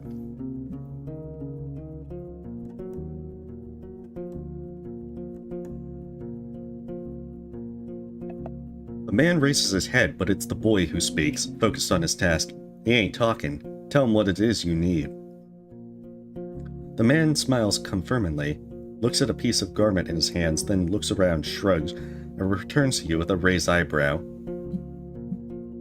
Let's see. Maybe not now, but I'm in need of your services. Okay. Points at the laces in front of your jacket, then raises a clenched fist to his shoulders and gently speaks and lowers them, as if he's taken off a robe. You follow his command and allow him to properly inspect your gambeson. After a few minutes, he gives it back, then reaches for his purse. He pulls out one dragon bone, shrugs, then another one, and waves both of them in the air. Pursing his lips, makes a few speech-like noises with his empty mouth, groaning what sounds like, I don't know. He nods enthusiastically, but then apologetically points behind him at a small box filled with basic tools. He ain't that experienced, says his existence. We do this and that, but only the simple things. Yeah, that actually would be pretty useful. Sadly, however, I don't think it's gonna... In the immediate sense, it probably won't be that great. Okay. So then that one is as good as it gets with that. Let me see. I wonder how much that actually... Suppose this is a good time to experiment.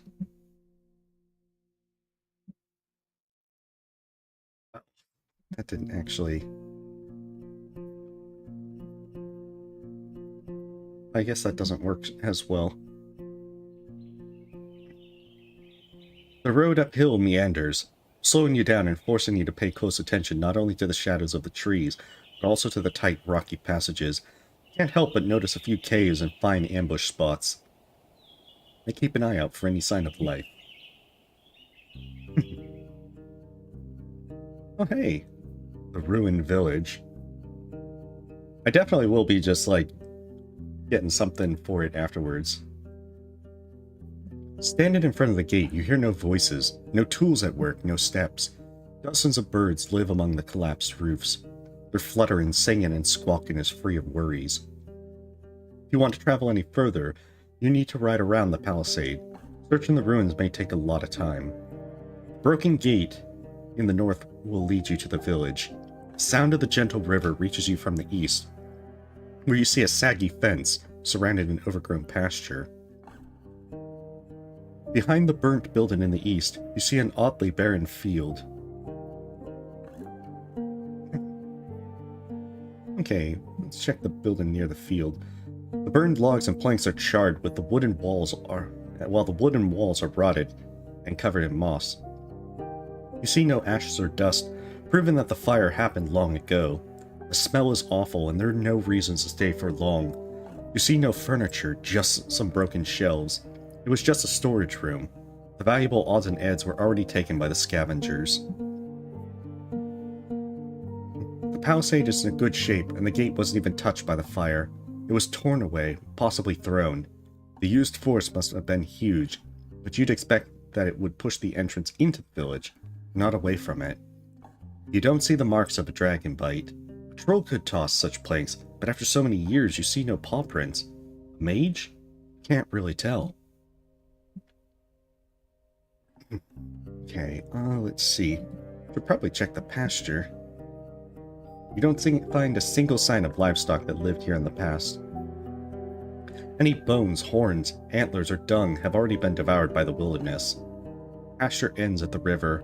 On the opposite bank, the meadow turns to a thick forest, impenetrable for a rider. What are the chances that a herd of defenseless animals could get there and survive? The breach in the southern fence wasn't made by some brute force. You find axe cuts in the spots that were ultimately broken away. After all these years, there are no tracks that you could follow. Okay, check the fields. You're surrounded by what looks like a field plowed in late autumn. Thieves, disturbed by hundreds of rains and snowfalls. There's a few clumps of grass and weed, but a place like this one, abandoned for years, should already have turned itself into a green leaf. A barren field? Maybe it was overused, but you would expect the weeds to sprout. A curse? In the north, you see a path leading around the palisade. The path leading west from here ends at the edge of a field, shifting into a meadow, then a forest. In the north, you see a path leading around the palisade. Okay. Feel a slight aching in your stomach. Ooh, what could that be? Let's inspect the palisade. Tracks of human footwear and many, many more ape footprints cover the path formed around the palisade's breach. As far as you can tell, the freshest footprints lead to the village. The wooden stakes spread across the ground are rotten, covered in mushrooms, small flowers, insects, and worms. A good source of animal goblet food, though you'd expect them to also hunt for the birds and eggs. The meadows in the west quickly turn into a forest. The grasses in the north surround dozens of tree stumps, already covered in moss and fungi. Going south, you reach a large field, but you don't see any don't see any crops. Yeah, I shouldn't enter the forest, especially not in this area. It's unpredictable. Feel a slight aching in your stomach. Let's see, let's go to the main square. Okay, in every village, the main square is the fanciest area, meant to charm the travelers. Yet in this way, it's more than you expected. The houses are as big as in Havelevin, and the paved ground took a lot of work and materials. The walls, now charred and riddled with holes, are made of an expensive coated wattle. The tiles for the roofs also had to have been brought here from a distant settlement. You peek inside the three smaller buildings, the rotted remains of their former splendor. The birds living in dozens of nests respond to your arrival with quite a commotion. You don't even find a single dragon bone, nor a tool or piece of furniture left unbroken or unrotten. You're surrounded by bad smells, dirt, animal droppings, and garbage. The well also stinks. It has no bucket, but you'd be afraid to use it anyway. Who knows how many birds ever leave themselves inside, or how many old rats have found their death while climbing up the walls. Suddenly, you hear some sounds coming from the largest building. Your stomach makes you let out a painful groan. That's kind of... not sure if it's hunger. Maybe our character, this is like a cursed place. Okay, prepare the axe. Hey, welcome unavailable. You step cautiously and take a peek inside. The flickering candlelight shows you broken furniture, yet no signs of burnt wood.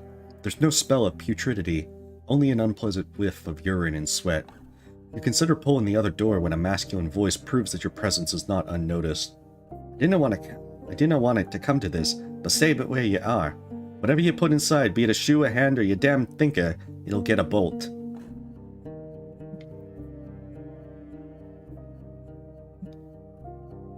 Okay. Let's be friendly. Relax, stranger. I'm a Roadwarden. And you chose this place to visit. From all that there are, even outlaws don't come here. He pauses, then goes on before you respond. It may be you're telling the truth, so let's say this. My little ballista here is all pulled and ready, but you won't do anything stupid, right? No running, no jumping around. Show your hands. The man's voice lacks confidence, and his accent is tricky for you. He could be from the distant south, but as long as you don't speak too quickly, you understand one another.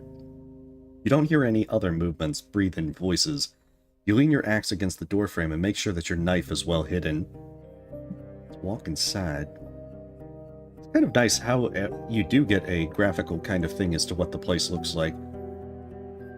The dense smell of urine hits you with full force, while the tools and utensils are hard to distinguish from rubbish. The route to the upper floor is blocked by the collapsed roof and loose wooden beams.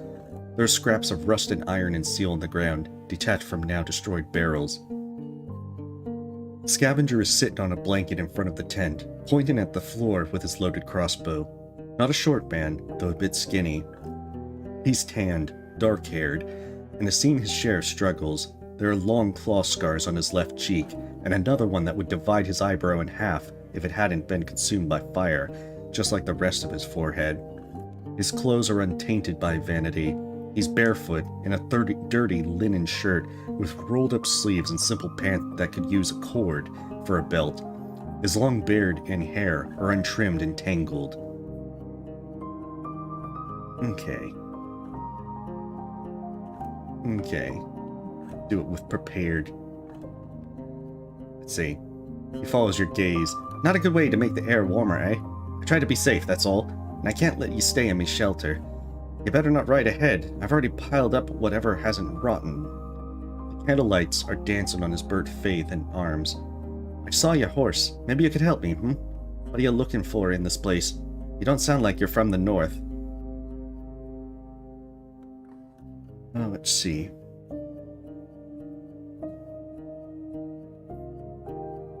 We'll go with the other thing for the other Warden.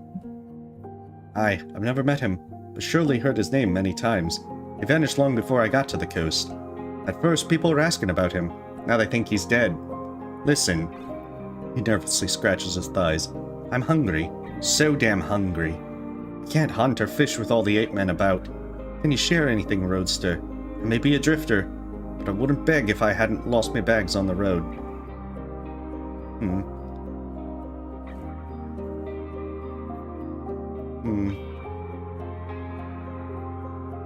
Let's give him this. You can have gruel. Lets out a relieved breath. I may even boil it. After a moment of hesitation, he grabs the apple. Without you, I would have had to run after birds with my ballista. But I would need to save the bolts for the ape men. Because of these stinkers, I can't roast here, and raw meat makes me want to puke. Thank you. After a couple of solid bites, he puts your gifts into 2 wooden bowls. Now, Roadster, he says with a full mouth. If you have questions, ask. I'll say a lot to make you get me out of here. Okay. Ask him what he wants. Oh, you can also ask about the sickness. Yeah, this is Roadwarden unavailable. Kind of, this is actually pretty big for a demo. Though then again, I presume most people are just reading instead of narrating while playing. I'm curious as to actually how far it goes. For it. I think we've been doing this one for about an hour and a half. And we've only gone a few places.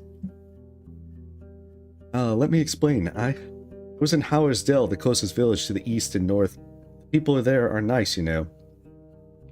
Not like old Pygos. Those who are all boring and grimmer than a crow.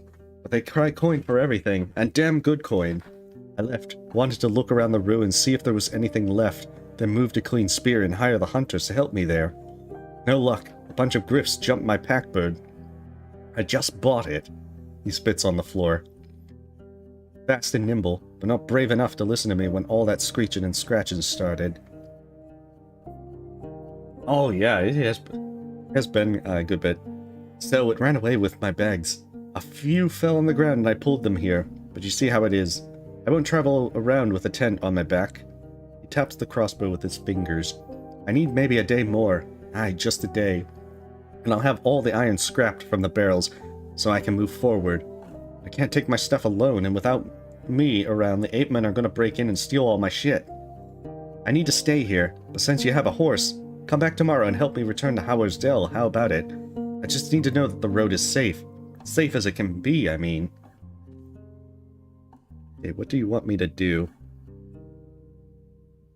I need you to make sure there's no danger hiding on the road, from here to Howlers. Or rather, I know there is some danger, but as long as you can get there and safely return, I'm sure we can handle some Roman monsters.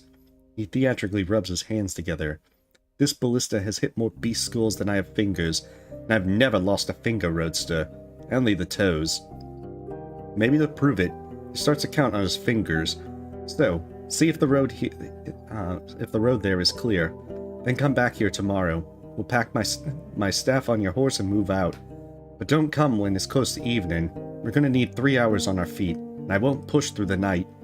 Even sleeping next to an ape-man tribe is safer, he chuckles. And don't make me wait for too long.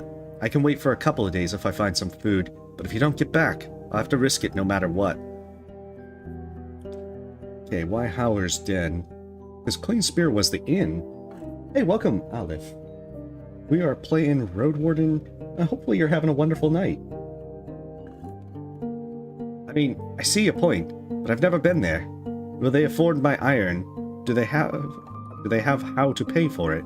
I need coins to find a handy bunch that will walk south with me. And I need a new staff and bolts. I know the village, it's a nice place, and even has a smithy. Of sorts. Okay, had a chance to take a look though. A large inn, a safe one. They seem to be rich and have enough hunters to guide you south. You can use our iron to barter.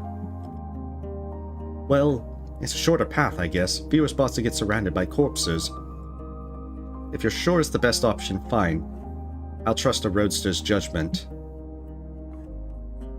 I have ways to pay you, don't worry. I can give you dragons, but first I have to sell the iron, so I'll need a bit of time, you see. 5 for a short escort would be plenty, I'd say. But if you want, I'll give you a secret jar of mine, a very fine mixture that scares ape men away. Works on pebblers, too. When you ask if all this stench of urine is somehow related to the potion, he just winks and chuckles. Let's see. Okay, we'll do that. Just come tomorrow, I'll make it worth your time. Why does this place make us sick? Me too, and the guts and the thinker. Gets easier with time if you're patient. Must be the air, the smell of death. Death and ape men piss. He pats his stomach while laughing. Let's see.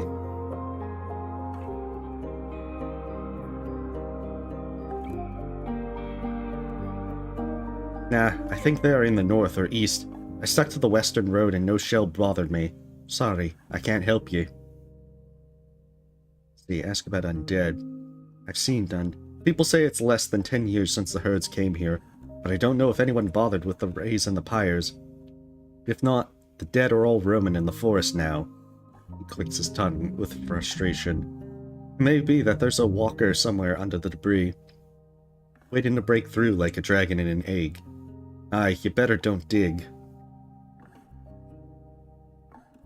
Let's see. Ask about what happened. Well, I won't guess, but I saw many ruins. There's no treasure and skeletons here, so this place means as much as dirt. Someone was barking too loud, so the beast broke through and made them quiet again. He clicks his tongue, and that's that. Talking about nature's fury brings bad luck, don't you know? Okay, so we definitely want to try and check more stuff. Why not go check out what the north is like? You approach the northern gate. The paths here are almost reclaimed by grasses. To your east and west you see shadowy alleys behind damaged buildings. Take a look at the gate. Push or pulled, it doesn't move an inch. Someone has spread dirt and rocks both underneath it and around it, seemingly to keep the plank stuck in the ground. You don't find anything worth picking. The half-dead kinses... yeah, I probably mispronounced that. Have maggots crawling under the skin. Let's see, you wonder which part of this meal is more tempting for the dark-winged birds, sitting among the branches, the flesh of the fruit, or of the worms. Hey, welcome. This is Red. This one's called Roadwarden. It's more of a text-based adventure, as we are in kind of like a post-apocalyptic world. Let's see. Rarely eaten without a chance to let. You can safely guess that they were meant to be dried or add taste to cookies or strong drinks. After a few minutes, you realize that the bottom part of the tree, just above the ground, is partially charred. Someone had to oppose a torch here, but the wet wood didn't burst into flames. Look into it. It's filled up with soil and you find nothing interesting about the area around it. Can we open the gate? Should take a look at the other side to be sure it's even possible, especially since it may take a couple hours without proper tools. Okay, let's check the clearing to the west. The meadow is lush and colorful, and so dense it's unsafe for a rider. For a couple of minutes you lead Boxer with a rope, avoiding the potential disaster in case a wolf falls into an animal den. Being forced to travel around the palisade every time you get here is going to be a pain. Most of the tree trunks look similar and have a comparable size. They were most likely planted with the sole purpose of being cut down. Let's see. And used by the locals. Though cut in so many trees at once, that alone could provoke the wrath of the herds. Such a process should be spread across a couple of seasons, and you can't be sure that was the case. In the west and north, the clearing turns into a wild forest. In the east, you see a road leading north.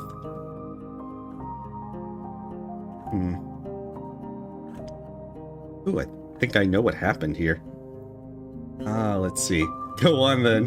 Oh no.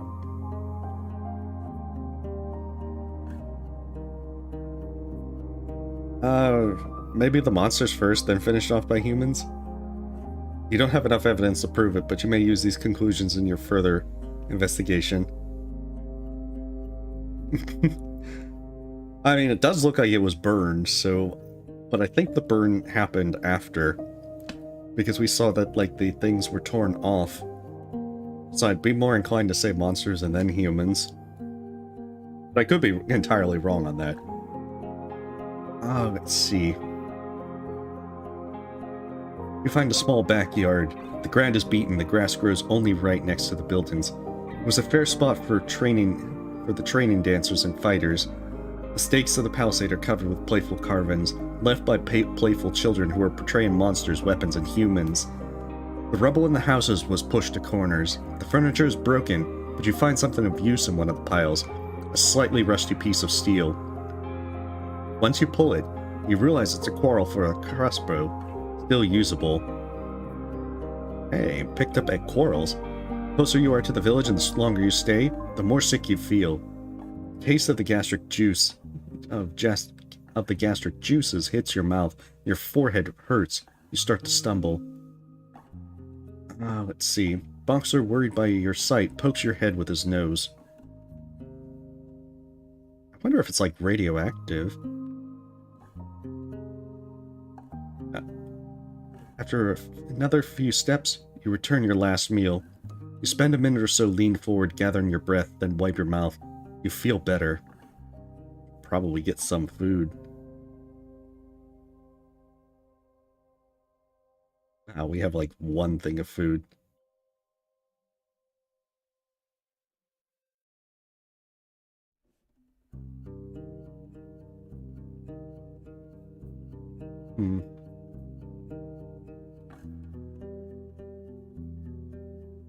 Ooh, go to the road leading north. You're at the closed northern gate, and the collected road is partially overgrown. You hear a river in the east, separated by a lush meadow filled with crickets and rodents. That's a good question. That probably wouldn't be the best idea to do, Tormuz. Hopefully this is one of those gameplay and story segregation things. I canonically have puke on my face now. No wonder my character's named Cranky. You would be too if you had puke all over yourself. Okay, wonder if we can open the gate. Oh, it might take a couple of hours, especially without proper tools to help you remove all the random rocks. I'd do it anyway. Ouchie. You smell of sweat and dirt. People stay away from you. Take off your cloak and pull away your bags and satchels, while Boxer gladly grazes in the meadow. After looking at the pile of dirt, you let out a sigh. You start with the larger rocks, removing the ground around them, pushing them into a single pile. Then you do the same on the other side. The real problem is the soil. You keep kneeling and bending forward to keep away the larger clods. It goes on for a long time, and once you're done, your back hurts a bit. From now on, passing through this place will take you less time. I suppose that could actually be useful. Let's go to the river. Maybe we can actually clean ourselves off a bit. Oh, shoot. I guess not. It's the Aquentian family of boars, some of them brown, some black. You consider turning back, but they pay you little attention. After a couple of grunts, they run north. The river is not too wide, yet unusually deep, with banks altered by the locals for decades, if not centuries. The water is cold and clean, yet filled with long plants grown from the bottom. You'd rather avoid jumping inside or drinking from it, but you're tempted to at least wash your face, neck, and hands. Dozens, if not hundreds of small fish are looking for tasty leaves, but also try to avoid predators. A dance of life, completely unaware of your presence. You suddenly realize there's something else buried among the kelp. A rusty sickle sticking out of the ground, a couple of stone axes and hoes. The wooden handles and the large wagon are covered with moss, but you recognize their shapes. Why would someone drop them here? On the opposite bank, the meadow turns to a thick forest, impenetrable for a rider. I'm actually surprised that didn't get me any, Hey, welcome, Scoodle. Oh, the river would be a decent spot for a fish trap if I had one. Let's see. The debris was partially moved outside the destroyed houses, but you find nothing of value. Table, cupboards, shelves, and bits and pieces were carefully ransacked. The wildly grown herbs and vegetables are the only remnants of the abandoned gardens. You spot fresh human footprints at the entrance to the latrine, most of which lead to and from the center of the village. You notice a set of simple tools leaned against a pile of rubble. A wooden spade and a shovel, a pointed stick, a hoe with a bonehead, a stone axe, all of them too old and too awkward to bother with transporting them around. But you know where to find them if you need them in the future. Okay, we're going to... Oh, we're getting sick again. Okay, leaning on your mount, you slowly go outside, keeping your mouth shut. After a few minutes, your mind gets clear. Maybe better to leave or at least stay away from the village for the rest of the day. The more you want to vomit, where do you go? Yeah, definitely. Oh, good, we can finally wash ourselves. The kelp forest reaches to the water's surface, surrounded by little creatures and the smell of river plants. You take off some of your clothes, crouch on the shore, and draw handfuls of water to splash them on your skin. You have no additional equipment that could help you here. Right. Definitely should get out of here.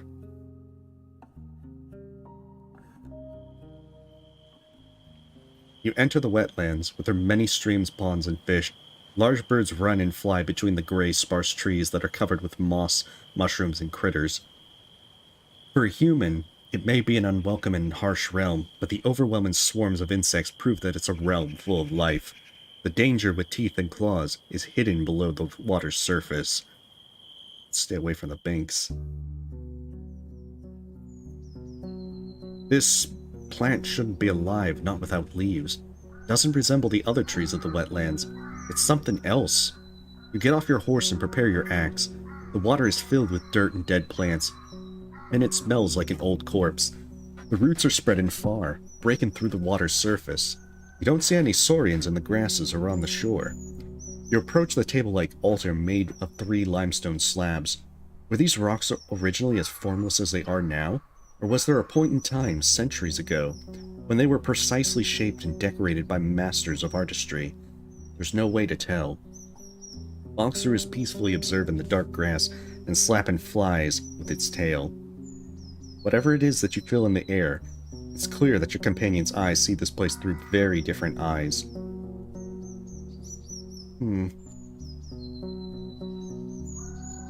I know there are dark forces hidden here. I asked deity for a vigilant eye and a bright soul.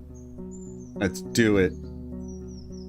You bow your head, trying to imagine an appropriate ritual. Whenever you start a thought, it runs away to the sounds of insects, visions of predators, smells of the muddy water. You rub your hands, focusing on what's in your grasp, slowly collecting your wits. Yeah, I just named it. It's same thing as I do with Stardew Valley. I'm just using that one as... I think I might have had more spaces to name it Harry Trotter, but this time I was just too slow to think that I could do that until after I had named him. Let's see. It takes a few moments, but you start breathing without sensing the stench. You arrange all the chaotic images into a cohesive utterance. Your prayer is brief, but once it's done, you feel prepared. Yeah, or Tater Trot. Tater Trot definitely would have worked too.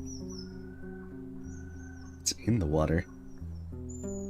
You step cautiously. Without knowing how deep it gets, you have to consider that a saurian could be camouflaged in the mud, waiting for a victim to get near. But you don't plan to kneel down and drink. You're hoping to dodge the potential strike. Once you get closer, you start breathing again. While the water is dirty, it's also shallow. You see the vegetation swim in insects and even small fish. All of them stay away from the tree roots, which look like a spiderweb covering the bottom of the pond. Aside from that, you don't see anything that would catch your attention. I'm curious about these roots.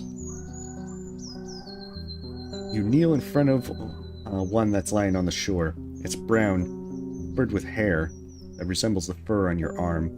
When you touch it, it's moist, softer, and warmer than what you'd expect. Ooh, what do you try to do? Quick, kick. Eat. Let's try kick. Let's see. The root is flexible and stretchy. Your blunt hits sink into it like a pillow. Whenever you lean away, it returns to its original shape. Oh, interesting. I wonder if I could have done eat as well. Cut is swift, but the nimble root is difficult to hold. He quickly sinks into the water, pulled by the rest of the creature, leaving a trail of red bubbles and mud. The water quiets down for a few minutes later. Oh, nice. Well, hopefully you're enjoying Stardew, Red. A chunk of the root is still in your hands. Sorry, a chunk of the root is still in your fingers, so you quickly move it into a jar from your bundles. Your hand is now covered with a red, sticky goo, smelling like rusty nails and sweet fruit mixed with beer. You reach for a water skin and wash your skin from the plant's juices. You don't see any creatures nor humans. It looks like you're safe. Okay, there's clumped dirt in the uneven nicks, used by years of winds and rain. Bottom surface of the table is dusty, but you don't find any spiderwebs or mold, even though it's a perfect spot for them. The tree roots cling to the altar in many spots. They're firmly attached. You struggle to move them by even an inch. The cream-covered limestone is cold and smooth. Ooh, let's make an offering. Let's offer the root. You can't do that or you don't... Hey. I have...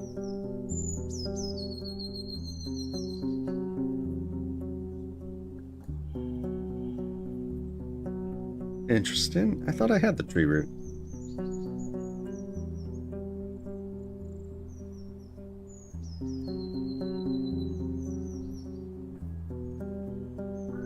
You put the tree's root on the altar, but nothing happens.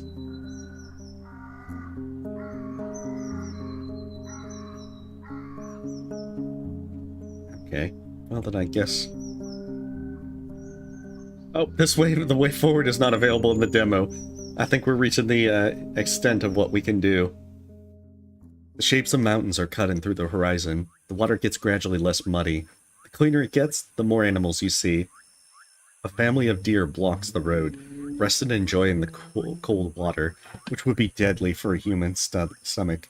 You consider riding around them through the sparse meadow, but your presence also makes them uncomfortable. Without much haste, they regroup and run east, into the leafy forest.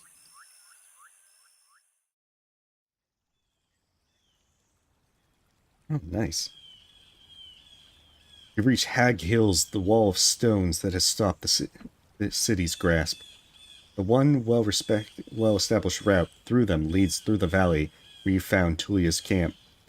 There are no maps of the highlands, nor local tribes, only stories.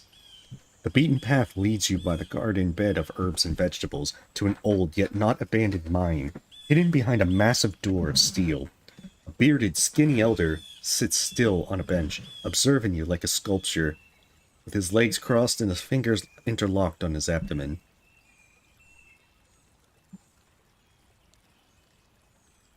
Yeah, we'll try and be friendly towards people. Good day to you. Don't worry about my mouth. I'll keep it away from your garden. Only worms too stupid to understand me would eat what's mine. You dismount and mention that your palfrey is no worm, but the man reprimands you with a thick accent. Let me see you whilst you speak. I cannot hear without magic, but I'll read your lips. He doesn't yell, but his voice reminds you of a combat instructor from the city. His face is wrinkled, but he sits straight with beard and hair still carrying a glimpse of fair blonde. He's tanned like a worker and his eyes are blue and piercing, as if they belonged to an infant. You nae from here, and I nae welcome strangers in this refuge. Say what you're looking for and be gone. Explain who I am. Good sir. There we go. He stares off across the garden beds, forcing you to wait in silence. The elder is tall, with long hair and a beard that was let loose a long time ago. His sandals are covered in dust, and you spot dirt on his clothes and skin. The woolen tunic and linen were made with care, decorated with colorful threads at the collar and sleeves. Now all the blues and greens have faded, and the fabric is held together by the patches and stitches. His hands are still folded. The voice remains firm. You do nae know our customs. Your name, your trade, your calling me naething to the forest. I do not know what you expect to find here, but this is nae a place for strangers. Okay, wait for him to look at me. The man stands up and approaches your palfrey. Without touching it, he observes eyes, main, stomach, and the rear. Officer ignores this examination. My nose was right then. Astarion is dead, as are his plans, such is the fate of all dreamers. He turns towards you with a grim look. Are you going to look for him? You nod. Why, if he's vanished into the fogs, there's no point in putting yourself in danger. What do you expect to find? Let's see. He might need our help. Do you believe that? That a man with no power over animals could disappear into the wilderness and survive for that long? He lets out a chill and laughter. I bow to your optimism. He doesn't actually bow. What you say is honest. You and I could share our paths one day. Defending those who can help themselves is something that makes me whole. Takes a deep breath and smiles. You have some questions for me. Let me see. Why would I allow a stranger to do such a thing? Give me just a moment. I need to step away for just a minute or two, and I'll be right back.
Okay, terribly sorry. Okay, let me see. How can you survive in this place being all by yourself? His raised voice makes him sound like a preacher. One day, me and my wife will be but defenseless old people, but we've studied Numa and leaves for many decades. I heal wounds and illnesses of humans and animal alike, and the beasts listen to our whispers. The holy seeds let our shells wait for death and strength. Okay. Oh, I haven't... I know how I should have addressed you, but I don't actually know how I'm supposed to address druids. Okay, let's see about the bandits. He strokes his beard, but then nervously grasps it. There are souls who steal from White Marshes, a village in the north.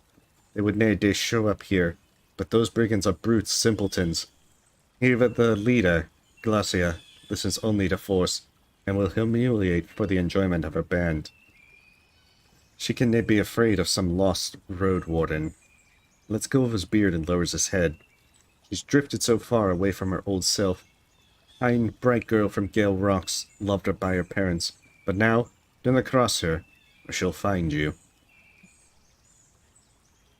Let's see, about the altar. He smiles. 'Tis the tree that you should pay attention to, the true gift from the forest. It answers to our offerings and rewards us with its magnificent fruits. They heal both shell and soul, and make anyone who eats them stronger than they ever were. We gather around this altar whenever the winter ends, and whilst it requires a painful sacrifice from all of us, prepares one's soul for the future like nothing else could. Maybe we should have offered blood. You know, just like cut ourselves, and then it's like, alright, you get some cool fruit out of a deal. That's right, we're all really filthy and dirty. It's your Roadwarden folks. Okay. I want to know what happened to the village in the east. Even I'm no willing to talk about that. He raises his chin, his beard shakes. His shameful tale ought to be kept in the past for the sake of the living.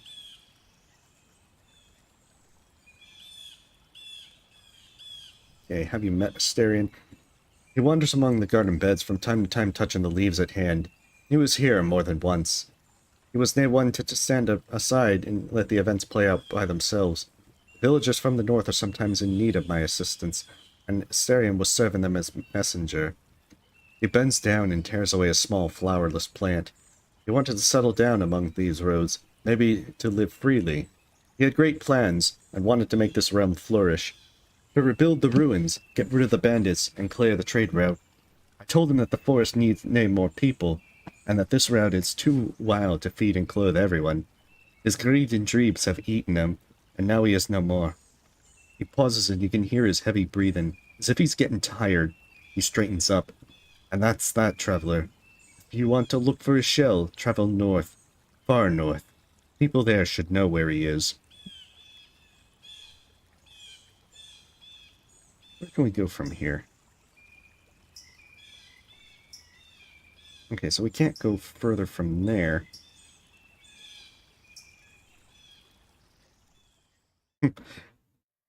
Alright, so we're going to check and see what else we can look at from this side. The curvy road is overgrown. Boxer trots when it has had a chance, but more often it walks, forced to jump over larger branches blocking the path. The nearby lake is surrounded by thirsty wildlife. I observe the dark forest, ready to react if something jumps at me.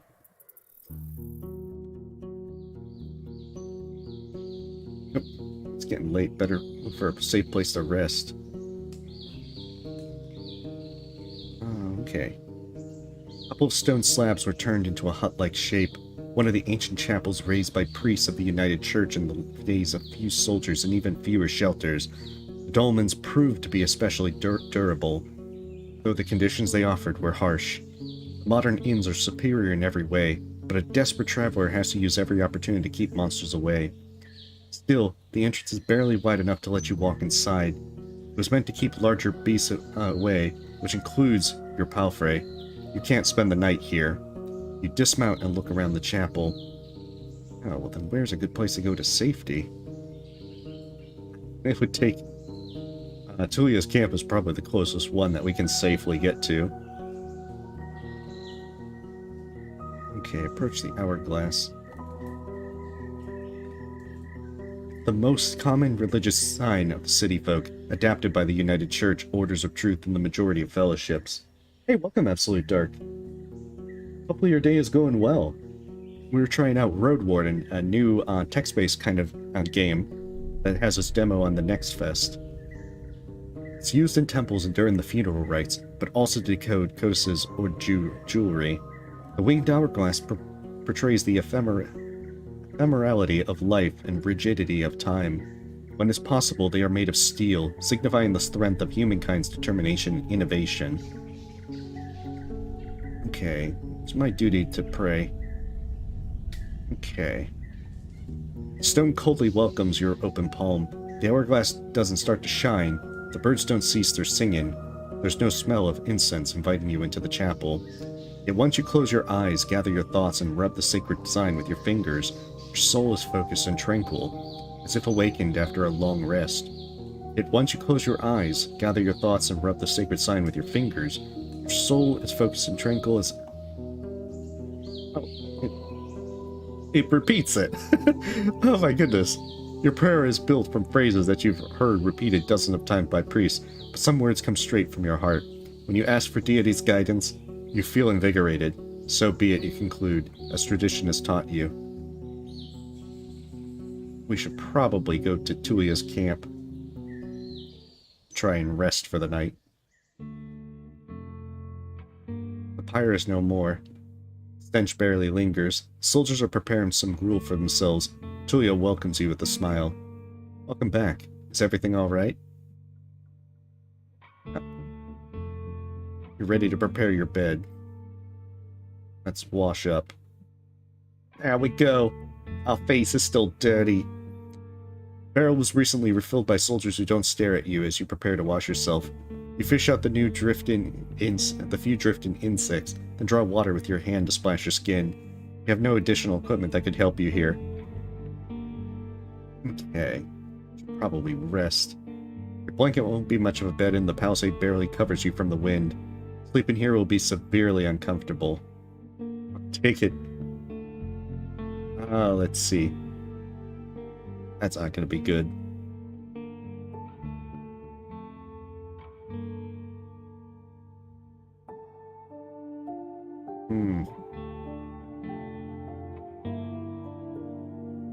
And we don't have any food. Oh, we have some coins. Could definitely try to see if we can actually make use of, see if we can make use of, if they'll sell us anything.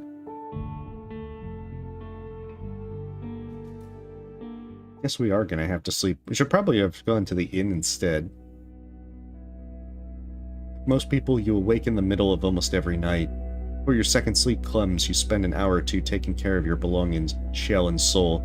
Some people spend this time with their friends, families, or lovers, but your routine is different. You don't have to take care of essential tasks. It is a demo, because, you know, look, the map here, going up there, we can't go that way because it says it's the end of the demo.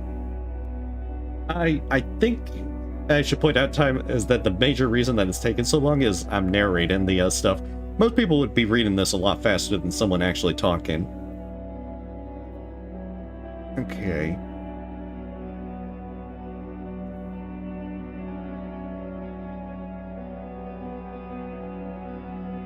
We'll work at a bit.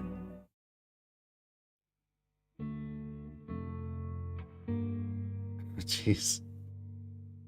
We're already doing so poorly. You're barely standing. Can't even trade. We could go that way, but I feel like we need to go and try and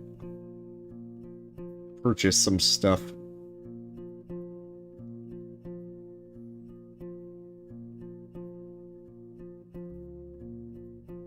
Okay.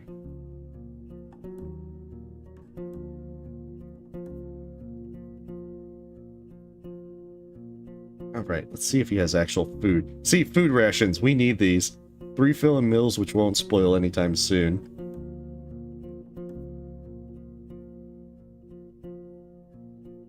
Oh goodness, we need food.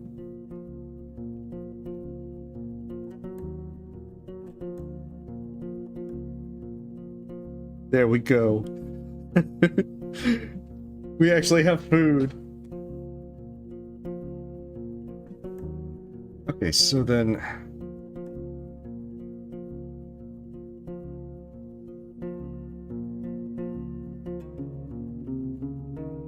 yeah, we're too tired.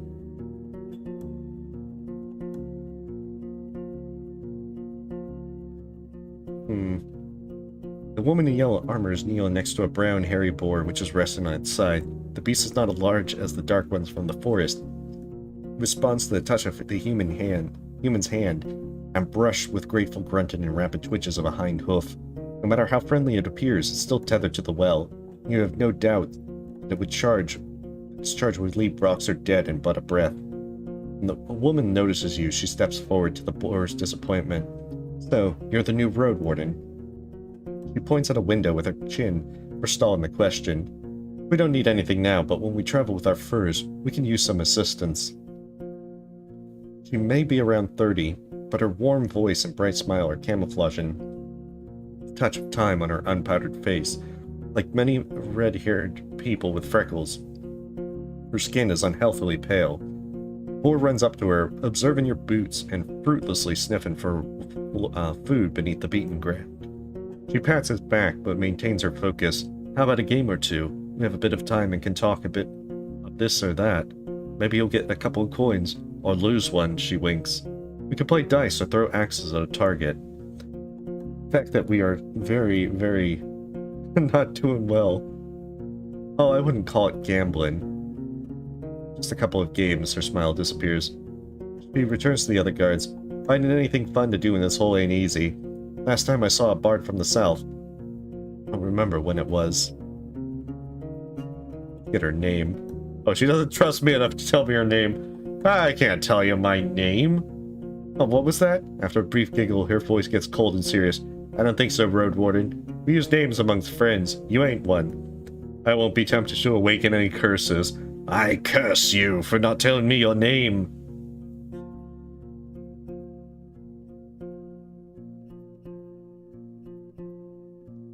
Okay. It's the same thing as before. So I should go back to this smuggler's thing and see about the, one quest.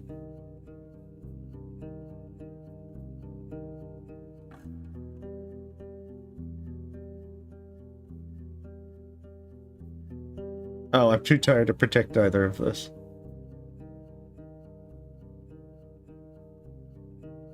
Let me see.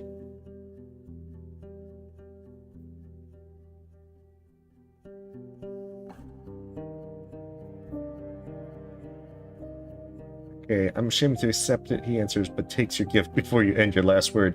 Puts it in a bowl and licks his lips. Now, I can stay here for at least a day more without risking a hunt or wasting my bullets, but it can't last for much longer, it sure can't. I'm actually surprised we can't, like, rest or something.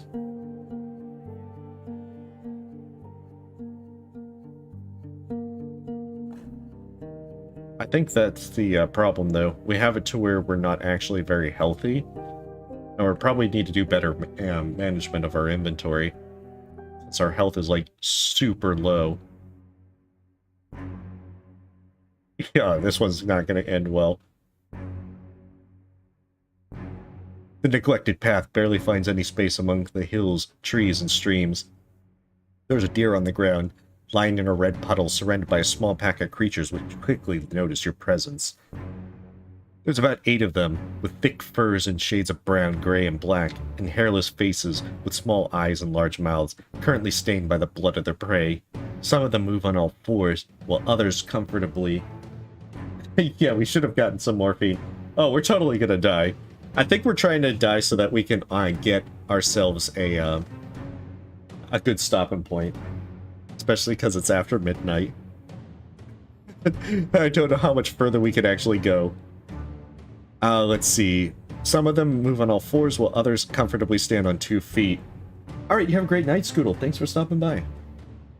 They are 2 to 3 heads shorter than you, but it's your mouth which truly towers over them, and you see how a couple of the beasts take a few steps back, grunting and glancing at one another. The one with gray fur shouts, and the others move towards the rocks and sticks which are piled on the road. Hold them awkwardly, and some struggle to maintain a straight posture, leaning on their new weapons for support. Then, almost all of them spread to your left and right, loudly blending with the shrubs. Only 2 of the apes are still standing still. Let's do it. Stop trying to be dead. That's the thing, I'm trying to die. Let's see. I charge at the goblins in the middle of the road. This is the worst idea. Your mount speeds up, though it doesn't have enough space to enter a gallop. You prepare your weapon, but while you have hundreds of hours of training behind you, hardly any of them happen in the saddle. You do your best to focus. The younger goblin attempts to stop your horse, but the strike it receives sends it into the nearby bush, screaming in pain. The gray one, however, manages to grab your boot, and is now trying to keep up with your speed, making one long leap after another. The first strong swing of your axe wasn't able to reach the target. A spear would do better in this scenario. Now let's try to kick it out. Oh, there we go. You're on the verge of death and it affects your appearance. Oh, so we don't die at 0 vitality, but we're probably going to die. You swing your foot around, or at least try to, overwhelmed by the weight and muscles of the beast. Before you manage to land a hit, your leg is already in great pain. The beast, however, gets scared. It lets go of the boot and leaps away, landing on the 2 hind limbs. It shouts after you, but stops its pursuit. Though it hurts, your leg is free and the road is clear. We ride as fast as we can. Yeah. Oh, jeez. For a few more moments, you hear the angry shouts and screeches, but soon after that, It's again only you and your mount. Time to see what we're going to find down the road. Probably death. Oh, I can't get rid of this obstacle. I won't get much cleaner in this filthy water. A round pine tree divides the road into two parts. For a wayfarer, walking over the thin branches at the top is not much of an issue. Even Boxer, led on a rope, could walk around the stump. But a large wagon couldn't move onward. Let's see. Couldn't move onward in one piece. At least not without detaching the mules, unpacking all the wares, and carrying everything over the branches. With such blockades, the merchants would have to find different routes. Cutting a tree into pieces would take hours, even with proper tools, and you can't hope to move it with just the muscles that you and your mount have to offer. Ooh, we can go north. As long as you ride uphill, the forest is sparse, and the grass covered with sunlight. Once the ground gets more level, the tree roots pierce through every scrap. The neglected road is coated with branches, acorns, leaves, and chestnuts. And some seedlings have already broken through the pitted surface of the road. If left undisturbed for another year or two, the forest will reclaim this place. Finally, you ride upward again. The plants are getting smaller, the road more rocky. I sigh with relief. Oh, it's pretty sure that it will die today. While the hills are full of life, you don't hear anything coming from the watchtower. Its upper level is not encircled by a wooden platform from which the guards could fire their crossbows or drop stones on the opponents below. So this place was not meant to be used in combat, but rather as a shelter from claws and fangs. Such structures can be found in especially untamed parts of the Dragon Woods, used occasionally by travelers or patrolling squads. Since the end of the war, the provincial cities can't find enough people in Dragonbones to keep them in good shape. See no footsteps, no lights, no fresh trash or a latrine. The only movement you notice belongs to the birds cleaning their feathers on the top of the tower, and to the branches moved by a fierce, cold wind.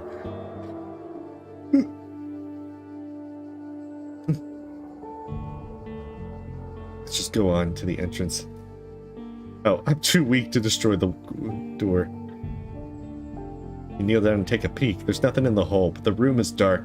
Tiny bits of light pass through the crevices of the windows. You see the shapes of wooden furniture, like tables cast on a ladder, but only the movement you notice belongs to the dust dancing in sunbeams. We're working on it. Alright, you have a good night, Tormuz. We're working on it, Antelope.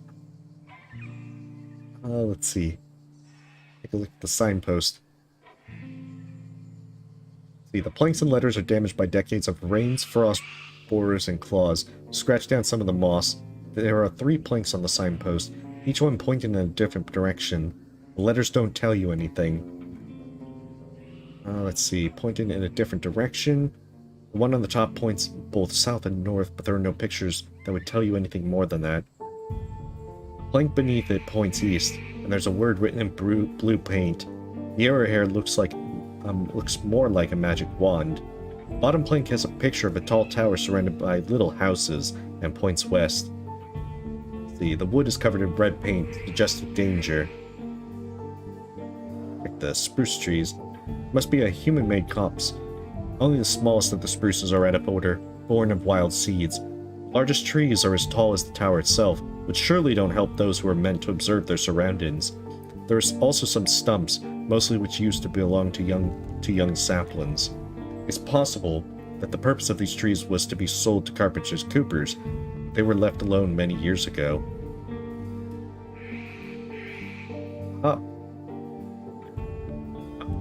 Yeah, that's the end of the demo then. Most quests require a further journey to be completed, but you've already explored every area that's a part of this demo. Thank you for your support. Oh well, there we go. It doesn't seem like it has a genuine ending, so to speak, but this still looks really interesting. I'm wondering if this is the entirety of the land, and that we're just kind of able to go places and see how they all connect. It kind of reminds me of those old game books and so forth, with choose your own adventure kind of stuff. So I'm really curious. I definitely want to play this further, as it once it actually gets released. I know, boo, we live 3 out of 10. Out of this one, I rated 0 out of 4 for vitality, and 0 out of 5 for appearance. You're too exhausted to get any use from your training. Oh no. Yeah, this one looks really interesting.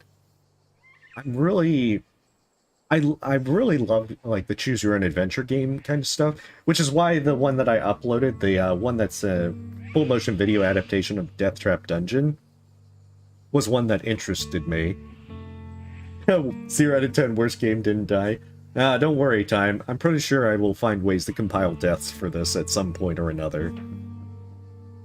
Just because I remember a lot of those fighting fantasy game books, so I'm kind of looking forward to seeing how that FMV one plays out. So nonetheless, it is actually like a good bit after midnight. It's 12:30 here, so I think that is probably going to be the extent of Neckfest demos in terms of streaming. I'll probably be uploading demos throughout the week until the next fest ends, and hopefully find a few other interesting games to do. But nonetheless, we'll continue with Hollow Knight on Saturday, do Stardew Valley multiplayer on Sunday, and then hopefully finish a story beside on Sunday night. And then we'll probably next Wednesday resume Doom Farm Stardew Valley stuff to try and go towards perfection. But nonetheless, thank you guys for watching. If you've, if you're looking for demos, make sure you check through this next fest, because there's usually quite a few games there that are really fun to check out. And this is only like touching the surface of them. There's quite a few other ones that should be interesting to try out. I know that Curse of the Sea Rats is another one that I've been looking forward to trying.